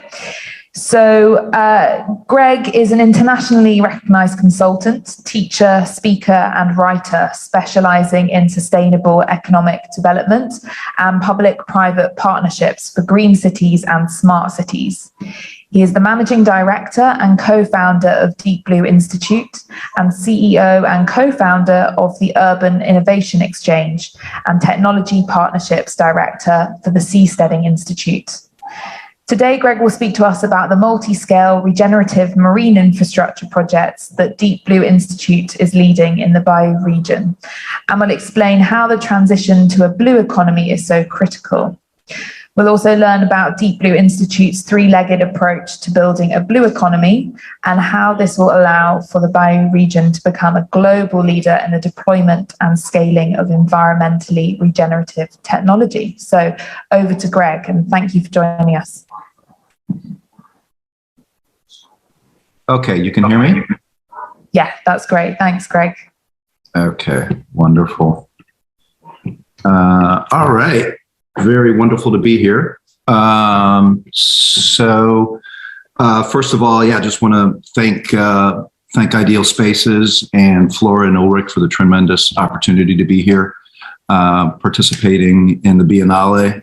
This is wonderful opportunity to talk a little bit about what we're doing in New Orleans, also reconnecting with some wonderful memories of working in Italy and being in Venice. I actually was at the 1998 Venice Biennale, helping out to set up as a graduate student, set up the exhibits at the Arsenale back then. So wonderful to be back in this capacity and to be able to talk about the work of Deep Blue Institute here in New Orleans and what we're hoping to accomplish, and hopefully relevant to some of the things that the other speakers have been talking about in terms of these different types of interacting systems and here with these large systems.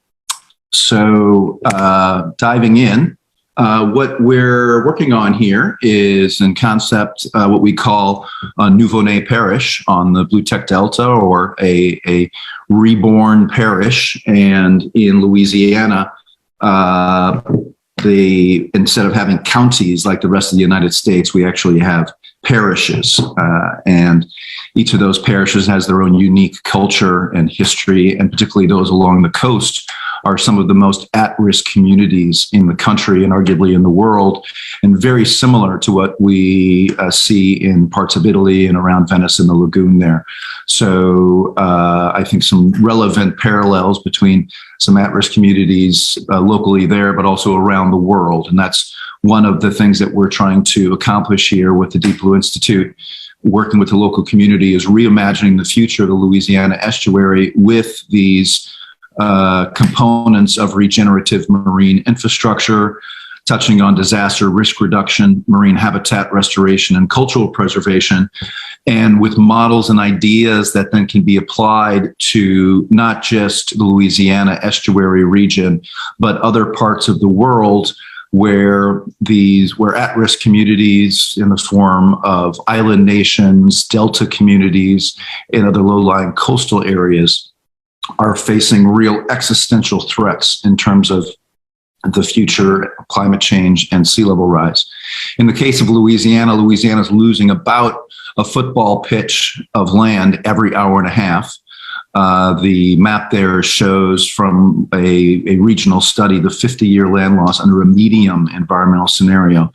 And many, many of these areas are highly populated or have these small communities, again, with unique cultural aspects of French Cajun language, Zydeco, and other types of music, festivals, and unique cultural manifestations that include escaped slave communities that were established 150 or 200 years ago, Native Americans, as well as other sorts of unique cross sections. So in this case, we're looking at an area that but 2,250 square miles that could be lost over the next 50 years. And to be perfectly frank, probably will be lost. So I think one of the unique things about the work that we're talking about here is the key word is adaptation. So many of the things that we're talking about cannot be changed at this point. This is the new normal for the Gulf Coast. So this was 3 weeks after, in 2005, 3 weeks after Katrina hit. 50 levees and floodwalls around New Orleans had failed with Hurricane Katrina. And again, these levees were breached with Hurricane Rita. So that was 2005. The 16 years to the day this year, we were hit with Hurricane Ida on August 29th. And here in New Orleans right now, we're still seeing recovery efforts. New Orleans was not directly hit, but the outlying communities, particularly to the southwest of New Orleans, were heavily hit to the point that you have Lafourche Parish, where cities like Cutoff and Morgan City are located, where the power grid was completely destroyed. It cannot be repaired. So what does that mean in terms of rebuilding resilient infrastructure and rethinking what infrastructure and resilient communities look like in these areas moving forward in the age of the climate change crisis? So a lot of the history of this area started with another natural disaster back in 1927, which was called the greatest peacetime calamity in the history of the country by the then President Hoover. That inundated 26,000 square miles in 107 counties in 7 states, and really changed the face of river management and the management of the entire Delta. It was essentially the watershed moment where they decided to channel the Mississippi. So in response to that, the Mississippi was enclosed with levees all the way out into the Gulf. And what that did, among other things, was stop the sediment cycle and essentially put us in a pattern where we needed to maintain those levees, and the land behind the levees was forever changed. And that's when things like the process of subsidence began. And that, in part, is what is exacerbating our challenges now, is not only are we dealing with things like king tides and storm surges and heavier rainfall, but also subsidence that is lowering the land behind the levees. And when flooding does happen, that flooding is exacerbated. So in general, some of the challenges we're looking at are coastal communities disappearing, along with the cultural heritage that I mentioned, this increased flooding, storm damage, and the economic dislocation that goes with this from the destruction and from people having to move. Land loss is exacerbated by that subsidence that I mentioned, the storm surges, and the interruption of the Mississippi's annual sediment deposit cycle, which we're now starting to look at in terms of opening up the levees and trying to restore that sediment cycle. We also, at a watershed scale, we have nitrogen and phosphorus pollution coming down from the entire Mississippi watershed all the way up to Minnesota and Missouri and Illinois and those places. That's destroying lakes, rivers, and delta ecosystems, and that's happening around the world, but particularly is impacting the Gulf when all of that nitrates and phosphates get to the Gulf and cause these harmful algae blooms. So there's over 400 of these worldwide. And essentially, they are hypoxic dead zones, which completely kill all of the plant and animal matter in the area where the harmful algae blooms occur. In 2019, it was estimated that the harmful algae bloom in the Gulf was almost 8,000 square miles large, and that's in America. That's as big as 2 of our small northeastern states. And then from that, we have tremendous food loss so this is impacting a lot of different systems, including food systems. So over 235,000 tons annually of seafood and other losses that are occurring from these sorts of hypoxic events.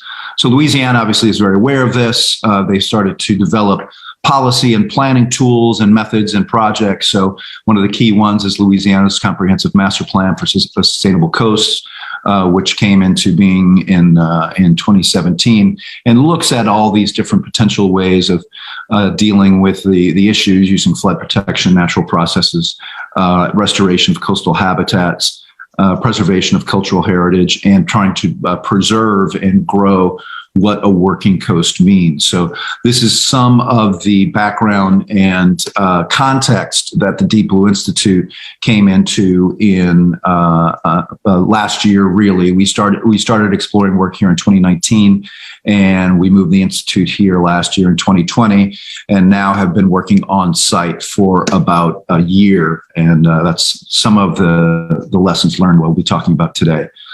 All of this is very much in line with the United Nations disaster risk reduction that's going on.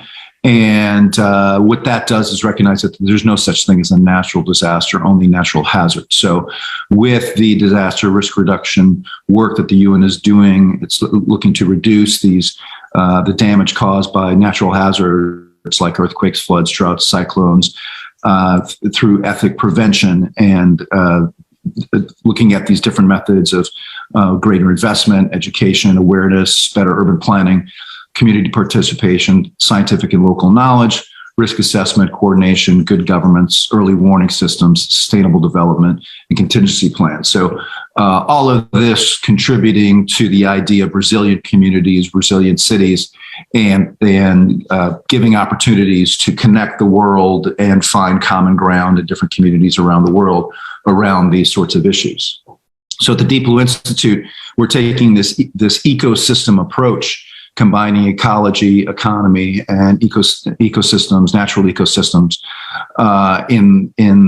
to bring together ideas of economy and industry, environmental health, education, training, cultural history, science and technology, and government policy, and work with different public and private entities in public-private partnerships, and also bringing to bear networks from around the region, around the country, and around the world, and certainly interested today in particular to be sharing with and hearing from our colleagues around the world that are working on similar ideas and concepts, and setting up dialogue and exchange on these solution sets and ways of dealing with these issues.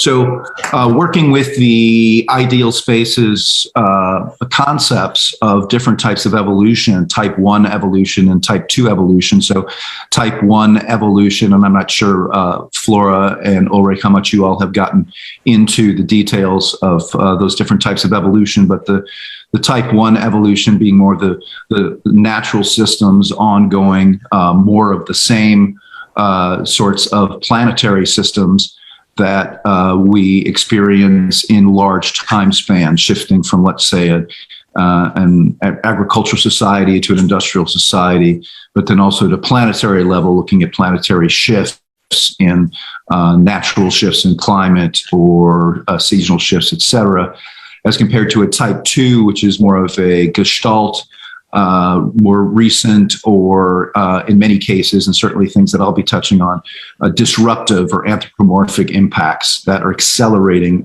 geomorphic changes. So in the case of the Louisiana Delta, these type 1 are, again, these natural systems, planetary scale.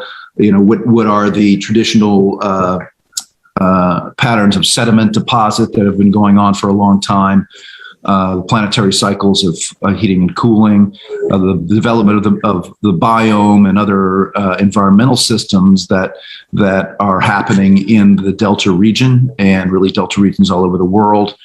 And then the ocean currents and atmospheric currents that are influencing regional climate and also impacting things like the longevity of ice caps, et cetera.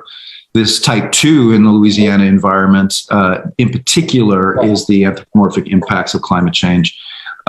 disruption of the riparian sediment cycles through the construction of the levees on the Mississippi, the subsidence that's occurred, and then with the destruction or loss of the habitats along the coastal area in the form of the death of cypress groves, the saltwater infiltration, either from engineered infrastructure like canals that have been dug to create access between the Mississippi River and the Gulf and the petroleum activities that go on there, that these are all things that are destroying these coastal habitats and exacerbating, again, things like saltwater infiltration, but also the bulwark of barrier islands that protect the coast.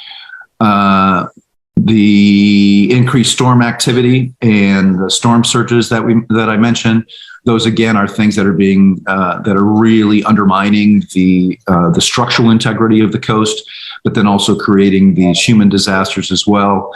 And then the accentuated tidal activity that's coming with climate change in the form of king tides and storm surges. So a lot of things that were happening anyway, but now are being accentuated by these human interventions. So this is sort of an overall view of what I'm going to be getting into in detail, looking at the specific areas of environmental impacts, economic impacts, and sociocultural impacts. But the general idea is that this type 2 evolution is exponentially accelerating the impacts of the more gradual and subtle type 1 evolution. So the various things that I mentioned that are sort of happening, the world is a dynamic place. The world was changing, but it was changing at if you will, a planetary rate. And that gives ecosystems time to adjust and to adapt and for vegetation to evolve and all that sort of thing. With these type 2 evolution elements, we are accelerating this rate of change and starting to exacerbate or trigger these tipping points, these major changes, which include concepts or things that are already starting to happen, major ocean current shifts. At some point, we're going to hit a tipping point where plants actually start to reduce the amount of CO2 that they're absorbing, which will drastically exacerbate the CO2 issue in the atmosphere. Polar ice cap loss that we're already seeing, which is reaching dangerous tipping points. And now even methane loss in the permafrost areas of Siberia and the Arctic regions. So methane, as we know, one of the worst greenhouse gases. So all of these things are, in many cases, are things that at this point we really cannot stop. So the reality is we need to be looking at the adaptation potential for these sorts of changes. So looking first at environmental factors, the major one that we're focused on here is that anthropomorphic climate change and how that is accelerating these fluvial changes in the river that necessitating coastal and fluvial engineering and exacerbating unsustainable agricultural and fishery activity. So in these diagrams, basically what we're working with, and I've been working closely with Flora and Ulrich on this, is relatively trying to communicate with these arrows and these different interactions graphically and hopefully clearly the relative size or impact of something like anthropomorphic climate change with respect to fluvial evolution, which is more of that type 1 evolution, and then the coastal river engineering, which is happening in reaction to the combination of anthropomorphic climate change and natural fluvial evolution, and then these unsustainable agricultural and fishery activities. So what are the different relative interactions between those? I'm not going to go into every single one of these since we don't have that much time, and we can also leave that for discussion. But I understand this presentation will be available through Ulrich and Flora, and looking very forward to following up with our colleagues on any specific issues that we want to get into. But again, general idea being, how do these relative elements and impacts and evolutions relate to each other, and how can we start to better understand them so as to come up with solutions or develop strategies to react to that. And this really brings us to the work that Deep Blue Institute is trying to do in Louisiana. So in a future scenario of environmental factors, how can regenerative blue technologies have create a different future where things like unsustainable agriculture and fisheries become a much smaller element in more regenerative policies. The anthropomorphic climate change is something that we can't do a whole lot about at this point, particularly as it relates to delta areas. So the hope is that with the regenerative blue technologies and policies, we can better control and respond to, again, adapting. Adaptation is the key word running through our work. We can adapt to these anthropomorphic climate change. We can adapt to the coastal and river engineering that in some cases need to happen in order to protect these communities, and respond to the fluvial evolution that's going on as well. But do this in a way that that creates a more regenerative, a more resilient society, and with that, economic opportunities and sociocultural preservation. So that's the particular the potential in the environmental aspect. Looking at the economic impacts of what's going on here in Louisiana.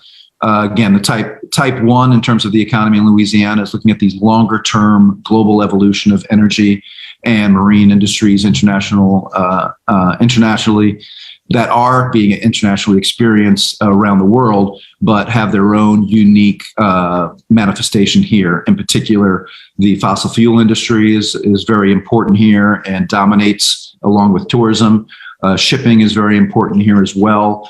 And all of these things are certainly impacting the Gulf area. And then in type two, which includes also perhaps the most recent and dramatic of the impacts, is the COVID-19 impact on the local economy and the disruption that has had on the tourism industry. But certainly there are other things going on that with the new administration and the hope that there will be some more sustainable environmental policies that we can rely on. So again, this overview of the economic factors. Currently, oil and gas and tourism are really dominating the local economy. Environmental management is also becoming an important part of what we're doing here. And then the agriculture and fisheries, which very much is related to the tourism industry in terms of the food culture here. But oil and gas is having a disproportionate impact on the environmental quality and on, as a result, on fisheries and agricultural activities. The number 5 there, I think, is particularly important, that the two major economic drivers in the area, oil and gas and tourism, are really at odds because the oil and gas has a tendency to disrupt or destroy some of the habitats and disrupt the activities, particularly nature tourism, ecotourism, that Louisiana is so well known for. So again, here in the economic factors, we're looking at how can environmental management, blue economy, and all of the different types of new blue technologies and ideas that Deep Blue Institute is trying to bring to Louisiana, things like clean energy and more sustainable agriculture and fisheries, how can all that be the new big driver in the economy of the area, reducing in the upper left there the impact of oil and gas, and creating economic opportunity with clean energy, and supporting the tourism industry better with healthy natural habitats for growing seafood and other sorts of things that support the food culture and the ecotourism culture. And then in the cultural impacts, again, there are regional shifts that naturally happen all over the world in terms of people moving around, particularly in the United States. People are moving around for jobs and for shifts in the economy. There's growth and expansion, et cetera. But in Louisiana, the cultural impacts are really more acute in terms of the loss of local communities and cultural migration and displacement because of the inundation and destruction of coastal communities from storms, et cetera. So that's particularly painful in Louisiana. And again, something that Venice can relate to in terms of the impacts of tourism and too much tourism concept in Venice, turismo, terrorismo, that tourism actually can have very negative impacts on disrupting, destroying, and diluting the cultural identity of the local area. So that's something else that Louisiana is dealing with, particularly in these areas that are experiencing physical disruptions to their world.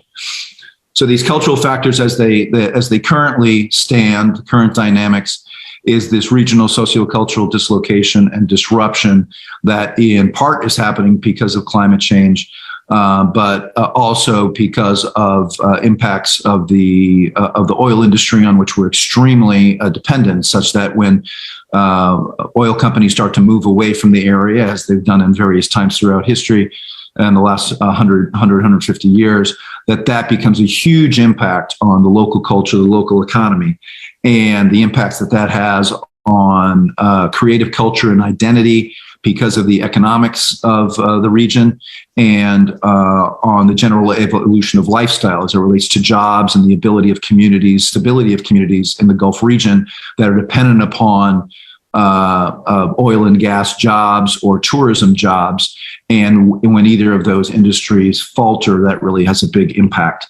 So the national and global evolution of cultural factors as well as something that is going on here, but really, and I think particularly important for Louisiana and New Orleans because so many people feel a particular connection because of the jazz or the visits that they've made here, that there's an opportunity to create a better link between the food and music and history that New Orleans has created and the place that it holds in a lot of people's hearts around the world. So that's certainly one of the things that we're thinking about at the Deep Blue Institute. So in terms of future dynamics, what we see as opportunity here is the adoption of a more regional, more regenerative lifestyle that reduces the dependency on oil and gas and tourism, and can really reinforce this creative cultural identity of food and music and festivals, et cetera, and can also impact this dislocation that's happening into, again, to a certain extent, inevitably happening in terms of these coastal communities, that with ideas that touch on even things like floating cities and floating infrastructure, but also aquaculture, mariculture, and new industries that can diversify the economy, that this gives the communities on the coast tools to not only stay in place, but to have a sustainable lifestyle and to protect their culture. So again, as I mentioned before, the overall ideas with the work that we're doing is to reduce these type 2 impacts on the local culture and economy, et cetera, and create a more adaptive approach to the coastal resilience and a brighter future for the coast, which right now is there's a lot of reasons to be afraid of folks living in these communities, what their future could be in terms of economy and culture, et cetera. So diving down, we go to a deeper level. I'm going to spend a little bit of time looking specifically at the potential for blue technologies and policies in the area, and what can we do with blue tech and blue economy.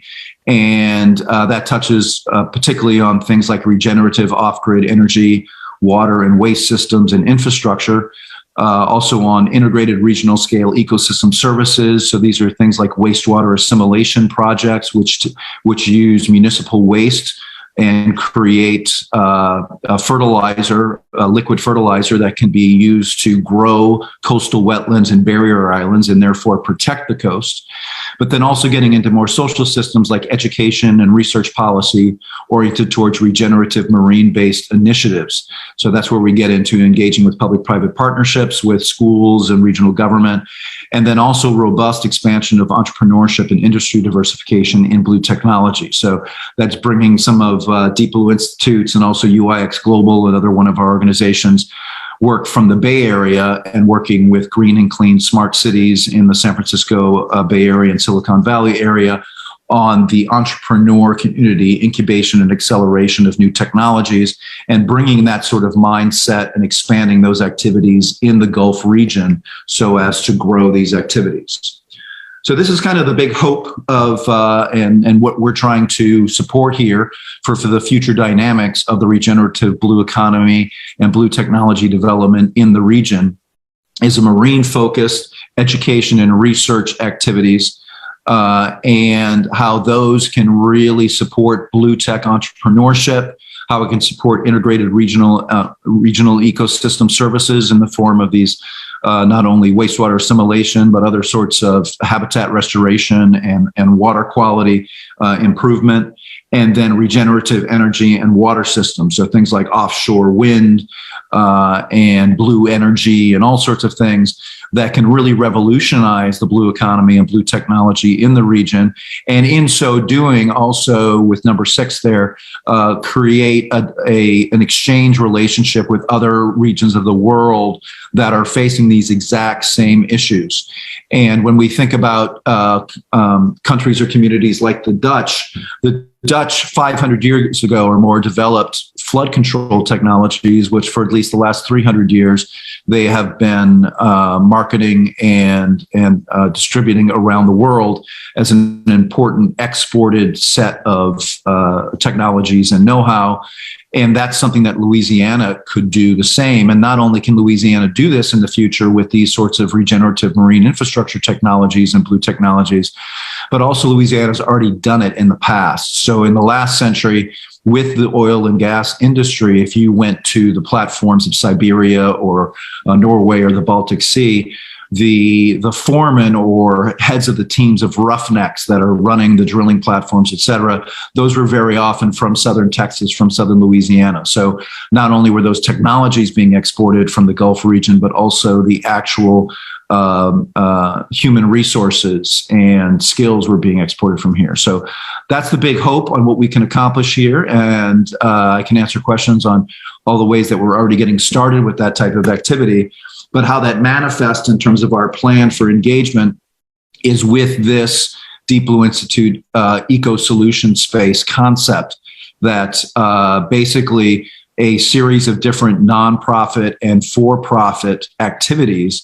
And particularly, we're focused on the bottom right there with these for-profit activities that have to do with consulting activities, advising and defining roadmaps for how to move forward with different types of blue economy projects, operation activities on things like wastewater assimilation or other sorts of infrastructure scale projects, and then helping out and designing various types of projects, and how these sorts of for-profit activities can then support sectors in education, ideation in the form of the Deep Blue Institute think tank, and then moving around to incubation and acceleration of new technologies, and then investment in startup technologies and attracting and growing local talent in the region and developing with the local universities like the University of New Orleans and perhaps Tulane and LSU, developing systems where we are activating local entrepreneurs in the blue economy and helping them to develop the solution sets that the region can implement and scale to protect the region, to protect the culture, to protect the coast, but then also to share those lessons learned with the rest of the world. So all of these pieces together can also support and benefit from a large fund that would be a combination of for-profit, venture, and angel funding of new technologies, but also nonprofit funding for the education and research activities that in the education realm would even include K through 12 primary school, community education, and undergrad education, as well as research. So this all goes towards a regional shift in culture, economy, ecology, and looking to the future and growing future generations in which this becomes the primary focus, facing the existential threat of how this region can develop its own solution sets and ultimately help the rest of the world by exporting those solution sets and ideas and helping other island nations and coastal regions around the world. So these are some of the folks that we've already have been working with or starting to work with, longtime partners like the Buckminster Fuller Institute, One Island Institute, working globally. Solar Heads of State is particularly focused on renewable energy in the Caribbean area. Blue 21 is the Dutch architectural firm with which we worked previously on prototype projects for floating cities in French Polynesia. The Clean Tech Open is a US-based but globally active clean tech accelerator incubator. Meeting of the Minds is a smart cities-oriented organization that's working globally around IoT and smart city systems. Pyramid Foods is part of the food vertical of sustainable and regenerative aquaculture and mariculture, as well as land-based food systems. Comate Resources, a local engineering firm that is leading the world really with technologies around wastewater assimilation and already has projects that have been active for 10 to 15 years. The Seasteading Institute we've worked with previously on the project I mentioned in French Polynesia, the floating cities, and they continue to support the idea of floating infrastructure and floating communities around the world. UNO is one of our key partners locally with their facility called The Beach, which is the UNO Research and Technology Campus on Lake Pontchartrain in New Orleans. And we're very excited about continue to develop our relationship with their facilities there. And then UX Global is our smart cities and community engagement arm that is doing some work in Louisiana, but previously is more focused on things again like IoT, smart cities, and innovation ecosystems for urban areas. So this, for somebody like myself, who is a New Orleans native and just moved back last year to focus on these things and bring to bear my previous global experience, this is something that, for us, the question is, if not now, then when? If not here, then where? And if not us, then who? And really, in the context of our presentation today, the who is everybody on this call and everybody who's interested in these sorts of solution sets that we need to be developing around the world so that we can avoid these sorts of disasters that you see. This is where the levee walls broke in 2005 for Katrina and devastated the city of New Orleans. And this is the future we're facing unless we can really come together as a community, as a nation, and as a global community to address these issues and develop the blue technologies and blue economy models that can help us to adapt to the realities of what is happening with the impacts of global change around the world. So I'll leave it there. Thank you very much for your attention. Direi anche per i nostri amici italiani che posso rispondere anche in italiano se ci sono le domande su questa presentazione. So just saying that can also, with my time in Italy, I can also respond in Italian, either offline or online, to folks that may have some questions on the presentation. Thank you very much. I guess some minor issues here. So let's start with the discussion. Thank you very much, Greg, for this very insightful contribution. My pleasure. So were you able to hear the presentation? Yeah, absolutely. Absolutely fine. We could also see your slides, so everything went fine. I guess there are some minor issues at the Pavilion in Venice. Oh, okay. All right. Well, fine. With that, then, I'll go ahead. I have some discussion questions as part of the slides.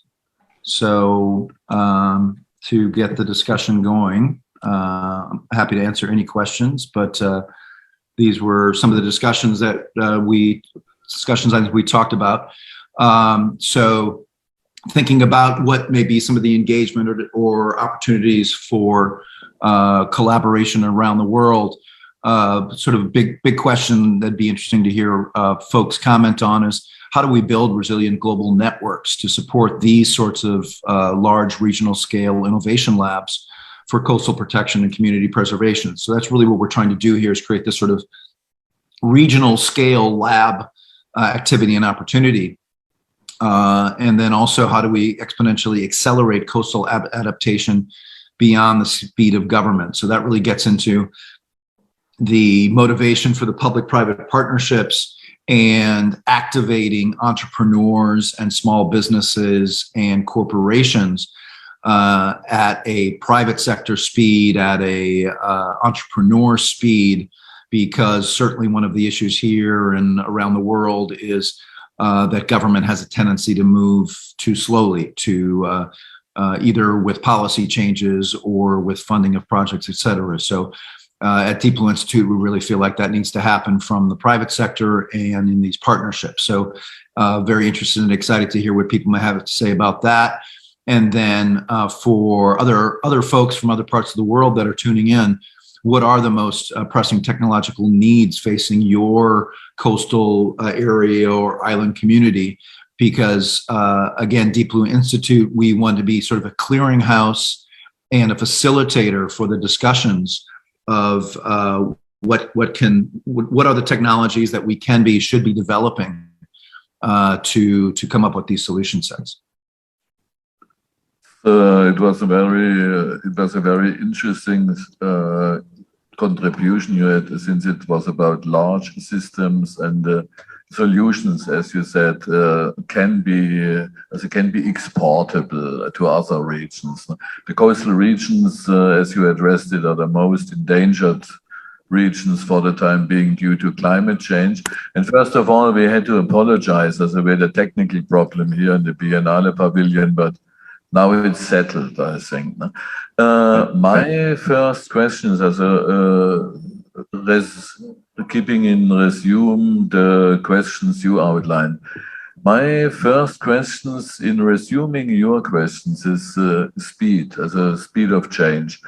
What have been the major obstacles for a development towards what you call the blue economy solution? Mm-hmm. According to your experiences. Yeah. So, like many areas, there are the established economic activities, and as I emphasized here, those incumbent industries are oil and gas, and then tourism. So, in the case of tourism, there's no fundamental conflict between anything that Deep Blue Institute wants to do and in terms of diversification of the economy. But the oil and gas industry here has really been controlling the economy, and arguably sets up of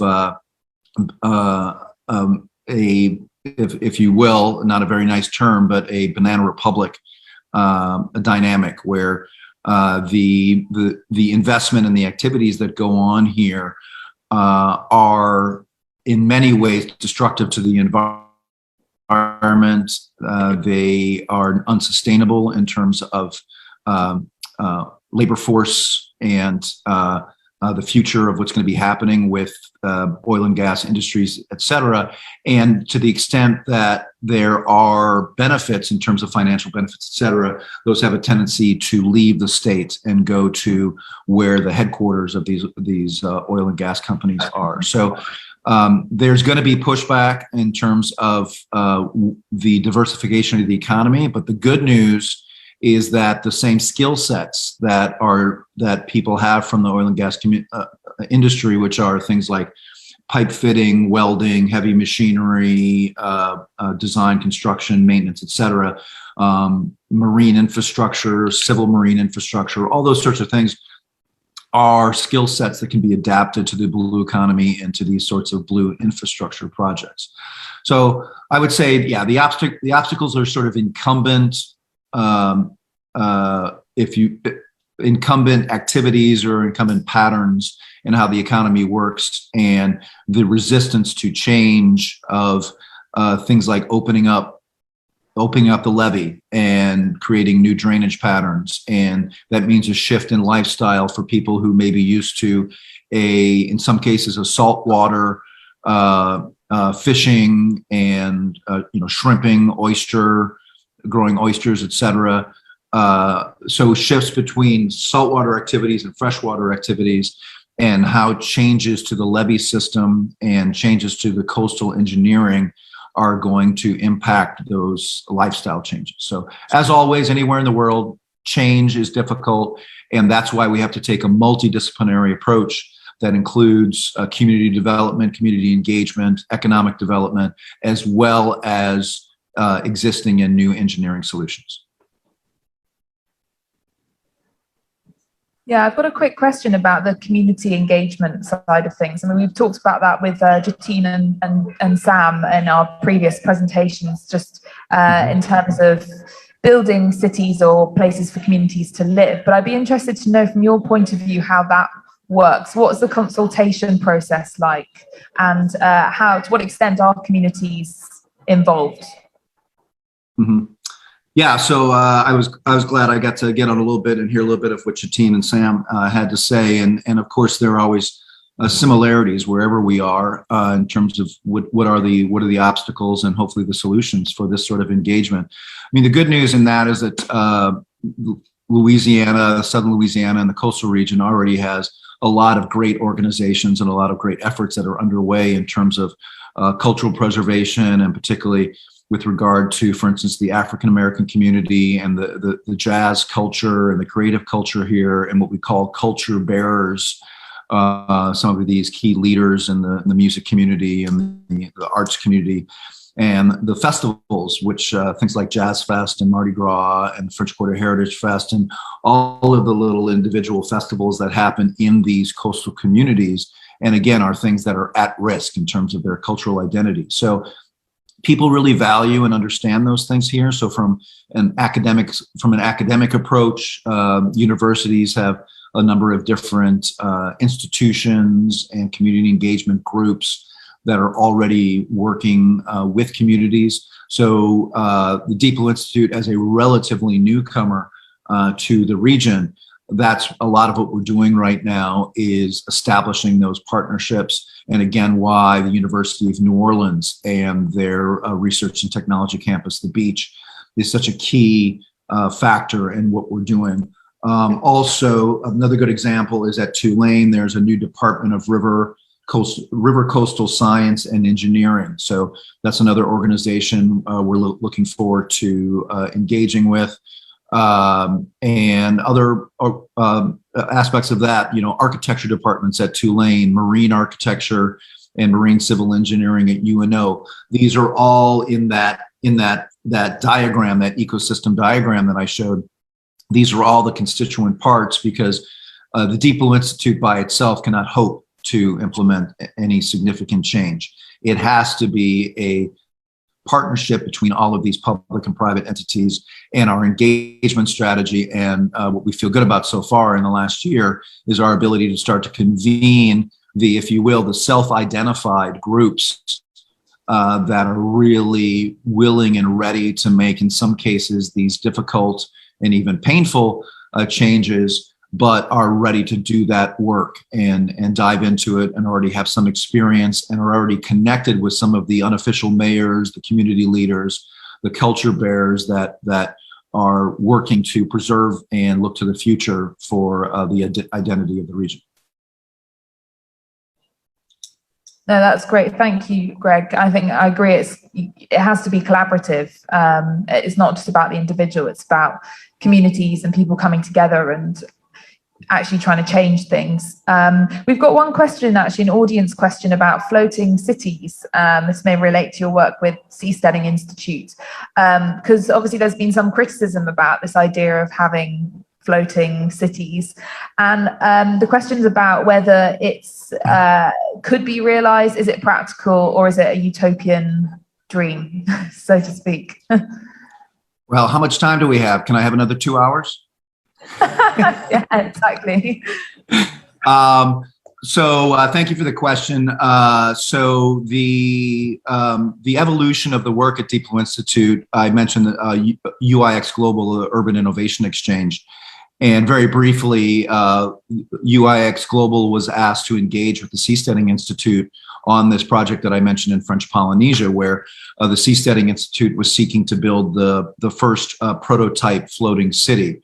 That project was not realized in part, in my opinion, because of some of the focus on the special economic zone, free trade zone sorts of ideas that are also a part of the Seasteading's work that they do. So really part of the concept or the genesis of the Deep Blue Institute was to really focus on just the blue infrastructure, the regenerative marine technology, which is sort of the engineering side of the Seasteading Institute's work, and the global community. There's a global community looking at these sorts of solution sets. So in the meantime, one of the most promising and interesting projects that the listener who asked the question can check into is with the Dutch Port Authority, which is building in cooperation with the Maldives.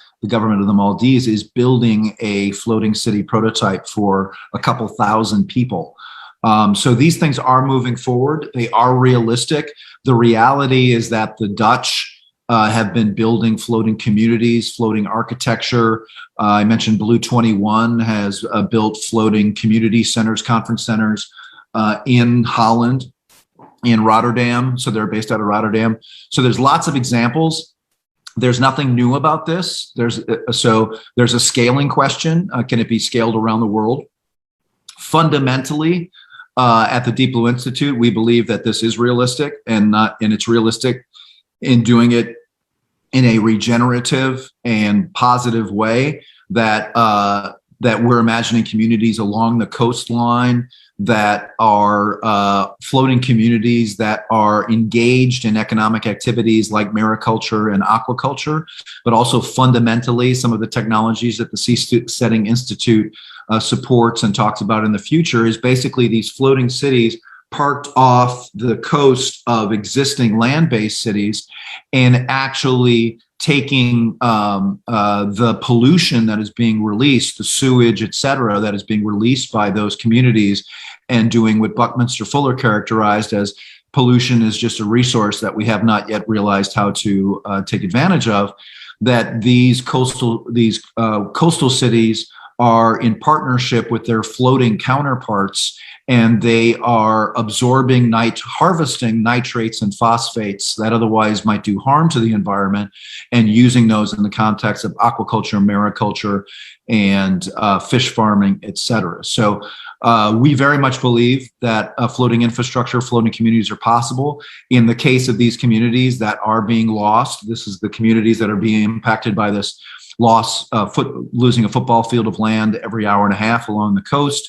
Plaquemine Parish, which is the final parish where the Mississippi empties into the Gulf, has already lost 50% of its landmass.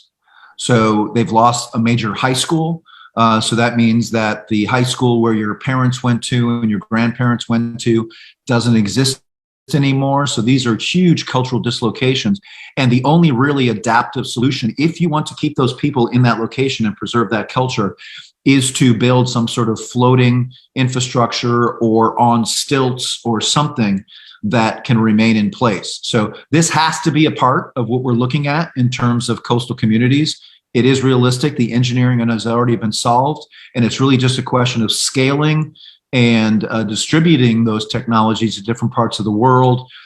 Think the Bangladesh Delta, think French Polynesias, the Seychelles, the Maldives. They need these technologies, and it's incumbent upon us to develop those.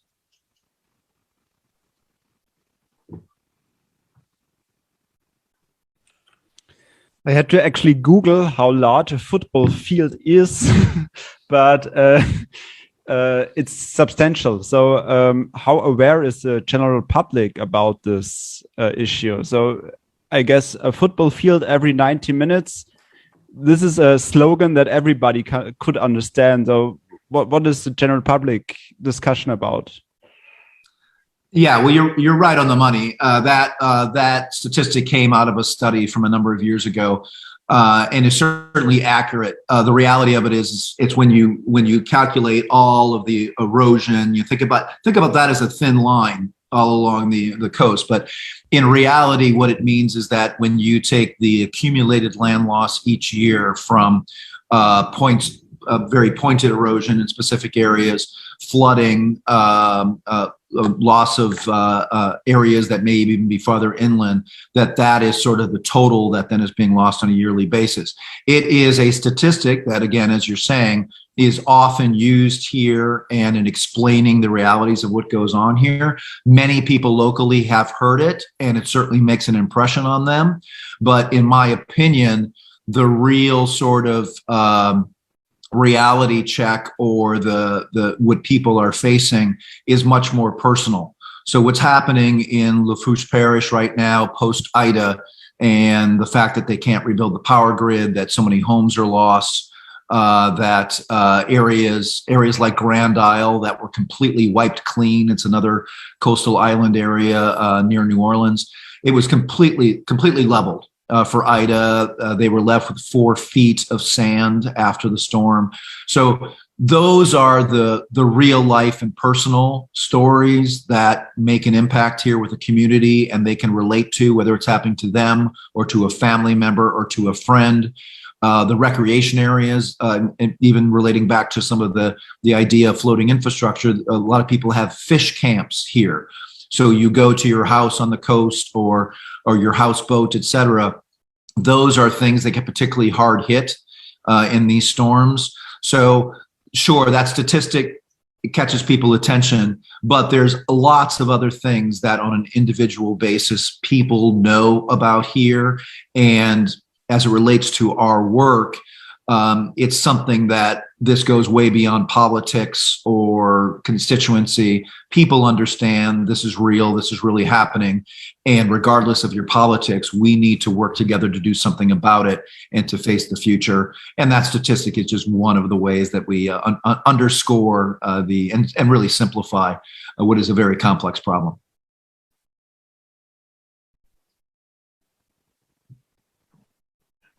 Okay, thank you so much, Greg. I think because we are going to have to wrap up our workshop this afternoon slightly earlier than anticipated, I just want to ask, before we move on to our very short little break before John's presentation, are there any other questions from the audience online or in person? Yeah, and again, Flora, I'm very happy to follow up with anybody. Yeah, that would be great. We'll make sure that the PowerPoint and this presentation's all online with your details if you're happy for us to contact you, and that would be great. Okay, so just check the chat. Many thanks, Greg. No, this was okay. Many thanks. Thank you very much, Ulrich. Thank you, Flora, and thank you again to the Biennale and for the opportunity to be there with you. Of course, I would have loved to have been there in person, and I'll hope to make it sometime soon. I'm way overdue to visit to Italy, and Venice is always one of my favorite spots. So I'm jealous that you're there. I'd love to be there with you, but we'll be sure to do that sometime soon. Yeah, brilliant. No, thank you so much, Greg, and we'll catch up soon. Thank you again. So to all our online participants, we'll just take a very short 5-minute break, and we'll rejoin about 25 past 4 here in Venice, and we will pick up on with John's presentation, which is the final one for today. See you shortly.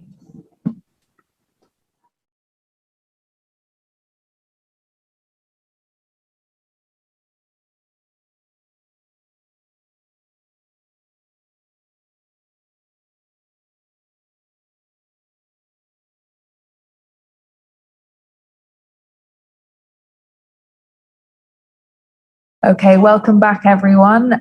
So this is now the final part of our workshop today, and we'll be bringing together everything we've explored in a final chapter, looking ahead to the future, very much inspired by all the positive aspects of resilience in communities that we've been speaking about today. So whether that's lives being transformed through the powers of the imagination, through architecture, through a better understanding of the environment. There have been some very fascinating themes that our presenters have drawn out in their presentations. So before I introduce John, our next speaker, I'm going to hand over to Ulrich briefly to tell us a little bit more about this idea of creative communities and the future of resilience. Yeah, this was it's a radical shift in a way as regards the topics. The future of resilience also relates to beauty. This might sound very, very remote at first sight, but only at the first sight. We need architecture, real architecture for communities. And the architecture relates to placemaking. And if we consider the recent technology-centered and functionalist mindset as regards architecture, we have to speak about beauty, about another kind of architecture again.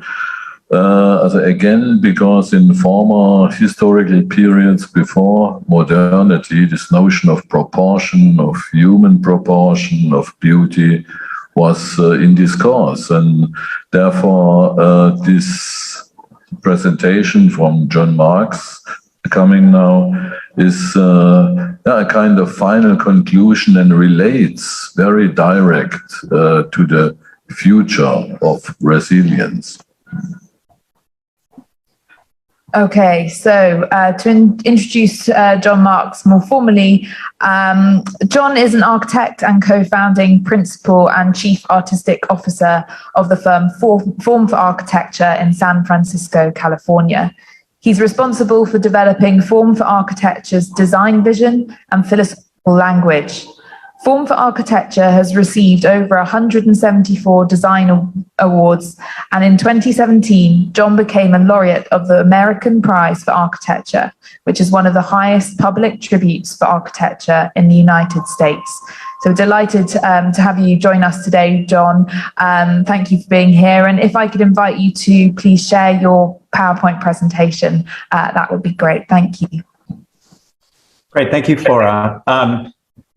Interestingly enough, I'm going to start with beauty, and hopefully if I finish in time, I'm going to end with trash, which will be an interesting juxtaposition. I've got a lot of slides, so I'm going to go through them rather quickly, just in the interest of time. Anyway, as Flora said, Form for Architecture, we were formed 23 years ago. There were 4 of us originally. Now there are 3. One of us retired. When we converted to 3, we shifted to a different sense of the direction of the office, and this is where it relates back. Our new vision statement is, in order to return a sense of humanity to design, we advocate for a rebalancing of modernism with emotional meaning and poetic design. So the world is in crisis, as we all know. There's a lot of issues that we're all dealing with, a lot of technological issues. These are really quite important. And that is what's going to help us make it through all of this and hopefully to a very wonderful and progressive future. It's very common when you get into this discussion about beauty and its relationship to sustainability is to think that beauty is a rather superficial concept. And Christina Murray said in her new incarnation as an editor, it's time for architects to choose ethics over aesthetics. And I would say, that's largely true, but it misses a very important point. And that's about how emotionally driven we are as creatures. And I think it inspired me to come up with a phrase that I think pulls this together.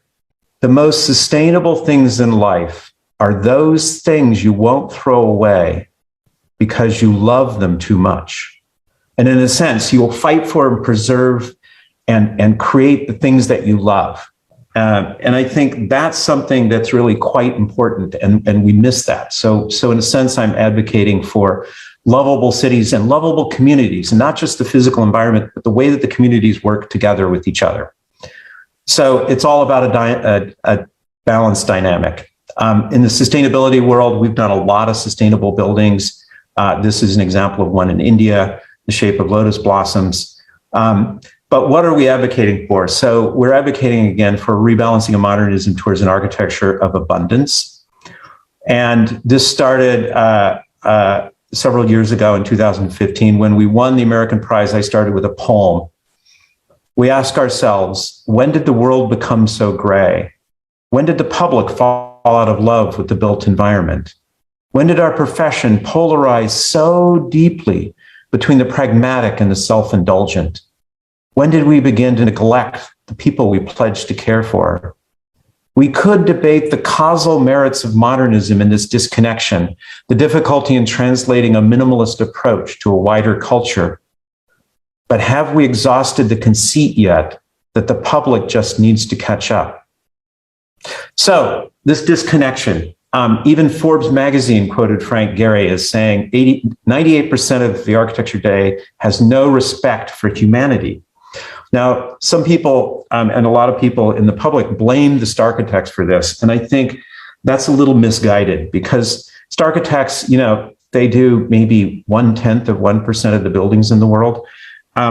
They provide vision, they provide interest, and yes, they can be a little self-indulgent versus self-expressive sometimes, but they serve a great purpose, because in my world, the enemy is not the Starchitecture and that creativity, it's this. And this is 80%, maybe 90% of what gets built. These are buildings in Silicon Valley, or this, or this, or this, all buildings in Silicon Valley. So what has the response been? Sagermeister and Walsh, which is a graphic design firm, created a book with Phaidon recently that was called Beauty. The little quote on the cover is, over the course of the last century, beauty has been displaced by functionality and design and architecture. As a result, something was lost. Beauty not only impacts the way we feel, it changes the way we behave. Yael Reiser, Peter Cook's wife, has done a wonderful set of books on beauty, and now neuroscience is weighed in. Ian Ritchie has also done a series of books. But keeping with the English, Roger Scruton has pushed back on this. And I don't know if you remember the late Roger Scruton. He was appointed the chair to the UK government's Building Better, Building Beautiful Commission. His response is to go backwards, to go back into nostalgic past periods of architectural design. And, so if you think that's only working or only gaining traction in the UK, there's also Donald Trump, who actually signed an executive order requiring all federal buildings to be designed in a neoclassical style. In response, Bloomberg, I believe, commissioned a Harris poll, and they discovered that 72% of Americans chose historicist architecture over modernism. And this was over all metrics of race, gender, age, and class.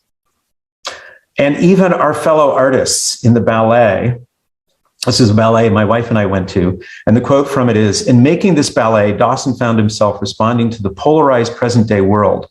He understands the world's opposites, light and dark, humanity and architecture, the individual and the group.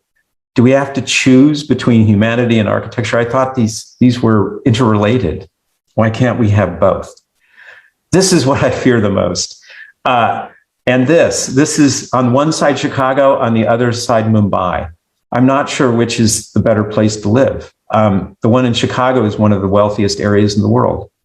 So where does this come from? A bit of it comes from Robert Venturi, from Complexity and Contradiction.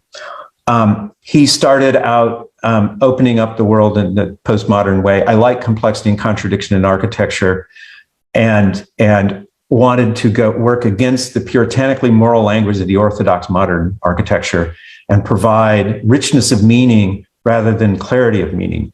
However, as an intellectual, he kept to that. And in the second sentence, he took all of our emotional ability to be artists away. I do not like the incoherence or arbitrariness of incompetent architecture, nor the precious intricacies of picturesqueness or expressionism. So leads to the statement, architects have not been allowed to design beautiful buildings in the last 50 years. It's an odd thing. Robert Venturi wrote Complexity and Contradiction in 1966. The Temptations made a song famous called Beauty is Only Skin Deep. And this changed the world for a lot of people, but it had a very negative effect in the architecture profession and the fine arts institutions. And this was reinterpreted to mean that anything that was beautiful was de facto superficial. And we've been living with that notion that beauty doesn't matter. It turns out it does. So this might go all the way back to Descartes. We have the idea, Descartes uttered the words, I think, therefore I am. The problem with that, well, the advantage of that is the Enlightenment means we have science, we have technology, we have vaccines. But for the last 380 years, have we deluded ourselves into believing that thinking was the highest order of human accomplishment? I would rather say perhaps feeling. So instead of I think, therefore I am, I feel, therefore I am. But I don't think feeling goes far enough. I think it should be I care, therefore I am. So how can we make people care about their environments at a greater level than they do today? This idea of the linear, logical, verbal thought process versus a non-linear, intuitive, and visual, creative process is part of this dynamic. In architecture, to be considered arbitrary is perhaps the greatest sin of all, but arbitrariness is where the human heart lies. It's a balance equation, perhaps, between beauty and function, but this might seem like a balanced graphic, but this is what we really do. It's all function and not enough emotional meaning. So inevitably, you have to get to a conversation about brutalism and minimalism and the romance of emptiness. These are watercolors I did many years ago that celebrate the romance of emptiness. But as they apply to buildings, it's a little more problematic. In Malta, there are good poetic versions of minimalism and brutalism. In Malta, you have these wonderful abstract forms in the landscape, in the buildings that are quite simple. Renzo Piano did a beautiful and poetic, sort of minimalist and perhaps even brutalist civic building there. Louis Kahn at the Salk Institute are great examples. But when you take the poetry away, you get the emptiness of minimalism. The challenging notion of a reductivist approach, and even the Barbican, which is very brutal, it has to search for the humanity there. So why not just poetic as the thing that links them together? It's not about the style, it's about what you do. So we started an aspect of advocacy. There are 6 things we've been doing: emotional meaning, the absurdity of beauty, second century modernism, cultural vibrancy, and then creative communities. Emotional meaning, we started the Architects newspaper in 2015 with a little essay called Emotional Meaning, the Intangible of Architecture. And at the Venice Biennale, collateral event in 2016, with the European Cultural Center, we did a series of visual poems on emotional meaning. And the visual poems were intended to be a visual version of an architectural design philosophy. We talked about human scale, about placemaking, about emotional meaning. And then with the Architectural Review, we did an advocacy monograph called The Absurdity of Beauty, Rebalancing of Modernism, to talk about wild civility.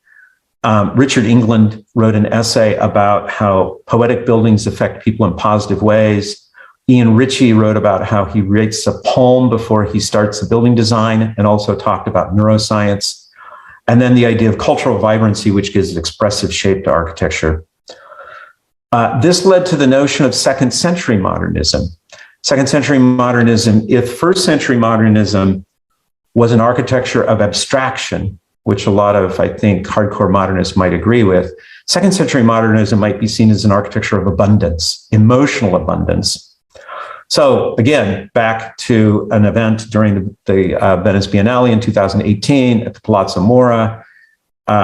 We did a chart that talked about the emotional evolution of modernism versus historicism. We also did the same show in a smaller version in Moscow.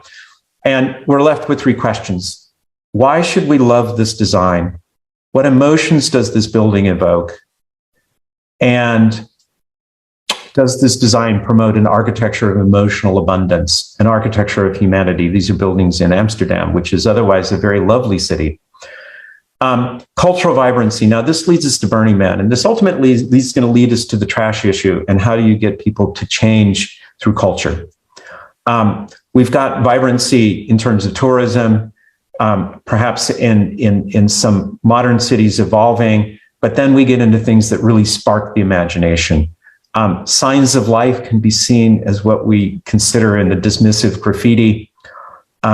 We need to promote a range of cultural inclusion, and we get to Burning Man, which is a garden of preconceptions. So whatever you believe about Burning Man encourages you fundamentally to embrace community and kindness through participatory art. And it's the power of participatory art is very unusual that it can really spark people to care about everything. And what does Burning Man do? There's a sense of awe. We have playa art, we have art cars, we have theme camps. All of these things are made by people for each other as a gift to the community. Temples and burning things like the man and the temple and things like that. I've talked and written extensively about this in Avatare, in the Architectural Review at the World Architecture Festival. And I've done a few art pieces. This is Andromeda Reimagined, which is a small stage structure. This is my new piece, which is called The Museum of No Spectators, where the gifting shop turns that notion on its head, and you're asked to make a gift before entering the museum. And this was a pavilion for the man base. So to creative communities, though, this is an outgrowth of this, which is Burning Man. And the idea of how do you create this sense of belonging. We go into this notion again. We are at a critical moment in human history where our ability to navigate this existential crisis will be defined by science, technology, and the depth of the human heart. So one goal that we might have, or a series of goals we might have, is the most fundamental is to create buildings and cities that have a high degree of vibrancy, authenticity, and a strong sense of community, with the intention of encouraging an engaged population that not only loves their environment, but participates in its creation and in its ongoing evolution, the extension of which means they feel responsible for its maintenance and improvement and are inspired and empowered to infuse it with their cultural and artistic energy. They create traditions and rituals which will carry this collective effort forward to successive generations.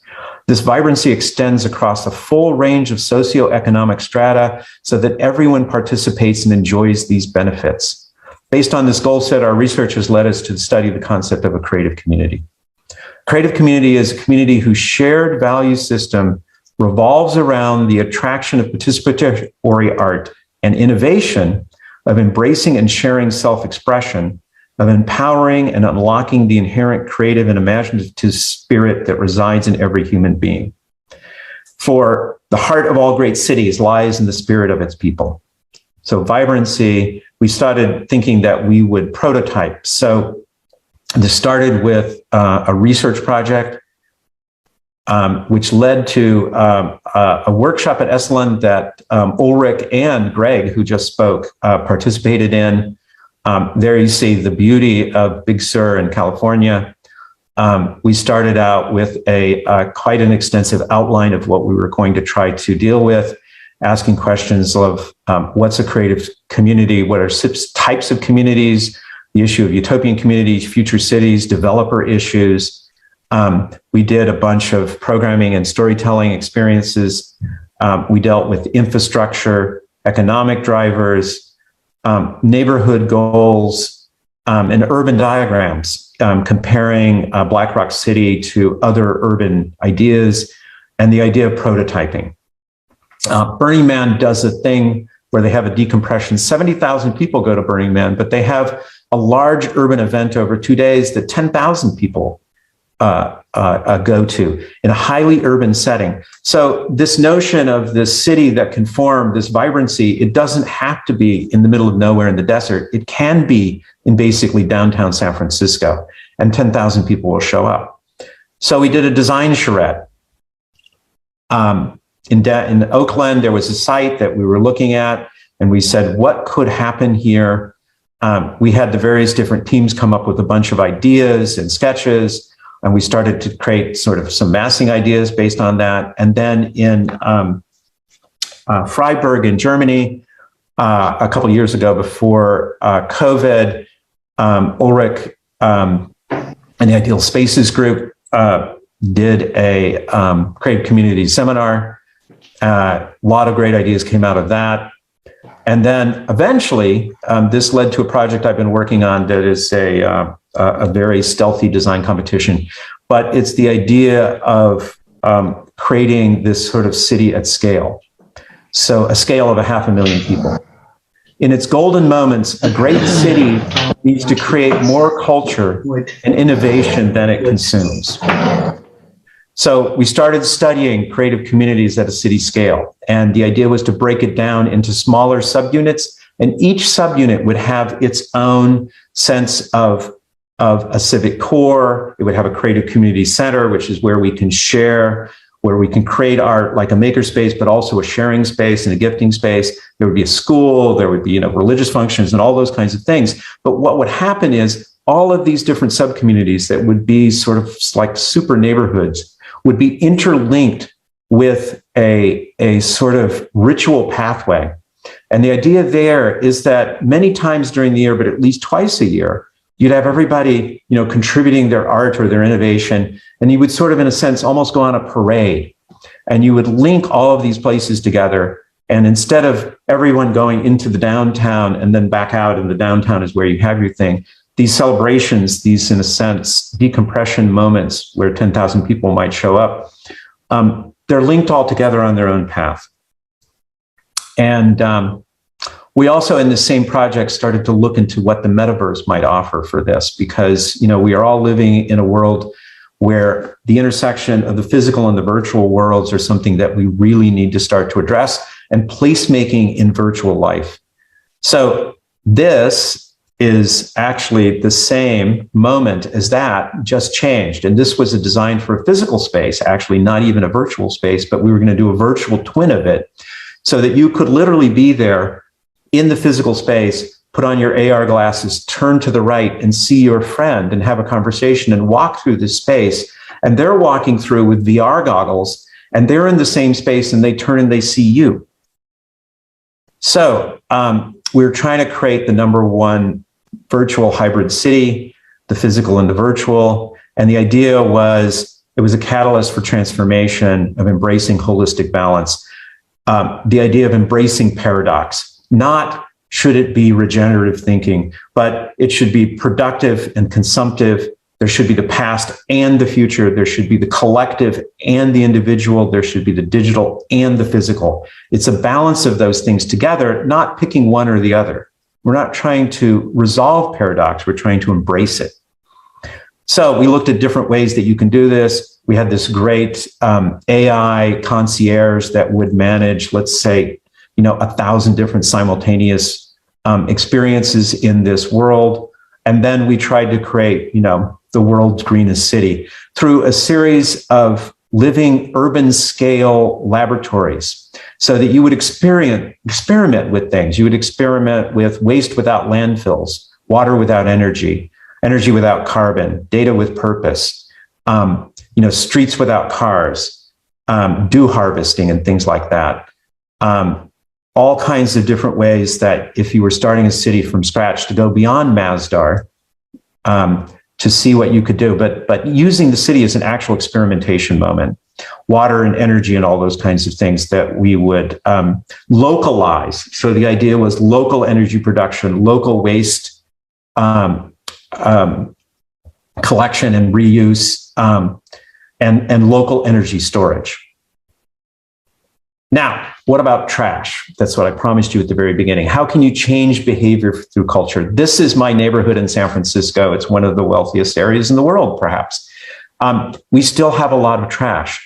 Why can't we get rid of this? The interesting thing about Burning Man, if you don't believe that culture can change behavior, this is Burning Man. This is 70,000 people. Imagine a city of 70,000 people with not only no litter, no trash anywhere. There's one little piece of trash in one of these 3 photographs, and it was only there until I could climb down from the yoga platform I was on and pick it up and put it in my pouch. But imagine 70,000 people with none of this. And not only is there no litter and no trash, there are no trash cans. Because what people do is they actually pick it up and they put it in a little pouch that they carry with them. They'll pick up their own trash, but they'll pick up other people's trash. And they'll not only not put it in a trash can, they'll take it back to their camp and ultimately take it home with them to San Francisco or wherever they live. And imagine what it would take, the social engineering, to get people to do that. You can't regulate that with laws. You needed people to feel it in their heart. And the interesting thing is that Burning Man does that through creating a temporary creative community. But this community actually lives and breathes all year long. And with that, I thank you.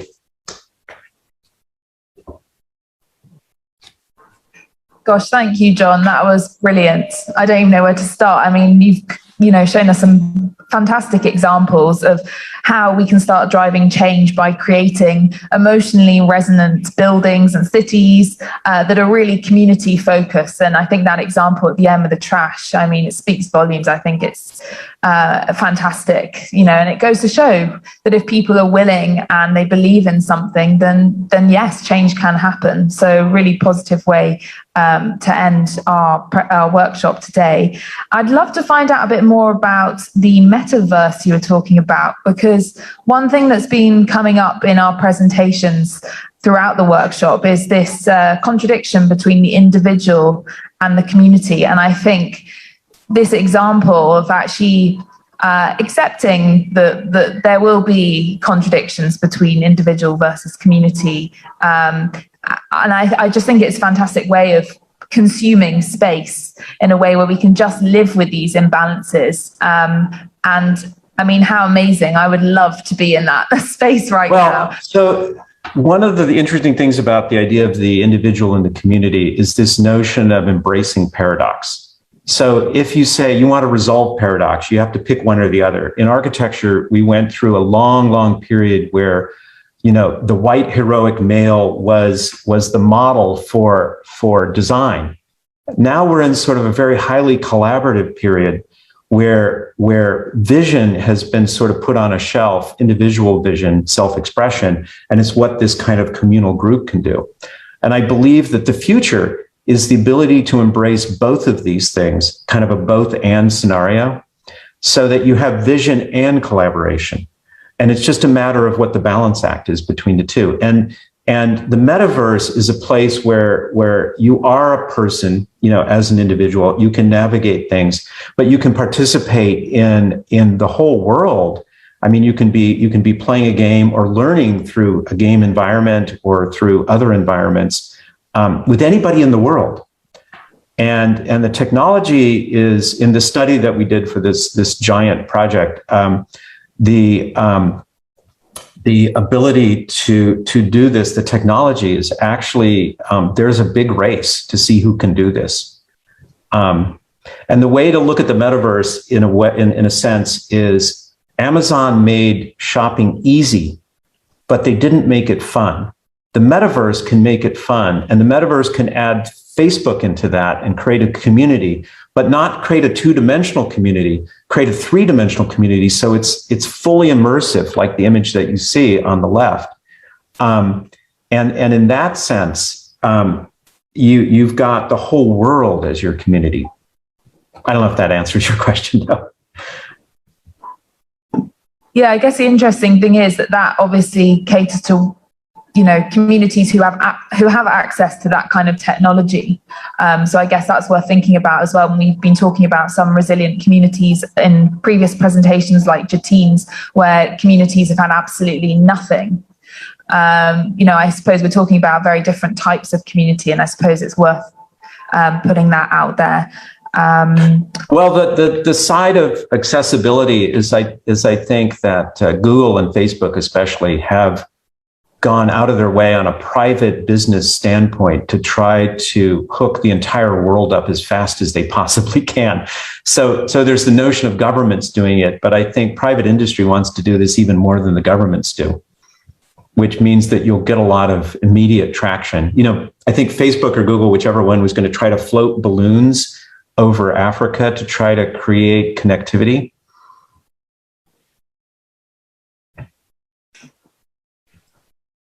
So if anyone has any questions, please do unmute yourself and ask John. Alternatively, you can drop the questions in the chat. I have a question. Is this project about creative communities, is this still ongoing, also related to this metaverse aspect, or is the project has been concluded? That project has been concluded, but it's our intention to take this to the next level and start doing research and prototyping using the research we did as a base. What was interesting was we assembled an incredible team of people outside of the architectural world. We had people who were even so far as cryptocurrency experts, because all of these things tend to be interrelated at the moment. Because folks believe that the metaverse as a global system doesn't want to rely on banks. I'm not sure how that's going to shake out or if that's a good thing or not. But there's a lot of intense creative thinking, and it really will create a global community. And then the issue is can you make that into a creative, compassionate community? And what's the role that art would play in that, and self-expression? So again, once you say self-expression at Burning Man, it's a balance of self-expression, communal design, and community gifting. So it's not just the person going out and doing investment grade art just for the sake of making money. At a level below that, the power of human creativity and self-expression is amazing. Okay, in this respect, I want to come back a bit provocative, admittedly, a bit provocative. I want to come back to Flora's question. In the case of the people engaged in a project like Jettine's project, what happens if, let's say, 90% of the human population just have no accessibility to these means of expression? Well, I have to say I didn't do the research on trying to figure out how much of the world is connected at the moment, but I thought that the percentage was currently quite high. But did somebody have a statistic on that? Is it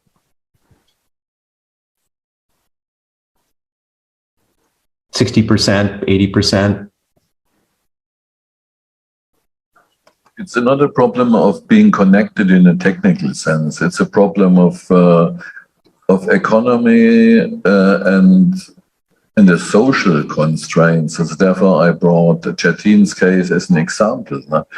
How to motivate people far away from any of these technical means you presented here in the metaverse. How to address these people, what to do with them. This is nothing against the idea of the metaverse as such, nothing against the idea as such. It's a question of how to address the majority of populations. For instance, as I experienced in person during my former job, they have no access to such means. Well, so certainly the accessibility question, would need to be solved in terms of creating this kind of global community. I think one of the other sides is the issue of content. How do you create content for this? And what we were looking at was 3 kinds of content. You'd have branded partners. Now, this is if somebody is hosting this. You'd have commissioned content, but the most important is user-generated content. The idea of which is YouTube, which is Facebook, which is people creating content and putting it online. The difference is, in terms of a community, is that this would be in a 3-dimensional format, not in a 2-dimensional format. So when you go to Facebook, it's very 2-dimensional. So if you imagine Second Life or one of those other areas where you have an avatar and you're able to navigate virtual physical space, this is where it becomes fun and where you can really create a much stronger sense of community.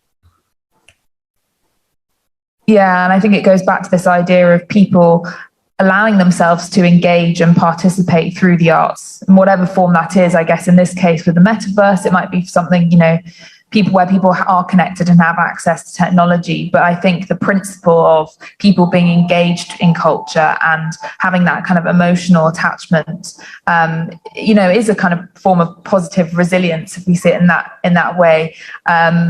So I see that Greg has his hand raised. I'm going to hand over to him so he can ask his question. Thanks. Hi, thanks, Florian. Thanks, John. Great to see you. Thanks for the great presentation. Yeah. Sticking with this with the metaverse part of your presentation, obviously a very timely topic in terms of just the news the last few days ago about Facebook's planning on hiring 10,000 people in Europe to expand the implementation of the metaverse and all the implications that go with that, but in terms of presumably that will be a partnership and respecting the European Union's higher standards of data and privacy and data sharing and how one's data is used and control over data and even income from your own data. And all of that coming within days or weeks of the other turmoil with respect to the Facebook files and the way that that company in particular is behaving. But then there's implications in terms of the Google's data, Microsoft's data, and how all of that will come together in this metaverse. So I realize that's a lot going on there. I'm wondering to what extent are you thinking about that, or how that may or may not impact your work? Yeah, interestingly enough, the group that we are working with had a lot of experience in that infrastructure side, and they were constantly correcting us because we'd say, we're going to create the metaverse. And they say, no one is going to create the metaverse. It's like the internet. So Facebook didn't create the internet. Google didn't create the internet. But the thing is, you're going to have portals, and certainly Google is a portal to the internet. Facebook is a portal to the internet. Hopefully, there will be a common language and protocols so that you can have multiple ways to get in to the metaverse. And again, the metaverse is the physical and the virtual overlapping. It's not just the virtual, but it's the physical and the virtual overlapping. And so a key aspect of that when we were doing the study is, do you have localized distribution of these sort of like mini immersive environments that are in different cities, and they're linked to a bigger thing so that you can be in a physical space and then navigating these bigger things. I mean, you imagine if Google took that airship hangar that they have in Moffett Field, and they covered it with, on the inside, with LED screens, and you were in a giant holodeck. How interesting that experience would be. And then you could have an equal experience online with the person that's in that physical environment. So the physical and the virtual, but hopefully it's like the internet, it's a common platform. Now, unfortunately, even with the internet being a common platform, you have these giant companies that have sort of taken it over. And that's going to be a struggle that we're all going to have, because if it goes the same way, it's going to take, in the case of the internet, it was the US Defense Department that kept it distributed, right? There is a real worry. We should all be concerned, I think, about the metaverse, because it's actually, I believe, much more powerful than the internet. Because once you get into that three-dimensional world, it's really compelling. I mean, this last year, there were a bunch of Burning Man virtual worlds, and they were very compelling. Yeah, well, I guess I imagine a bit of your Neil Stephenson, and he's been describing this world for over 20 years. So, oh yeah, well, yes, and for people that want to know, the metaverse came from a book called Snow Crash, yeah, and an excellent book. Yeah. Thank you very much, John. Yeah, thanks, Greg. Okay, I will go to another question relating back to our general topic of resilience. What's about the relation between an intended global community, which is utopian aim in the positive sense, I have to address it in the positive sense. What is about the relation between this intended global community and resilience? Is that a question in general or to me? To you. Oh, so we started looking at the creative community aspect in this project that we had. And so the project had this sort of metaverse environment that was part of it. And then another part was the city itself. So once we started working on the city, we started wondering how the physical city then could be a hybrid as well, that you could wander the city, that there would be aspects of it that would tie into the virtual world.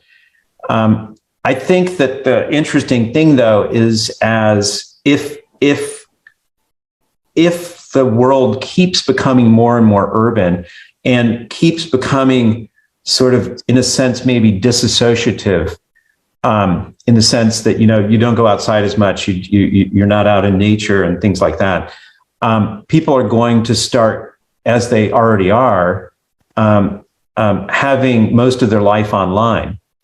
I think the dynamic between that is we were hoping in this particular city, the dream was that people would come for this giant virtual event, but that the city itself as a creative community, as a physical environment, because of the permission to be self-expressive and the delight in that self-expression and the way that the community is set up, that physical community would become much more resonant and much more famous, let's say, than this big virtual experience that they wanted us to do. I think, though, ultimately, the relationship is between how people care about their environment and creating cities and places where people truly care. There are cities and environments that are like that, but it's so difficult to get people to behave. So I think, in positive ways, we have that problem in the United States just with vaccinations alone. And part of that is I don't believe they truly care about their community. Their sense of individualism is too strong. There's no connection. I don't know if that answers that at all, but. So thanks, John, for your wonderful pictures. I think you could be an excellent teacher for governments and for building companies to become another image, what is architecture for people. What do you think about the book and about such a role?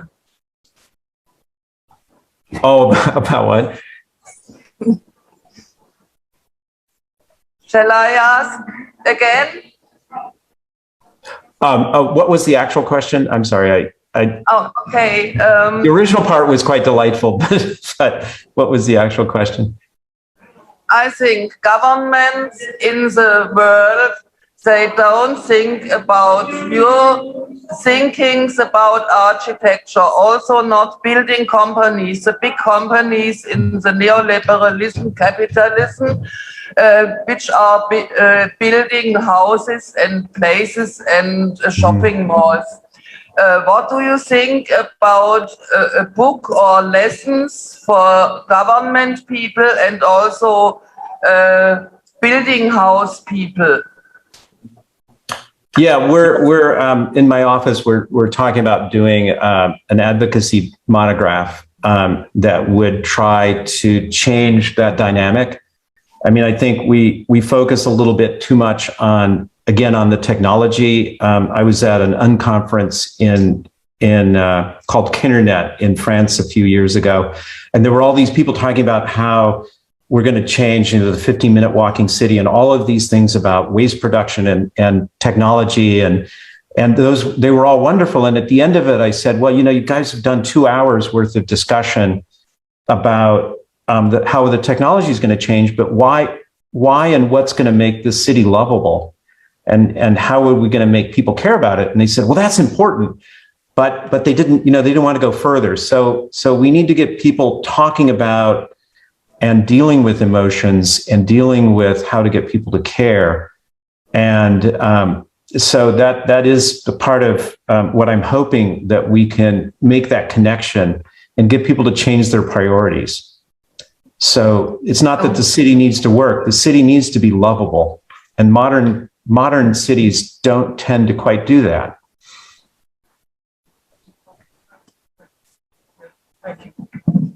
Yes, I have maybe two questions here. Thank you for a wonderful presentation.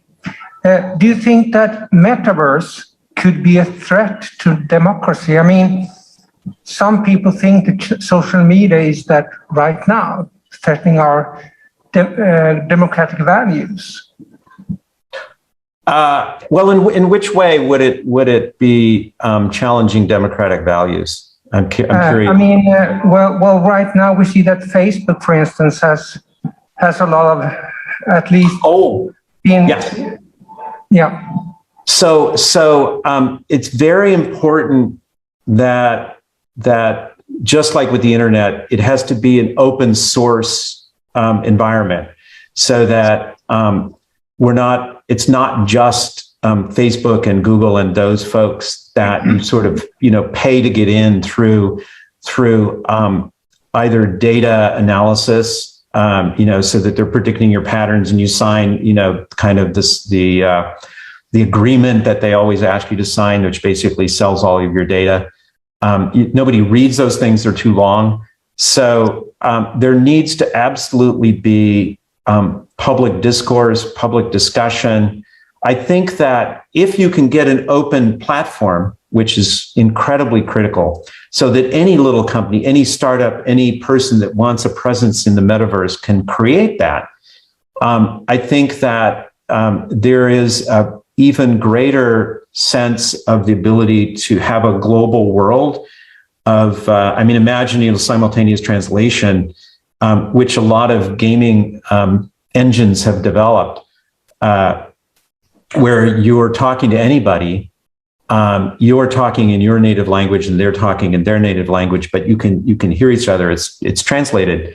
The idea of people and worlds coming together can make us all understand that, for example, resiliency is a global problem. And what we've discovered is that the wealthy nations really do need to pay attention to the poorer nations, because it's not the survival of the richest. We're a global community. And I think the metaverse has an opportunity to really expand that sense of global community in addition to local community. The issue will be, will local communities lose their cultural vibrancy, their identity, by everything being in the universe and being sort of universal and not site specific? Thank you very much. And we just have a comment here from Alessandro Scarfi, thanking you, John, for mentioning the opportunity to embrace, not solve, a paradox, and also for suggesting I care, ergo sum, as a leading principle of inhabiting the same community. And I completely echo that. I think it's fantastic, this idea of that we can sit with these discomforts. And I think that's also what we've been discussing throughout our workshop today in terms of resilience. I'm wondering, because we've only got a few minutes left of our workshop today, whether we might wrap up our discussion of this topic, creative communities. And on that note, I'll hand over to Ulrich to wrap up and also summarise our workshop today. And thank you very much, John, for your presentation and answering the questions. Thank you for the opportunity. Yeah. John, many thanks. Despite my questions, many thanks. This is a promising approach. We can continue this discussion anyway. For now, as Flora already indicated, due to the time confinements we are the victims of, we have to close the shop, unfortunately, our workshop. And therefore, I wanted to make a very short compilation wrap-up. So what we deliberately tried by the very structuring of this workshop today is to to illuminate and to look at different general domains which resilience is covering, in our opinion. And therefore, we try to start with the systemic context, so the existing socio-economic and social-cultural system we are all embedded in. This was the presentation of Khalid. And then to continue to the utopian aspect inherent to any movement and any idea about resilience. And very interesting in terms of your presentation, John, was, in my eyes at least, this utopian aspect has been is living through a new kind of renaissance, apparently. To continue with this wrap up, and this also shows the interconnections between our thematic fields, despite they look a bit apart at first sight, but they are connected. We have this systemic context we all want to overcome via resilience. We have this utopian move. We have, sir, this very, very interesting concrete case studies presented from Jatin and Sam Olsen about real life communities to be really created or generated as resilient ones. We have the interesting approach from Gregory DeLaune about the larger scale system and the needs for establishing resilience on a larger scale. And last but not least, we had your presentation, John, with this beauty on the one hand, also to rethink in a positive sense, to rethink traditional, further developed core values that should make up architecture. And in this whole array, we deliberately want to invite you, as the listeners, to invite you to continue with this kind of discussion. We can offer from our side, we can offer the possibility to participate on Idle Spaces on our website. Also, we just contact us, and we consider to have some smaller scaled discussion-like workshops in the future as a kind of podcast, which we already started, but we extend this podcast idea into smaller scaled discussion on certain themes, which we had today on a larger scale in our workshop. Many thanks to all the participants, and many thanks for listening to us. Yes, thank you to everyone for joining us today, especially to our presenters. We've had some fantastic presentations, all looking at resilience from a different perspective. And I hope that everyone has taken lots away from today's workshop. And do please get in touch with us if you have any follow-up questions or would like to get involved in the work of Ideal Spaces Working Group. As you can see on the slide here, we are running a podcast series at the moment, also an interview series, as you'll see from some of these screenshots. Several of our presenters from today's workshop have already had discussions with us on the podcast, so I do invite you to go and listen to them. You can access the podcast via Spotify, Apple or Google Podcasts, and please do, yes, get in touch if you've got an interesting project to share or just would like to collaborate with us. So on that note, thank you everyone here today, and have a good evening.